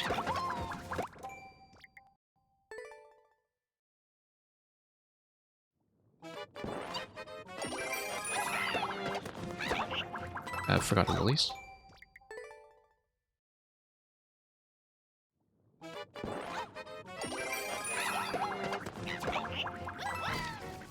Whoops, bad release there.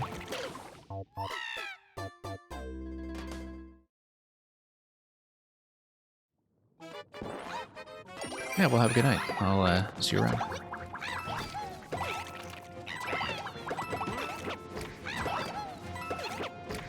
I miss.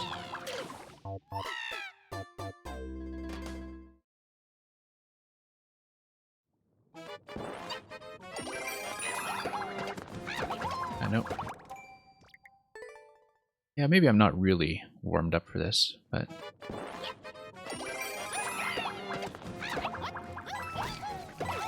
It's a nice one to do here, though, on the catch-up night, because, you know, obviously for viewer levels, we'd probably want to see something new to learn.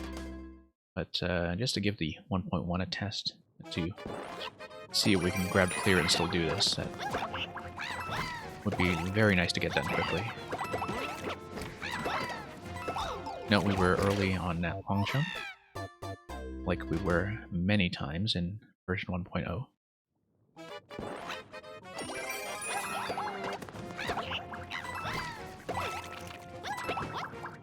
How do we do that?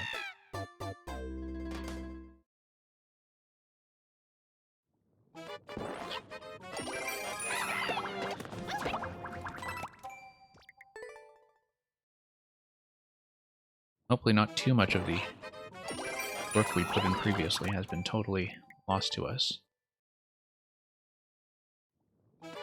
But we'll do it. Miss.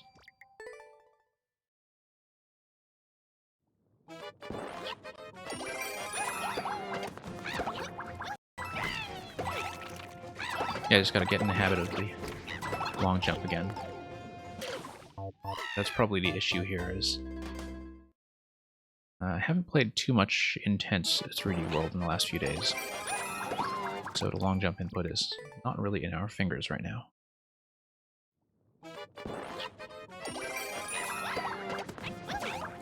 Nope, needed the shell for the throw.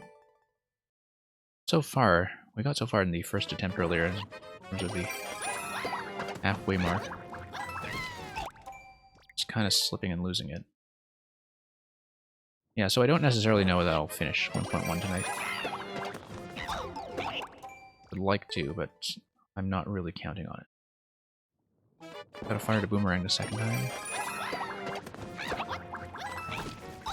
Yeah, missing the long jump entirely.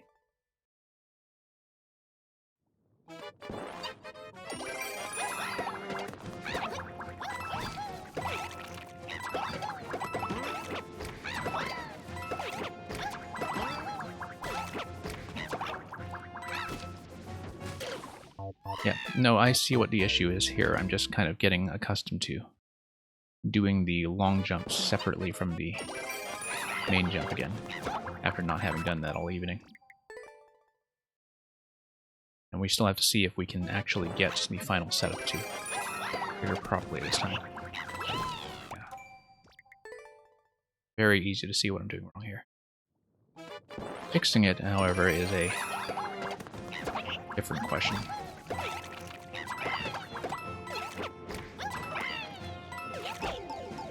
Yeah, because it does require a particular sequence to do the boomerang throw followed by the long jump. We had that kind of baked into our fingers the first time we did this level.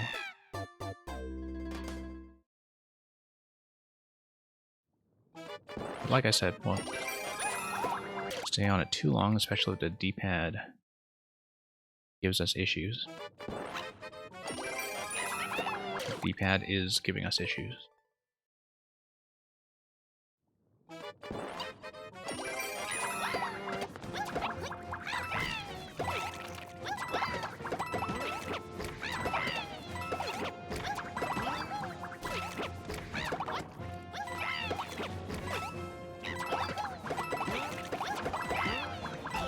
Nope, came in low on that, but I see how the shell deflection near the end is working.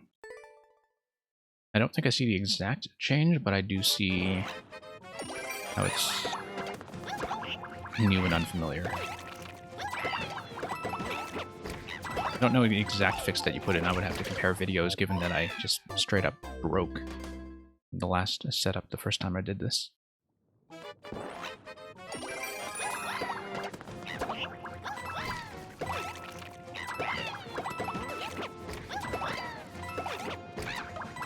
Miss.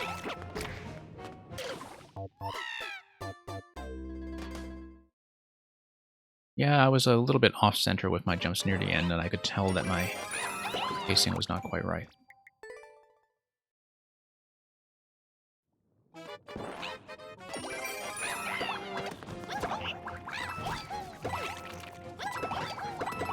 No. Late long jump.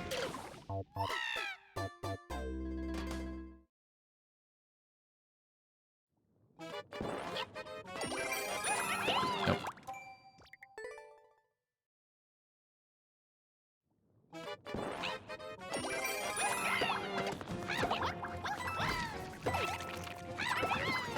Nope.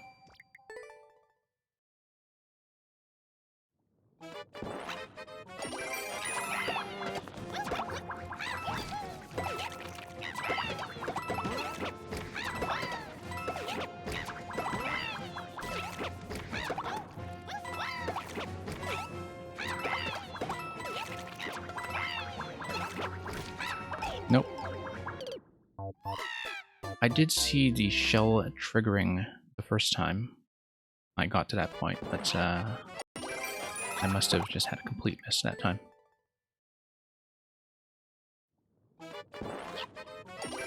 I don't think I read that accurately.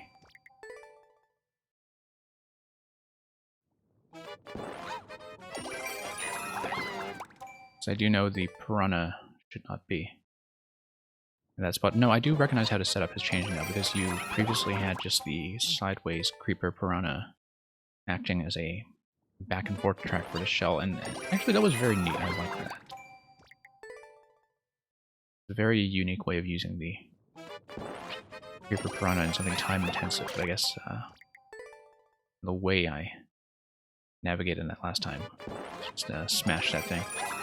Come on, D-pad, cooperate.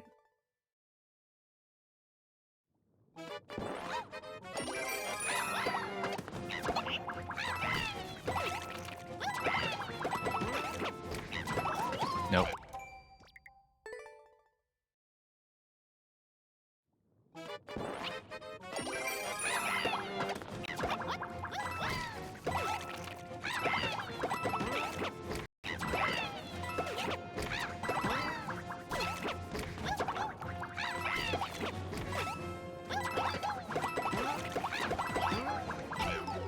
Nope. Yeah, we would have bounced off the shell at that point. And that time, if we landed properly on a creeper, the shell did fire, and it fired with the timing that would allow me to deflect over the next coin at the very end before the flag. I do see the whole setup now. I just missed that piranha at the end. Bad jump timing.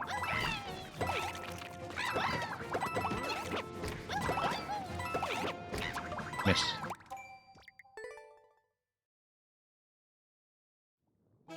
Yeah, it's too bad it was so unreliable. It's a really good idea in some ways. Like, it's a fancy thing to see. Maybe there's some way to reuse that.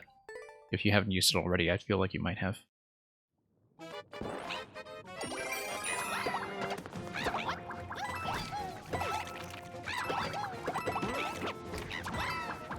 Oh, miss. Oh, I see. I was late on retrieving the boomerang, I think.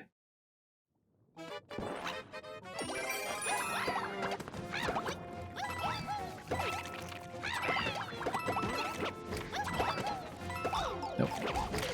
Early on the long jump.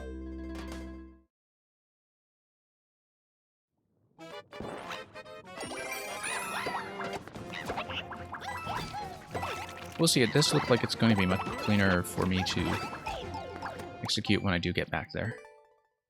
much cleaner than it was before in terms of just the reliability of having the shell in that position.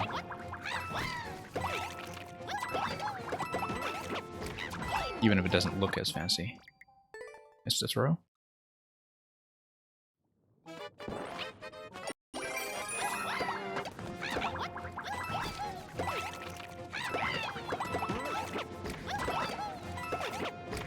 I was surprised that long jump actually made it. I felt like it was a bit early when I did the input, but it was nice to see that it worked.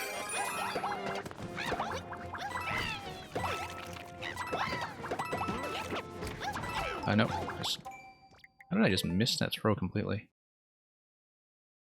I feel like the throw timing didn't quite match up with the shell falling there, and I mean, that's certainly my problem, but I'm not sure what I should be doing to adjust around that. I think I just threw the boomerang too late, or possibly too early before I had properly landed, and it might have gone over the shell.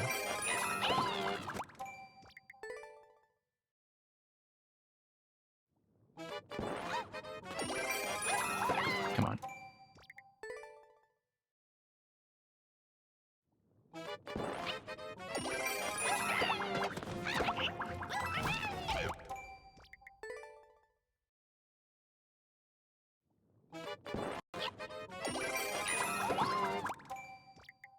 I don't think my D-pad wants me to do this, but we'll fight with it.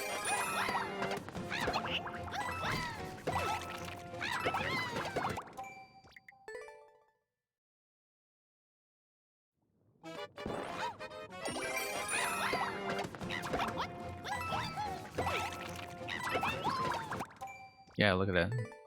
Just keep getting those diagonals down for some reason.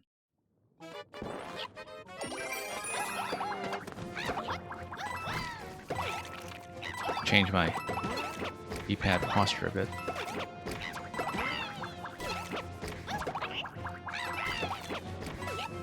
Like hitting the D-pad on the very tip now.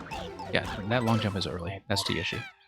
Every time I've hit the Piranha Creeper early, it has been because I fired the long jump too early. I'm literally holding down a D-pad by its tip right now, because that's the only way I can get this to go. Yeah. Just when my thumb was beginning to heal from the last time I did this level.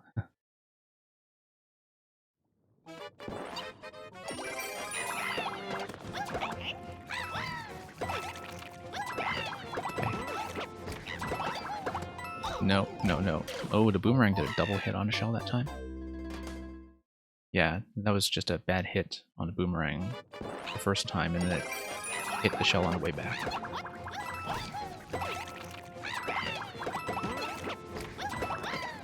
Yeah, no.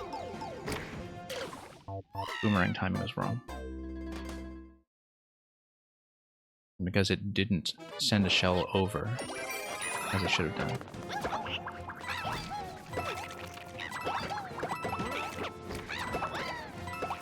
No, no, no. That looks like a late long jump, in fact.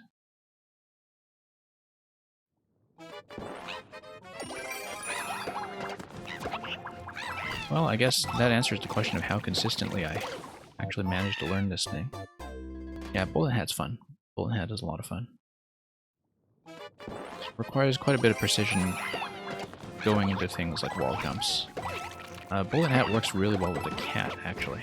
I haven't done anything with it yet, but I spent some time in the editor just playing with Bullet Box on a cat, and you can do some pretty interesting things with it in terms of movement.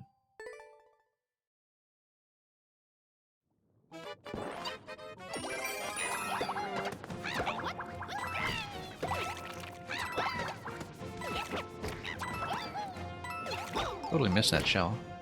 Didn't even follow me there. Ride a snowball with the Bullet Hat. Interesting.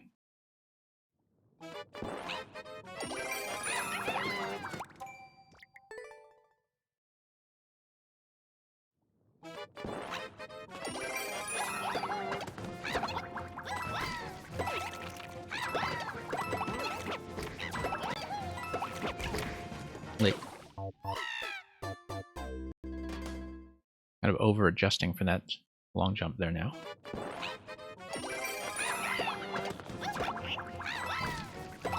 Nope.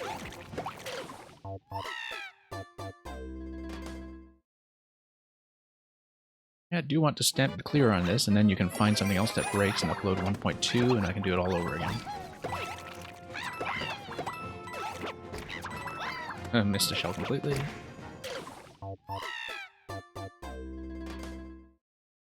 So you can push the snowball with the bullet head, is that what you're saying?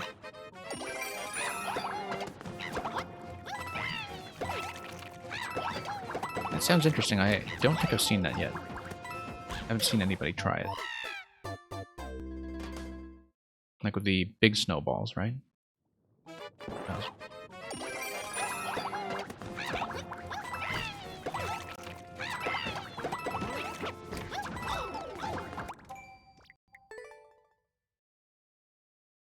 Looks like a late throw there.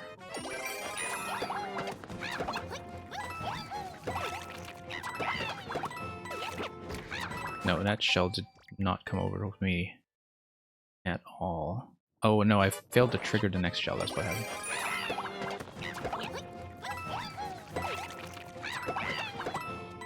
Yeah, it didn't go up and hit the block. Yeah, I see.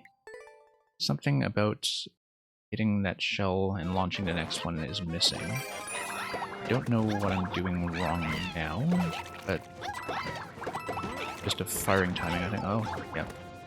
I'll land before I fire it. Land and then fire the boomerang. That's why I'm missing.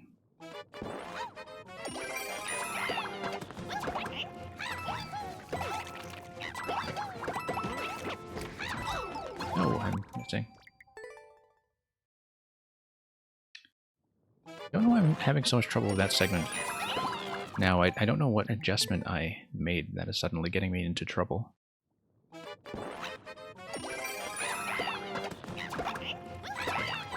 Nope. Just fired the boomerang a second time. Oh, that'll be interesting. Particularly with a lot of these momentum-based setups. No, no, no. D-pad.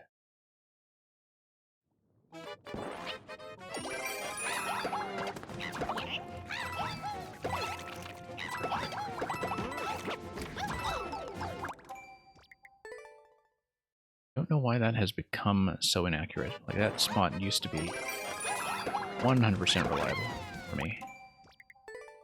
Now, something about my timing has slipped there. It's possible I'm just tired.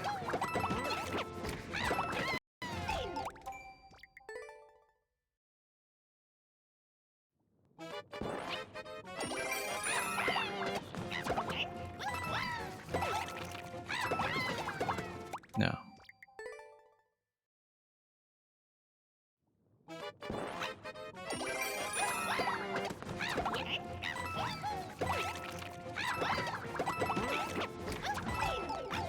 Nope. Yeah, something with that shell timing feels way off. And it is something I'm doing. It was working just fine before. Now I'm just late on the long jump again. Like, something about the boomerang on that shell seems like I am off my original pattern.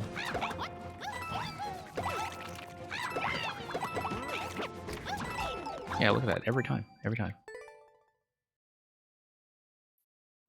I think I'm landing into that area too late. Nope, missed. Hey, thank you for the follow. Hey, good to see you, Alien Toy Shop. I'm winding down for today. I'm not going to be on for very much longer. I've sort of done a pretty lengthy overnight catch-up session, or morning catch-up session for the viewers from EU, where I just finished recording some things that I had told people I would playtest, and also revisited some levels we didn't finish from fewer levels earlier in the week. So thank you for joining me. We're just doing a new version of a level we had previously cleared, that just to show off one particular bug fix near the end, and I don't know if I'll actually be able to reach it. Get the clear on this new version, but we put so much work into the earlier version, I feel like I have to do it. Yeah, this level. Yeah, we did clear the 1.0 on it on the stream previously. It's fun enough that I'm doing the 1.1 again. It's pretty hard on my thumbs, though, and you know, Pro Controller D-pad issues are kind of wrecking a lot of attempts. But it's just in 3D World where the up inputs and the down inputs matter that the D-pad issues really become evident. Like, I don't feel it in the other styles, even with the Super Mario World up throws. Like, I just don't really encounter that. But here, big problem with that. Love the Wiggler emote sequence, by the way. When you post a Wiggler like that, it looks chopped, which I suppose is appropriate.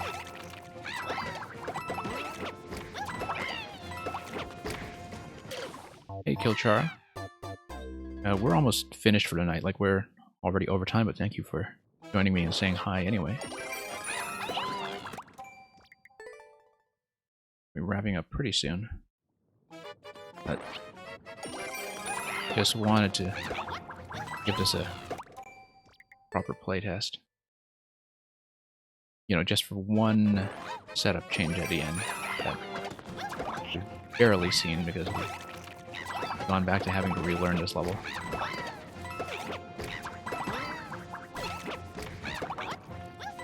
Ah, there's that D-pad long jump again.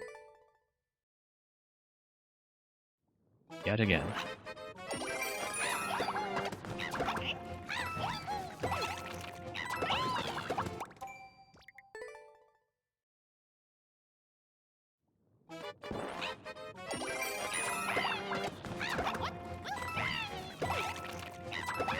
Nope. Nope, nope, nope.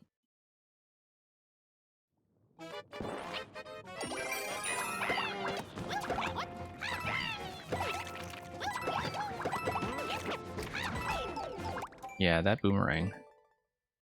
I think it is the landing going into that boomerang throw that is kind of wrecking everything there. Landing too far to the right. Very consistently so.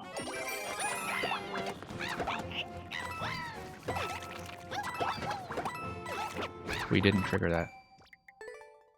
I don't know why this has suddenly fallen out of my hands. We never used to have trouble with this part.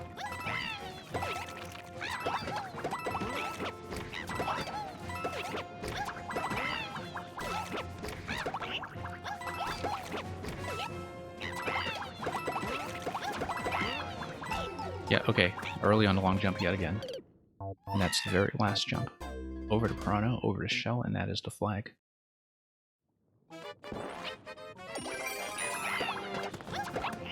We've made that mistake at least 3 times, I think. Ooh, that looked like it was a very near miss. Oh, that was a miss.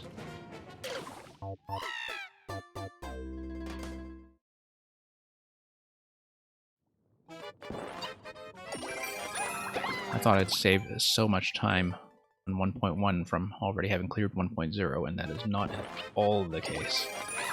I've had to redo so many little timings here just from getting how to do things accurately. But, oh no, missed a long jump again. Yeah, it is that last jump several times. Just gotta see it coming and adjust for it. Come on. It's not right.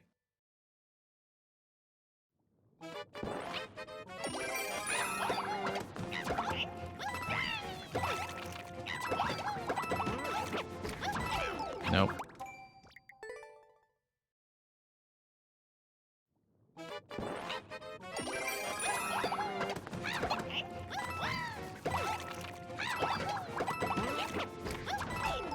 Nope.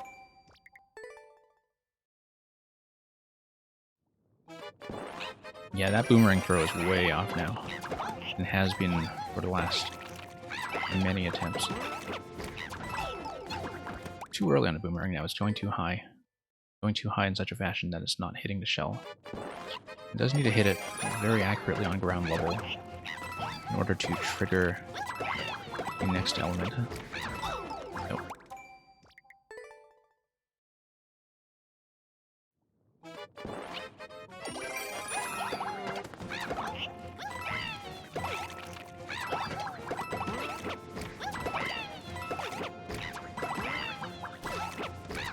Nope.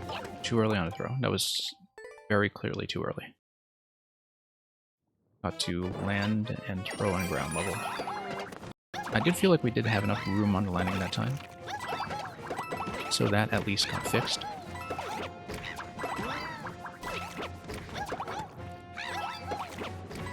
Okay, the shell jump, shell throw and long jump timing there was a little bit wrong.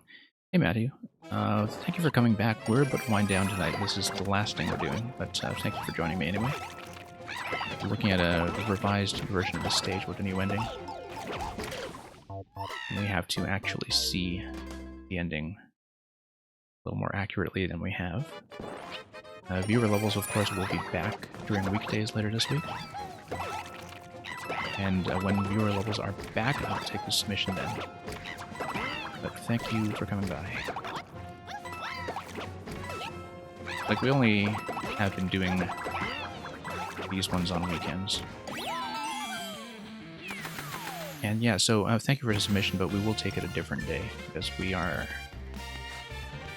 done after going for about 4.5 hours. Thank you very much for dropping by anyway, and I can definitely see where that 0.3 seconds is being lost on version 1.1, and you know, we wrecked our thumb on this level the last time you sent it over, and it was just healing, and we wrecked it again, but the important thing is we got clear, and you now know what kind of cheesy things or broken contraptions you want to fix, so you can put me through this, I don't want to say misery, so you can put me through this experience again for version 1.2. So thank you for showing that to me, and thank you for the GGs and the pro emote. That's very thoughtful of you. Oh, and for the plays on a new level as well, I think I've shown that to most of you already, but I'll just punch the code in case people are wondering. We just published that a few nights ago after doing the clear check on stream, and it seems to be going over pretty well with the people I've shown that to so far. So thank you for coming by. Viewer levels will again resume during weekdays this week. I typically do the time that is kind of 12 hours flipped from this one. You know, kind of midday NA and evening EU, and that is typically Mondays and definitely Wednesdays. I've been returning to this overnight NA and morning EU time slot a little bit more often as well, and doing a mix of viewer levels and of course just personal levels and other levels like we did tonight.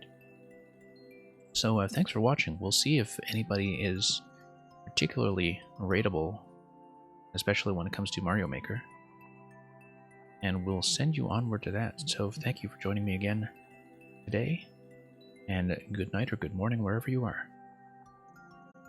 See you next time.